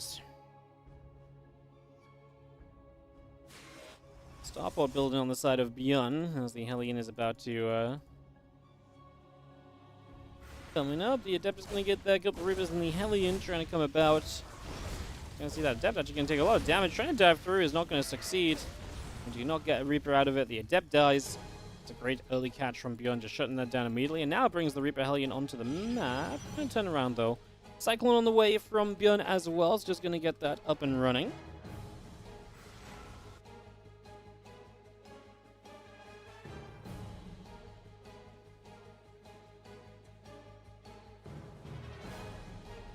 Headed back on the way. The Cyclone, the Marines coming through. The command center of ByuN is about to finish. A couple of assimilators on the way out here from MaxPax as well. So we continue to bring those up about halfway through. The Phoenix of MaxPax coming in as well as our warp gate.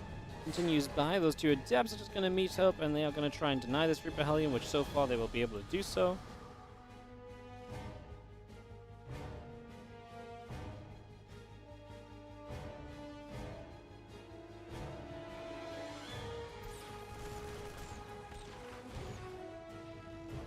The Cyclone actually getting some damage on the Phoenix. Low HP Phoenix means easier targeted if it lifts anything up at some point.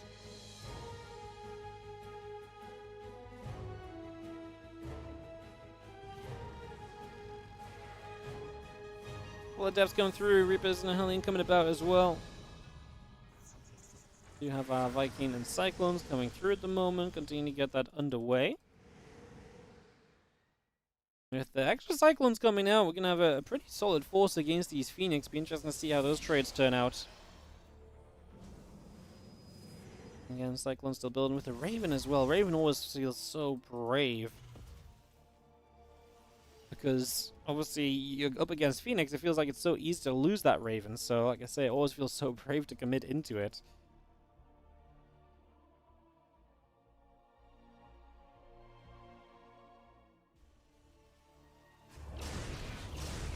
It's going to come about. A couple of SCVs going down.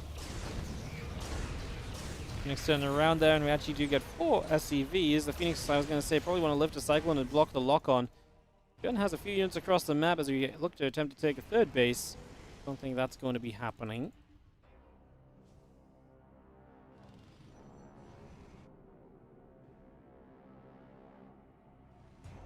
Interference Matrix about to finish. The Raven and 2 more Cyclones coming about as well.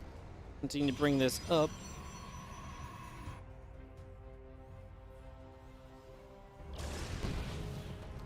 Just going to grab one more SCV in the main.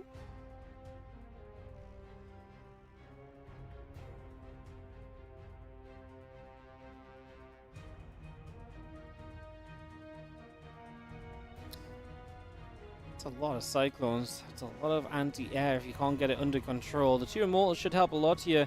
ByuN adds on an additional factory as we continue to play into mech. So he's going to play a completely different style here for this game. That is absolutely wild.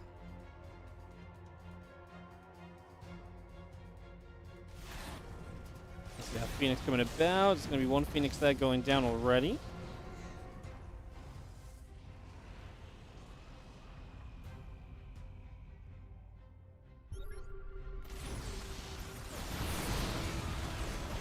We've seen our one dead getting picked off. The Viking coming forwards. Here come all these Cyclones. They've got work to do. The Interference Matrix hits both Immortals. And the Cyclones just don't have the DPS to be that scary, do they?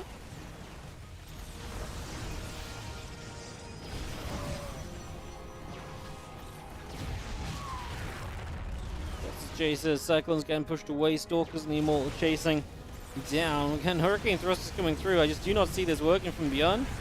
He's got a bunch of Cyclones and not much else, and MaxPax is walking up against it.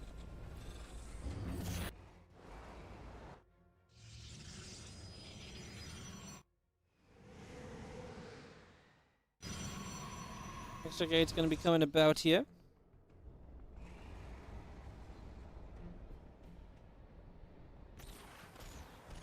Next one's going to be there. Phoenix getting pushed up to the top.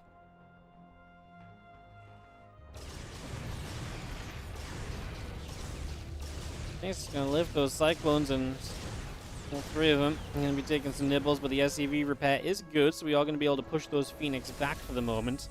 Those Phoenix get pushed back off of this.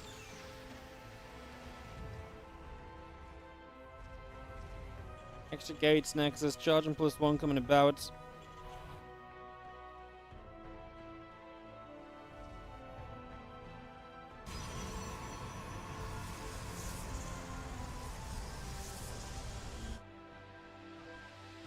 Cyclones, Viking, and Raven coming back around to the bottom again. +1 charge, continue to come over.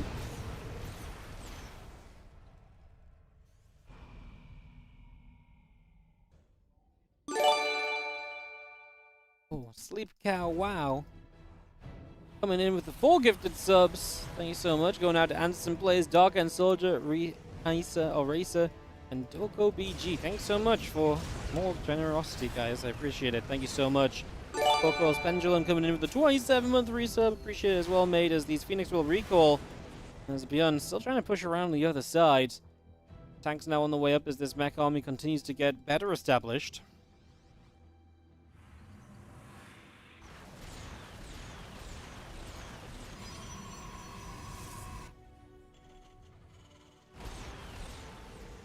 Second's gonna hit the rocks.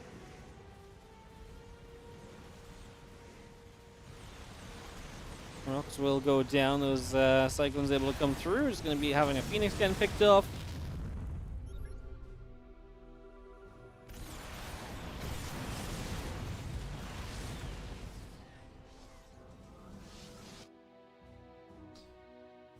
Cyclones pulled back once again.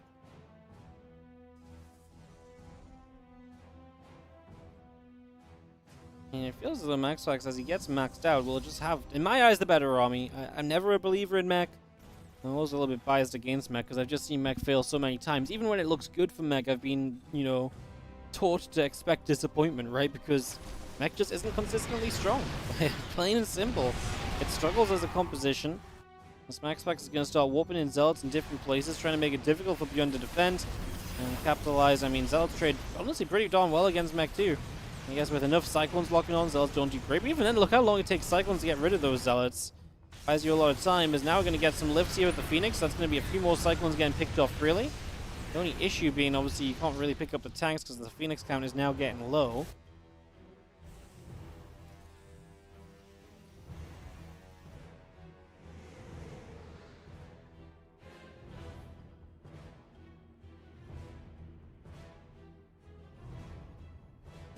Next on the bottom, we do see a couple mortals, and the Archon still coming up as well.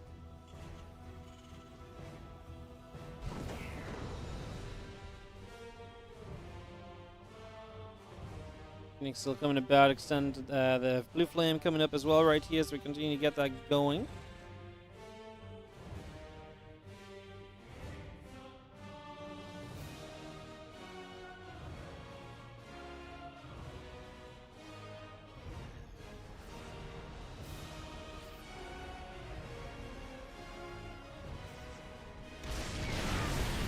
Shots coming out, the Archons and the Zealot's going to get blasted back. I mean, the problem is the tank lines, and the tank position is going to make it very difficult.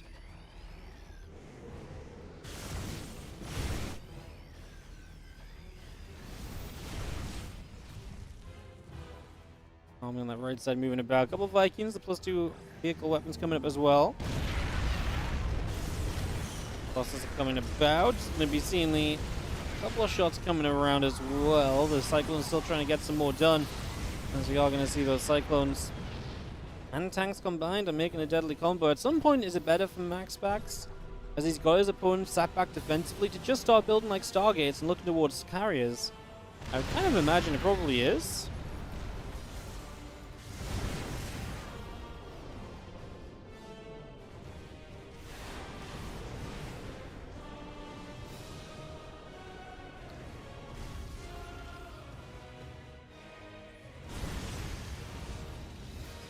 Coming through, a couple more units getting warped in from MaxPax. Obviously, both are maxed out here as MaxPax gets Disruptors and Blink. +3 attack, +1 armor on the way. There's the Fleet Beacon. So we are going to start long-term planning towards that kind of, you know, deeper Stargate play.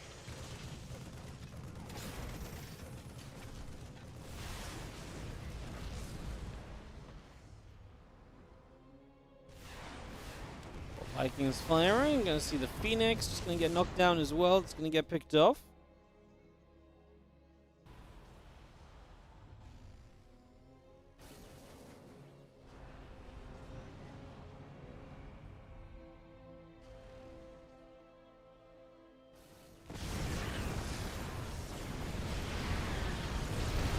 Shots coming through. The siege tanks are firing, and that again just means that you can't really get forward with those immortals. Now ByuN is pressing through the map. MaxPax has to figure out a way to engage this or to start slowing ByuN down again, because ByuN is coming quickly to the other side. MaxPax is going to come from 2 angles, it seems. Okay, a few Zealots and Immortals around the back, as we do see already the right side army kind of getting crushed a little bit. These Immortals close the distance on the siege tanks from the left, though, and that is going to be a lot of cleanup. Now Zealots get in from the right side, and the flanking move from MaxPax nets a 50 supply lead. All the tanks are absolutely demolished. It started off on the right side. It looked as though ByuN's army was doing very well, but very quickly it became apparent that was just not the case. And GG, MaxPax takes a 2-0 lead here in this best-of-5 grand final, and is a map away from just cleaning this up. Alright, so MaxPax 1 map away from clearing up house. He'll be hosting this in for us here in just a couple of moments.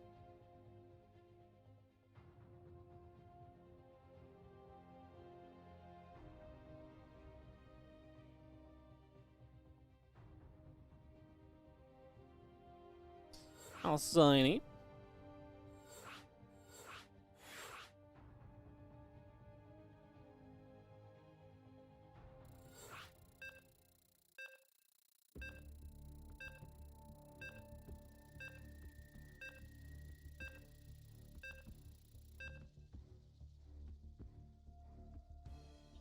And our players in here. As Alcyone will go load up. Can ByuN bring this back, or is this just MaxPax getting too far gone?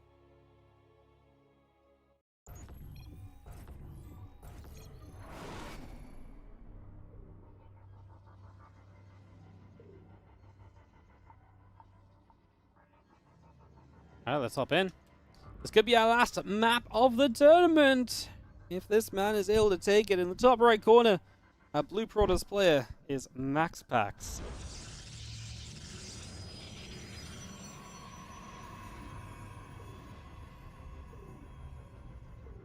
Bottom left, our Red Terran from the Shopify Rebellion is ByuN. Can he bring it back a game? Get this series back on track, or what is the plan going to be?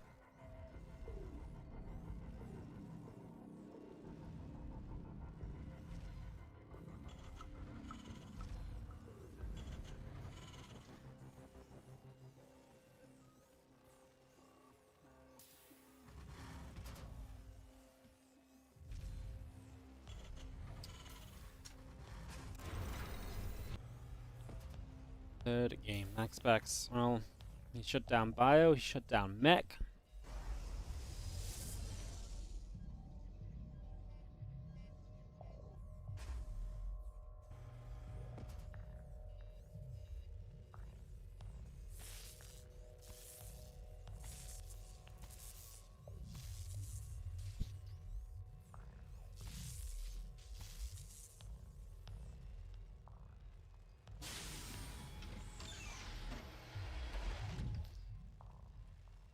Well, Proby coming back over. Reaper in the orbital coming up there as well. Just getting that underway. Bring that online.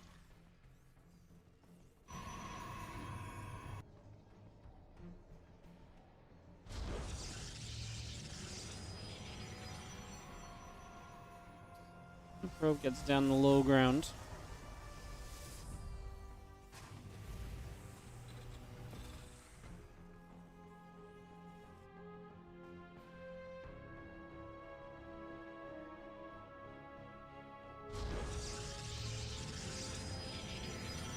I see that Baron dropping in. Again, the Reaper coming across the other direction.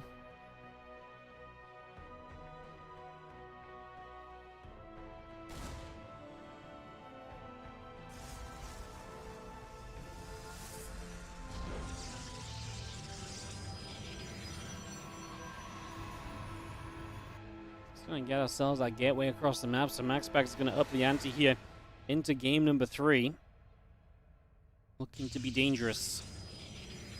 To get set up.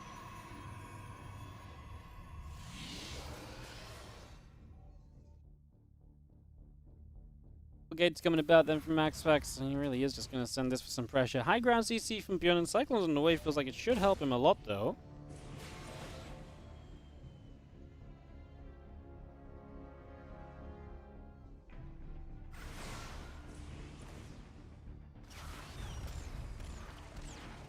Cyclone's coming over. The Adept is going to get chased a little bit. Adept is going to go down. So the Cyclone's seen now. MaxPax can figure out what he wants to do. Man, Cyclone and Concussive Shell Marauders on the way up. Isn't that just a little bit crazy? Yes, it is.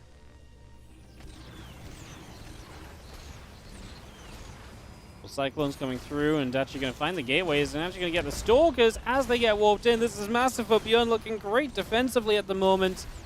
Well, this is looking really bad for MaxPax, bleeding out a ton of units already.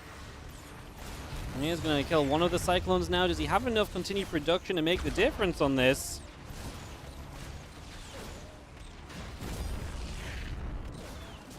Cyclones, Marauder, and the Reaper still going through. The pylon will go down. And that gateway is going to go down as well. Well, ByuN gets the cleanup here.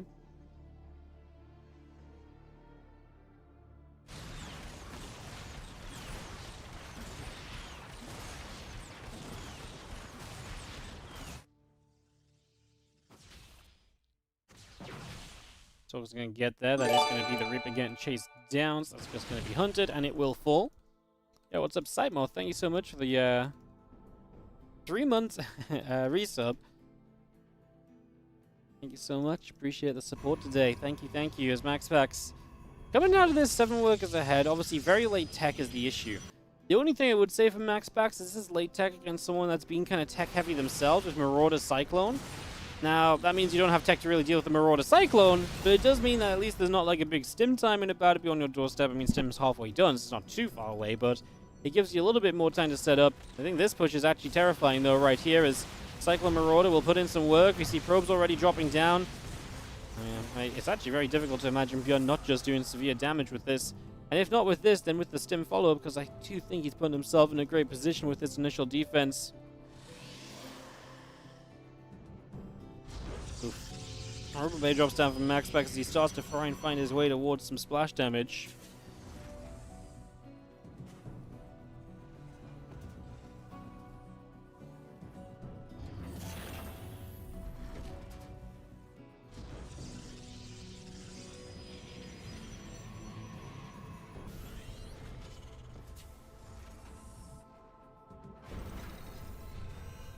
Stalker's coming through the center, coming past the watchtower.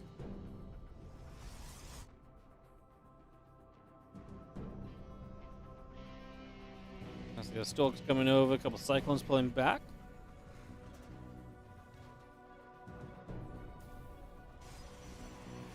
I think it's about to be done. Combat shield's coming up from ByuN as well, continue to get that going.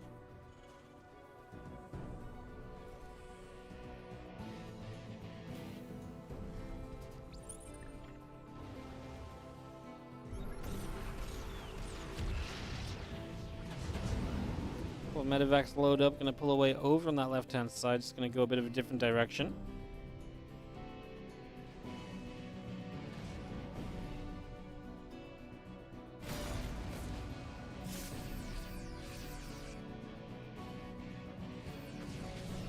So let's come in, this is gonna get that SCV.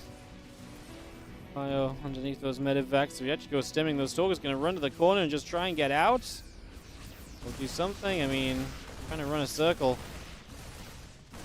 The cluster shell's already been here. We're going to get one, we're going to get two. The third one might get away, but doesn't really matter. ByuN is up, almost double the army supplies. He pushes across the map currently, and he looks to just get the aggression not going.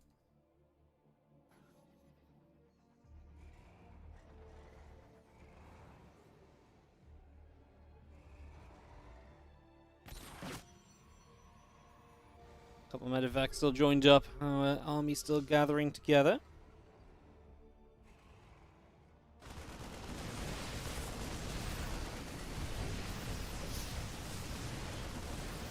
Comes across. Pylon will go down. The Assimilator taking some more damage as well. There goes a Sentry. The Immortal also going to get picked off here. So that Immortal goes down. ByuN has so much stuff. The Colossus does not seem as though it's going to have much of a chance to survive. We get rid of the Immortal first. Now the Colossus is going to be on the dock.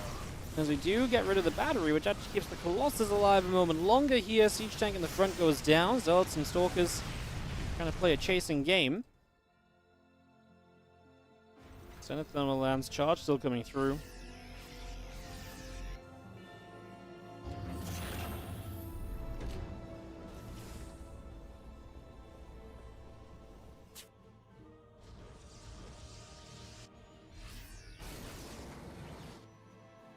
Tank gathers up. We do see ourselves the gates and the Templar Archives coming about. Sentries joining up as well as MaxPax tries to survive here in this game 3. A 2-0 lead, not the super desperation situation from MaxPax, but obviously wants to try and give it his best shot still.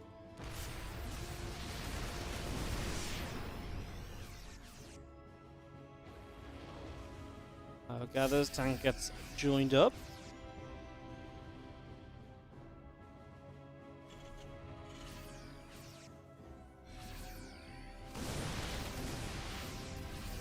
Get that bio gathering in, the Medivacs joining up, the Ghost Academy coming through, the Armory coming in.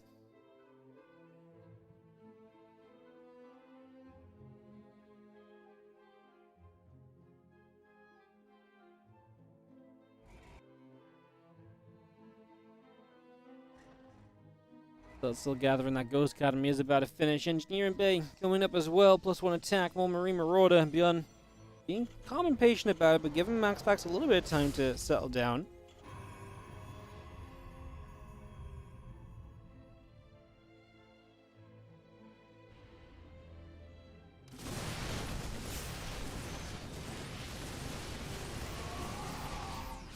Gets over that. A little bit of a cleanup.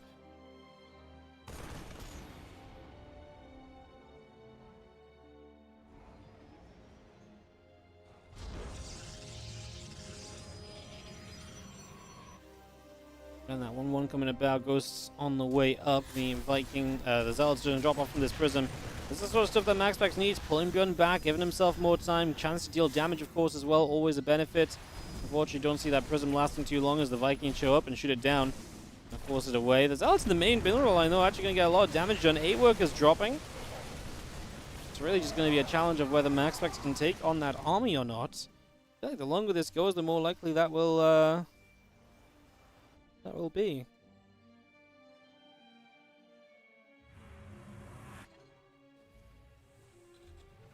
As it sets up, just going to lift off. +1 ship weapons coming through, +1 attack and armor continuing by as well.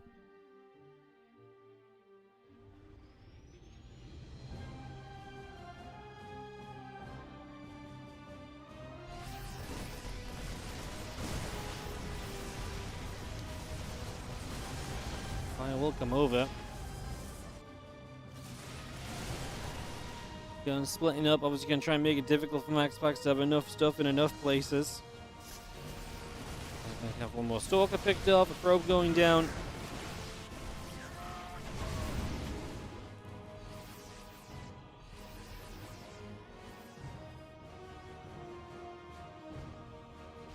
And Starport Barracks Ghosts will continue to come up. I'm going to get onto those rocks.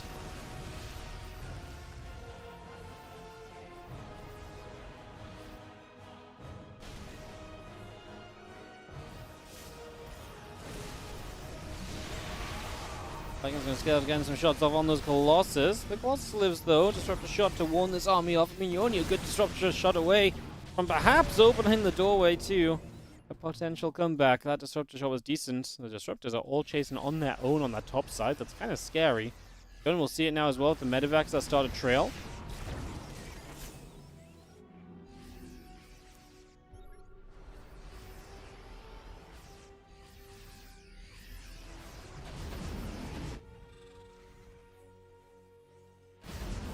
Medevacs load up. We are going to come around to the top left-hand side.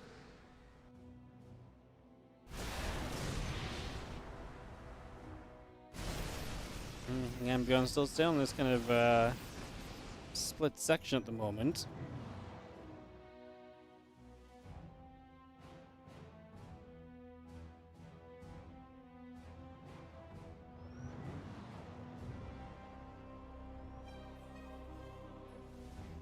Commanders coming about, Fusion Core coming in. Fire going to get there. Nexus goes down. +2 attack, +1 armor on the way up as well. MaxPax, as he is maxing out, he has money in the bank as well. This is not really a ByuN lead anymore, I don't think, as our Stalkers will start to trade out here. Colossus and Disruptors looking good. Clipping a couple of units on the edges. I mean, the biggest challenge for MaxPax is stepping off of these 4 bases and toward base number 5. I think that's going to be what he struggles at, but he takes a beautiful fight here because he just has a good split of units. Gets a lot of shots off with the Colossus. Yes, he loses the front line, but the Colossus is still in the back dealing damage. Meanwhile, this fight on the right side looked good for MaxPax too. Absolutely fine defensively. And he might be able to start establishing the gold base for his 5th. That is going to be a pretty spread out scenario, but maybe that is just... It's kind of rough because your opponent has the middle of the map, so defending the gold actually isn't super pretty. So maybe you actually take the 5th. I think you want the 5th on the top side.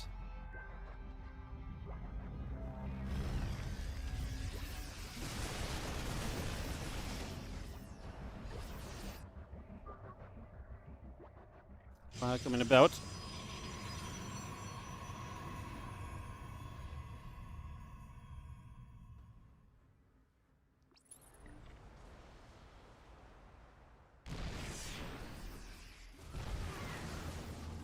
Let's see those disruptors firing about. ByuN's going to try and come across. Another disruptor shot trying to come through.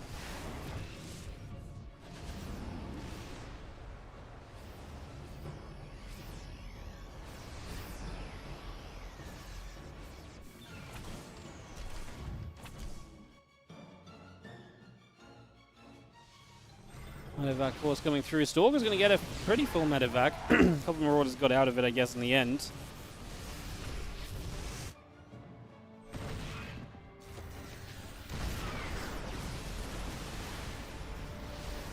Viking's going to chase. Colossus goes down.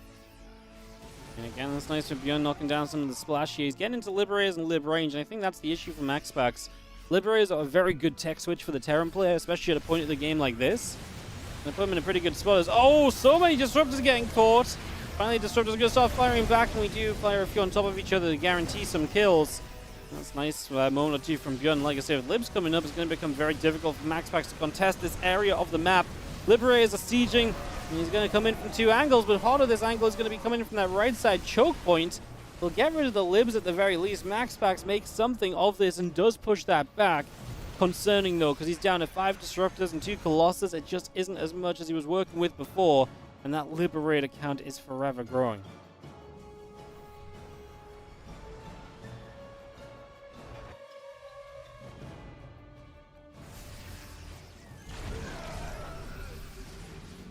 The Liberator is sieging up as you see the Disruptors coming through. ByuN getting struck here.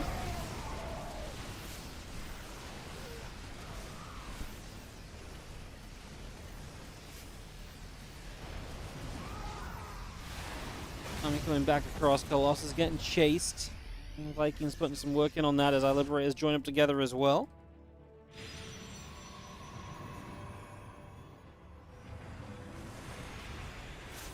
MaxPax's supply is starting to drain a little bit. I mean, he's taking some decent fights, but I think in the end, you're just going to find a Terran who got teched up very nicely. And you got held off of your own 5th base for a very long time as well. And a lot of units just spread out here.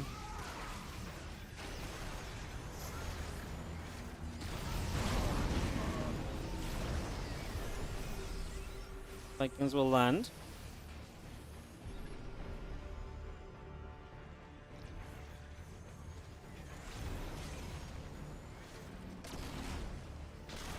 Liberator is firing, a few probes going down.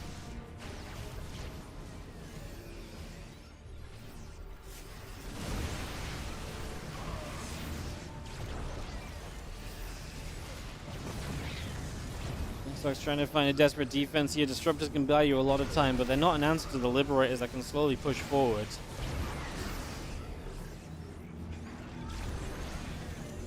Another Disruptor shot. Those Libs stay in siege, pushing further in. The MPs will come to help chase this back, and this is the issue with the gold base, right? How do you mine from it when this is going on? You just don't. And that means the 5th base is likely going to go down here. And MaxPax is just getting chipped away at in terms of his situation. Does not feel as though he's going to be able to stay in this for too much longer as ByuN. Again, it's that Liberator count. There's no good answer to it. In a different game, a better set-up game from MaxPax, a faster 5th base, you can afford some of the answers to it, right? The Stargates and Fleet Beacons. And like this little counterattack, because let's face it, you're not winning the straight-up fight, it doesn't seem. So knock down the gold base of your opponent. But MaxPax knows as well that this is not going anywhere. And ByuN is going to keep our grand finals alive with a victory here on Alcyone. Took a very good lead in the early game and took a long time to close it out, but he got there in the end and is able to keep us going into game number 4 in a couple of moments.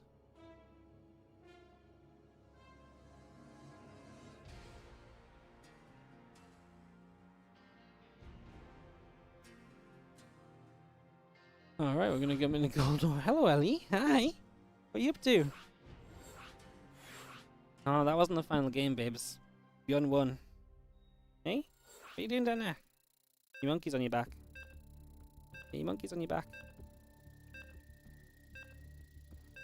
Alright guys, game number 4 coming up as we jump into Golden Ore. Yes, doggo. Pretty great. You know, Ellie, you getting compliments. You want to show everyone your monkey? I can quickly do that.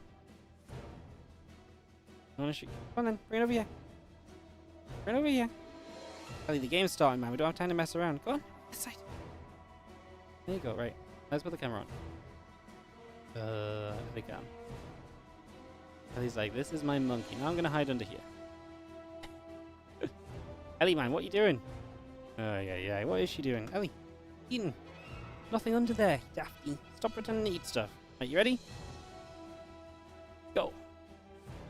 Alright, in the bottom right-hand corner of game number 4 here on Golden Aura will be the player who still only needs one more map to close the series out. It is MaxPax.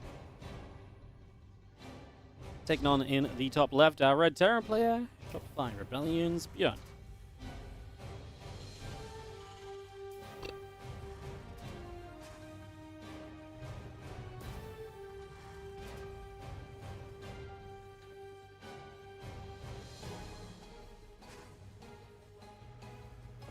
Can ByuN take us to all 5 maps in our finals? Both of our semis went to 5 maps. It would be incredible if our finals did as well.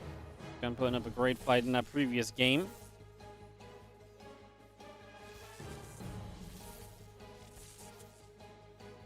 Let's see if he gets there. Probe gets turned around, pushed away for the moment.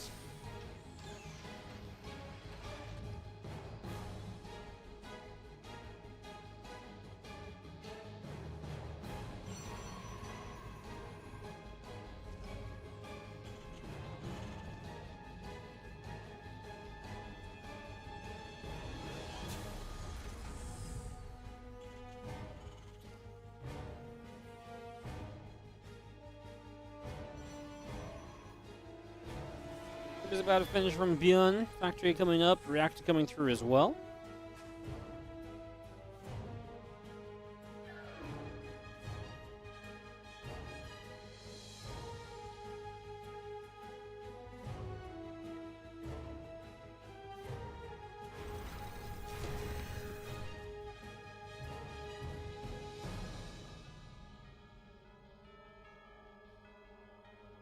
Flip it around to the bottom side. Just going to be seeing Twilight Council coming up. Next is coming through.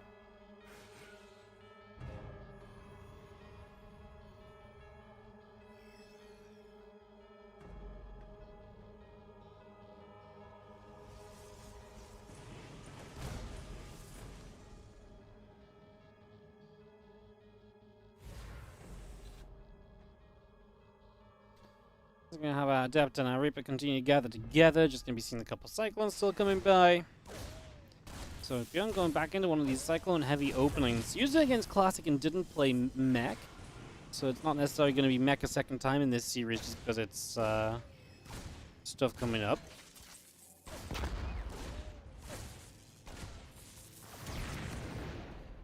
It does go down as those probes chase it and grab it.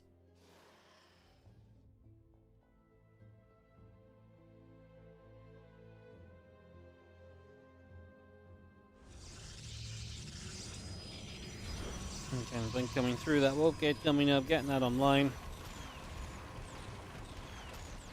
Gonna see those Cyclones able to come through and start trading though, and this is where ByuN can find some value in these early stages of Golden Aura. Big map, and you don't usually expect kind of early aggression from a Terran, but this is going to work out.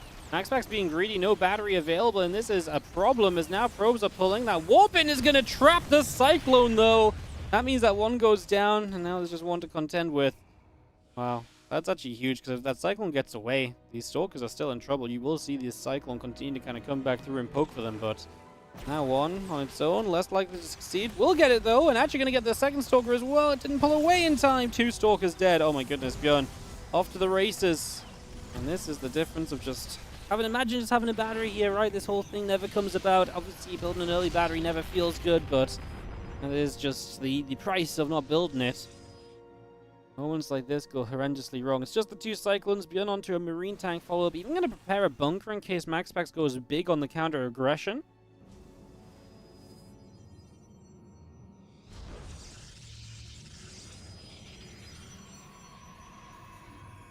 I see a few Stalkers continue to come about here.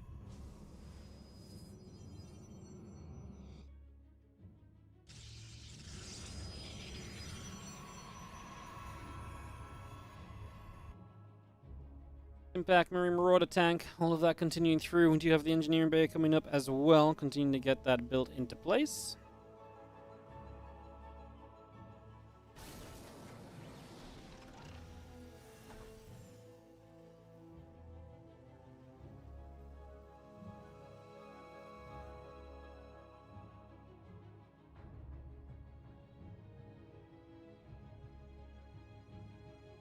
Impact Combat Shield +1 still coming around. Obviously getting into that big bio follow-up could be absolutely huge.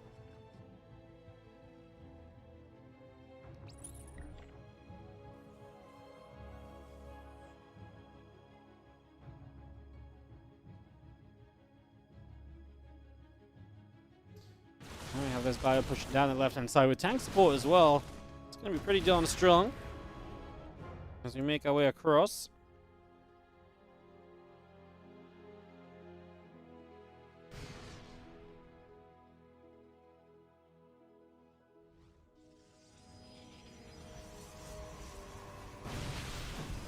Needs to come about. We see a little force field going down. Both those force fields dropped to buy some time, stop the setup, but the scan and the tank's target fire the stalkers to knock those down as well, so those get blasted. And we just start a leak. A couple units up into this high ground. The Nexus will be under fire. And ByuN going to reposition 2 of these tanks, which, well, we've got ourselves charge about to finish, but I'm not sure we can get enough charge lots up to make much difference. I like the few going around the top. They're going to try and get on top of the tanks and maybe cause friendly fire. We'll force ByuN to have some target firing, but I mean, this Nexus is going down. And this is just the start of this game, and there is a tanker, guys. So, I mean, get rid of one. But, I mean, this game start was just so good for ByuN. Getting so many units early, those Cyclones walking into the natural. And just like that, it kind of set us away in the right direction, didn't it?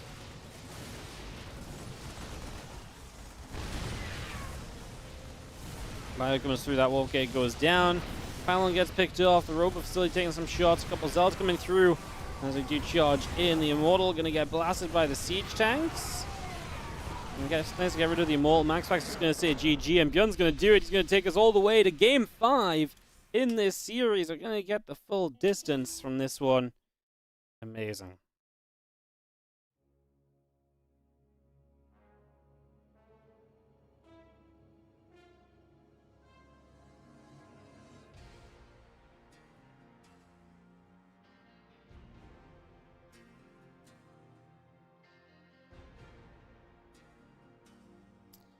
Alright, we are going to head into game number 5 then. Final map of this series is going to be... Let me scroll up and find.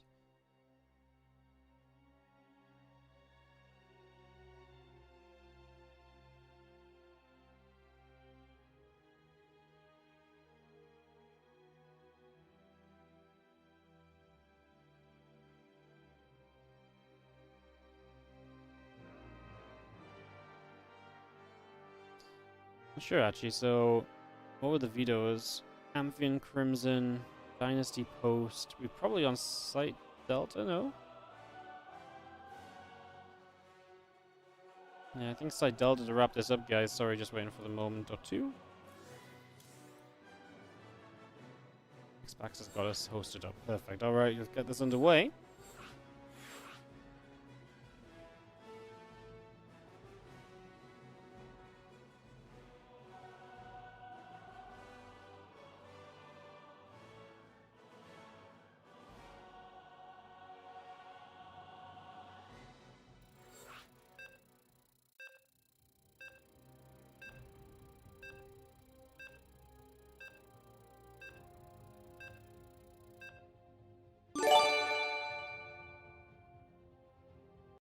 What's up, Gross Papa? Thank you so much for the 2-year resub. Appreciate it. Thank you so much.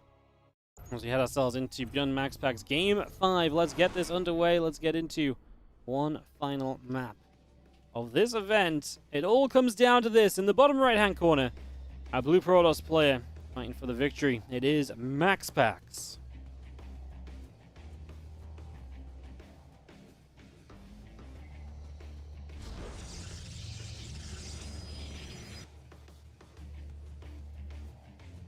In the top left, our Red Terran from the Shopify Rebellion is ByuN, bringing it back from 0-2 down. We get a Game 5 here in the finals.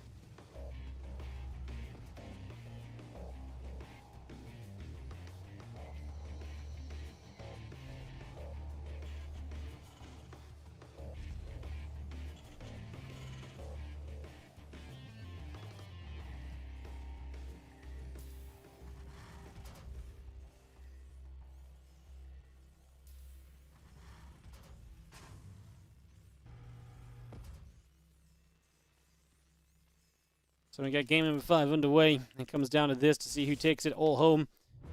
ByuN dropping to that 0-2 deficit, but bringing it back strong, just hitting early and kind of getting MaxPax into troubling positions.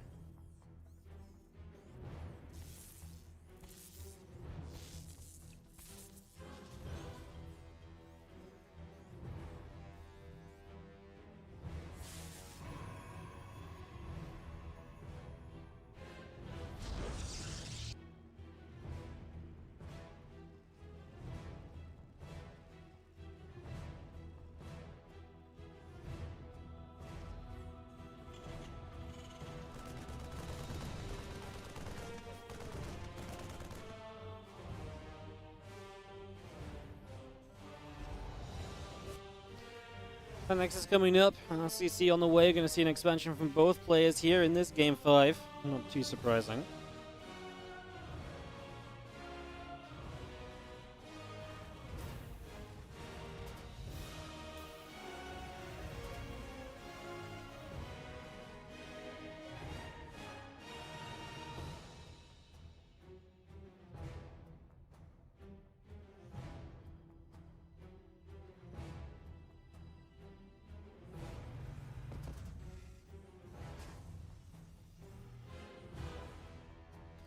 Twilight Council coming in. That next is about to finish. Depth coming through. The Hellion and the Commencement coming up. Starport on the way as well.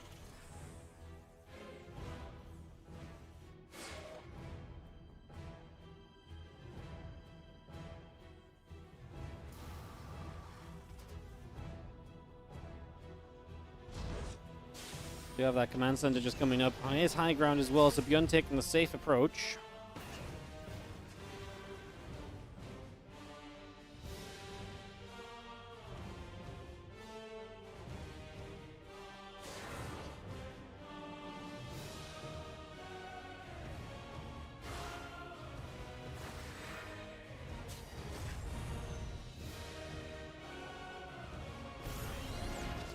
One locks in, just going to be seeing the Adept getting chased a little bit.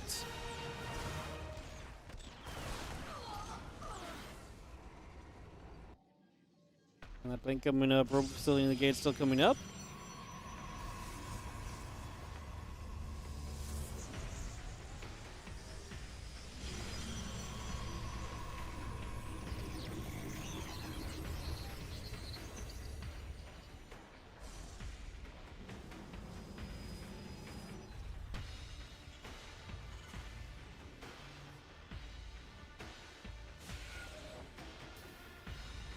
Just going to shade through into the natural and toward the main base. I was trying to pick up information here.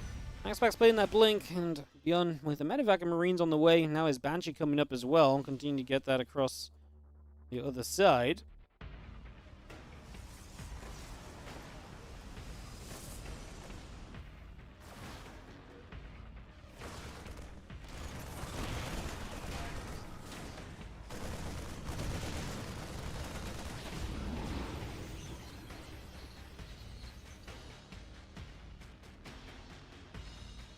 Medevac still coming over with these Marines, just not able to do too much there, so just going to back it up. Doesn't want to get too aggressive when Blink is available, right? Don't want to mess that up.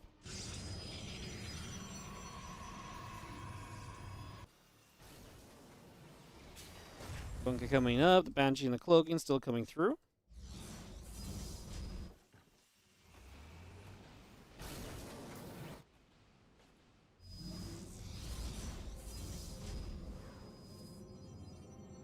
More Stalkers just warping in off of the Prism.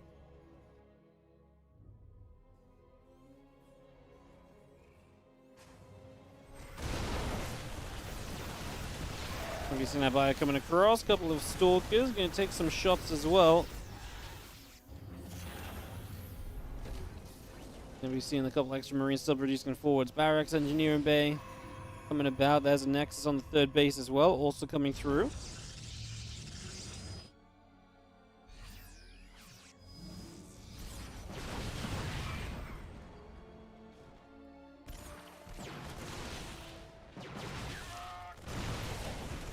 I will fight a couple Stalkers getting shoved away. I'm just going to see the Immortal and the Nexus coming up.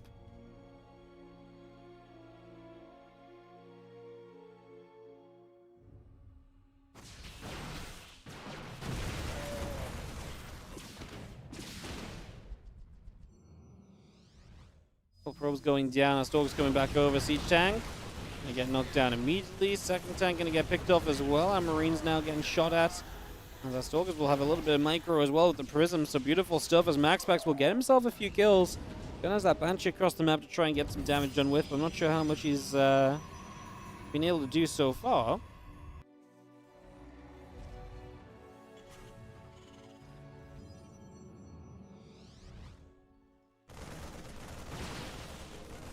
Stalkers will try and go after the bunker here. In the bunker is going to go down. A couple of Marines getting shot with it. The Bioforce still coming through. The Stalkers getting pushed back.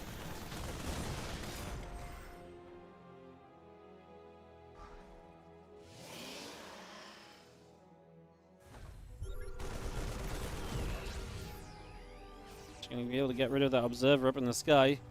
Take that out.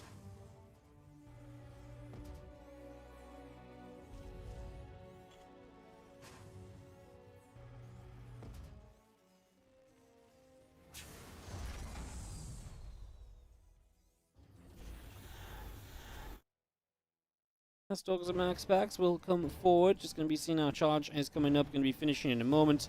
Going to give MaxPax a lot more fighting power on the map, of course. That charge really does power you up in a big way.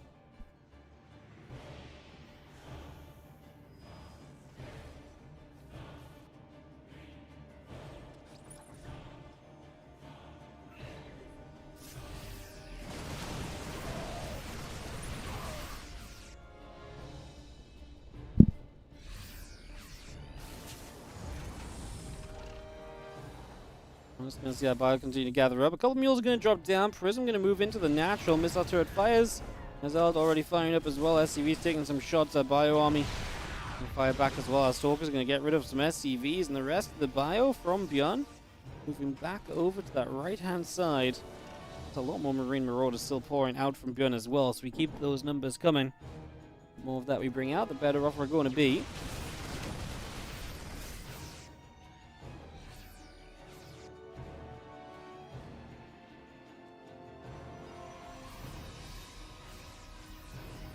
Stalker's going to gather back on the right. We do have the Ghost Academy coming up from ByuN in a couple of moments. Is going to get that on the way as well. So obviously Ghost, big addition. Everyone's just kind of teching up here. This Game 5, finals of the Summer Bash. All comes down to this map as you do see ByuN trying to push on the other side. And no splash damage in sight from MaxPax. Without splash damage, it does not seem like a terrible trade. Forces the Super Battery. It's going to stop ByuN a little bit here. We'll have a few more units popping up around the third base.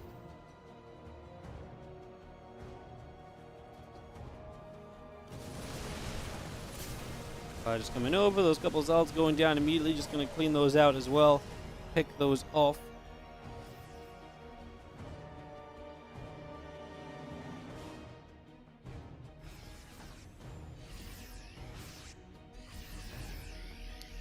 Fire still coming through, the medevac's going to be there to try and help out as well.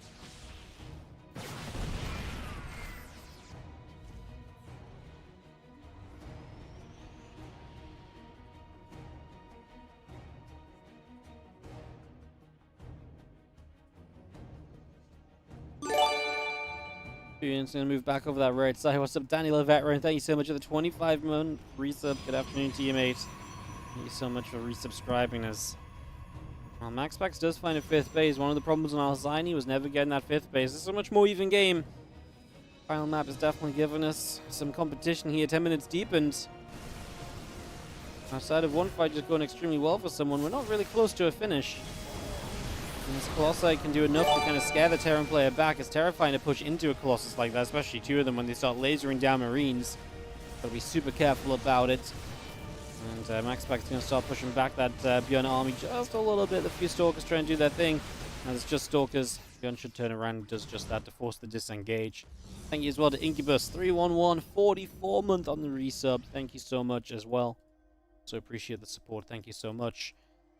Well, Medevac's going to come boosting around the bottom left-hand side of the map, so they're going to go over in that direction. And Nexus on the 6 o'clock here as well. Just going to bring that up into play.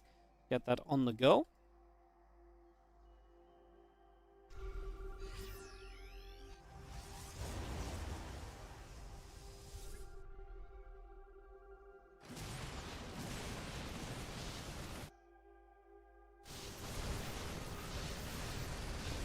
So yeah, ByuN is going to get a big drop in the main base. This is absolutely huge from ByuN. Actually going to depower the Forge as well. So it's not just going to do probe damage, it's going to do significant delays to the upgrade and some gateways also. Now ByuN pushes on the front. There's no splash damage on this split army of MaxPax, so he can't deal with it. Uh-oh, problems abound, as this is going to be a big issue. Another disruptor shot coming through. Assimilator going to get picked off. We're going to re-engage forwards. The bio on the right side, picking away at some zealots, going after some probes. Other zealots are going to come charging forward as well. Vikings still pulling back, trying to stay away from this.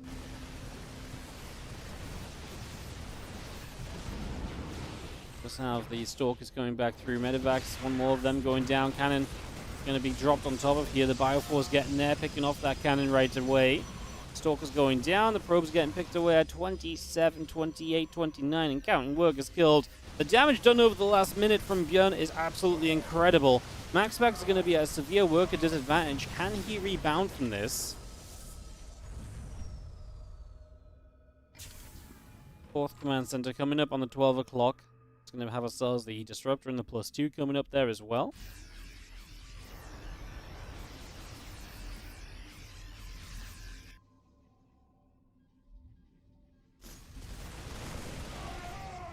Fire coming over, just going to be seeing our SCVs coming about as well now.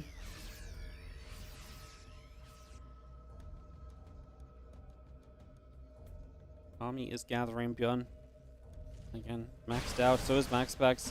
Definitely like the last few moments from ByuN, now clearing up some of the units around the map as well. Again, looking to complete the reverse sweep in this finals. Was down 0-2.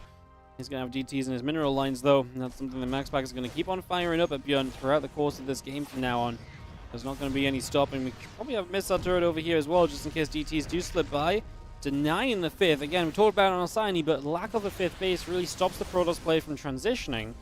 These DTs are doing good damage, and that's big because it slows down the Terran transition towards something like Liberators as well.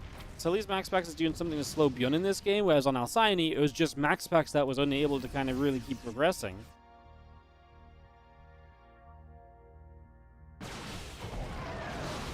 Oh no, full medivacs, all getting caught, 3 of them going down. Oh my goodness, MaxPax is going to attack, because that's a massive supply swing. Suddenly just 24 supply of units going down. Well, actually, 30 supply of units with the medivac included. 30 supply of units just going down. Massive catch from MaxPax, and ByuN is going to struggle to rebuild all of that quickly enough to get back on track. MaxPax already had some army set to the top right side. It's going to try and come in from the right as the army here comes in from the left. The Vikings trying to hit the Colossus down quickly. The Stalkers advancing through, more Colossus showing up. Disruptor shot up the middle. Good for a few units, and ByuN supply is just not recovering from those medivac losses. MaxPax out multitasking ByuN, catching him unawares on that bottom side, and now with the army continuing to press forwards, the Colossus are going untouched, and MaxPax is able to just push through because, of course, as well, there's no reason to look back at home. He cleaned up the threat on the other side of the map. He goes straight into the natural. He knows he has this tournament in his hands, and he's got no reason to slow it down or to give it up. The DT's distracted, ByuN made the mistake, and MaxPax jumps on the capitalization. MaxPax makes ByuN make the bigger mistake, and GG is called. MaxPax denies the 3-0 reverse sweep and gets himself the victory here in this finals. 3-2. MaxPax champion of our WardiTV Summer Bash. And that, guys, is going to wrap up another WardiTV tournament. Our first real one in quite a little while. I really appreciate you all dropping by and tuning in. We've not run a lot of WardiTV events lately. Took a little bit of a break from them, but we are trying to come back, especially after eSports World Cup. We're going to hopefully have a whole bunch more for you guys as well. So I hope you guys have A, enjoyed, and B, I hope you guys will continue to support. Again, thank you so much for all the love today. We've had loads of subs and donations and support. All of it is helping us to put on more WardiTV tournaments in the future as well. Like I say, after eSports World Cup, we're going to have something else. Next week, we actually have the WardiTV Team Liquid Map Contest Tournament number 12. It's going to be a team-based map contest, which means that we're going to be seeing 2v2s, 3v3s, and 4v4s. That's going to be next week, starting on Wednesday. Outside of that, just thank you again so much for showing up, being here. If you've just sat back and watched ads while the games have been going on and stuff as well, super appreciate it. Obviously, do continue to hit that follow button, see when we go live in the future. And if you're on YouTube, you can like the video, subscribe to the YouTube channel as well. Helps us out a whole bunch. And yeah, that's I think about it for the outro. So again, if you've got any support to throw, subs, anything, even if it is just a follow, please do it. It really does help us out. It allows us to run more events just like this one. Thank you so much. I appreciate you all. And I will see you guys tomorrow for some World Team League action. So I'll see you guys tomorrow for some WTL games. I hope you guys will join me for that. I'll see you there. You guys have a great rest of your day. So long, farewell, and I'll see you guys next time. Bye. Let's have ads on the outro, then we'll host someone up and spread the Starcraft love.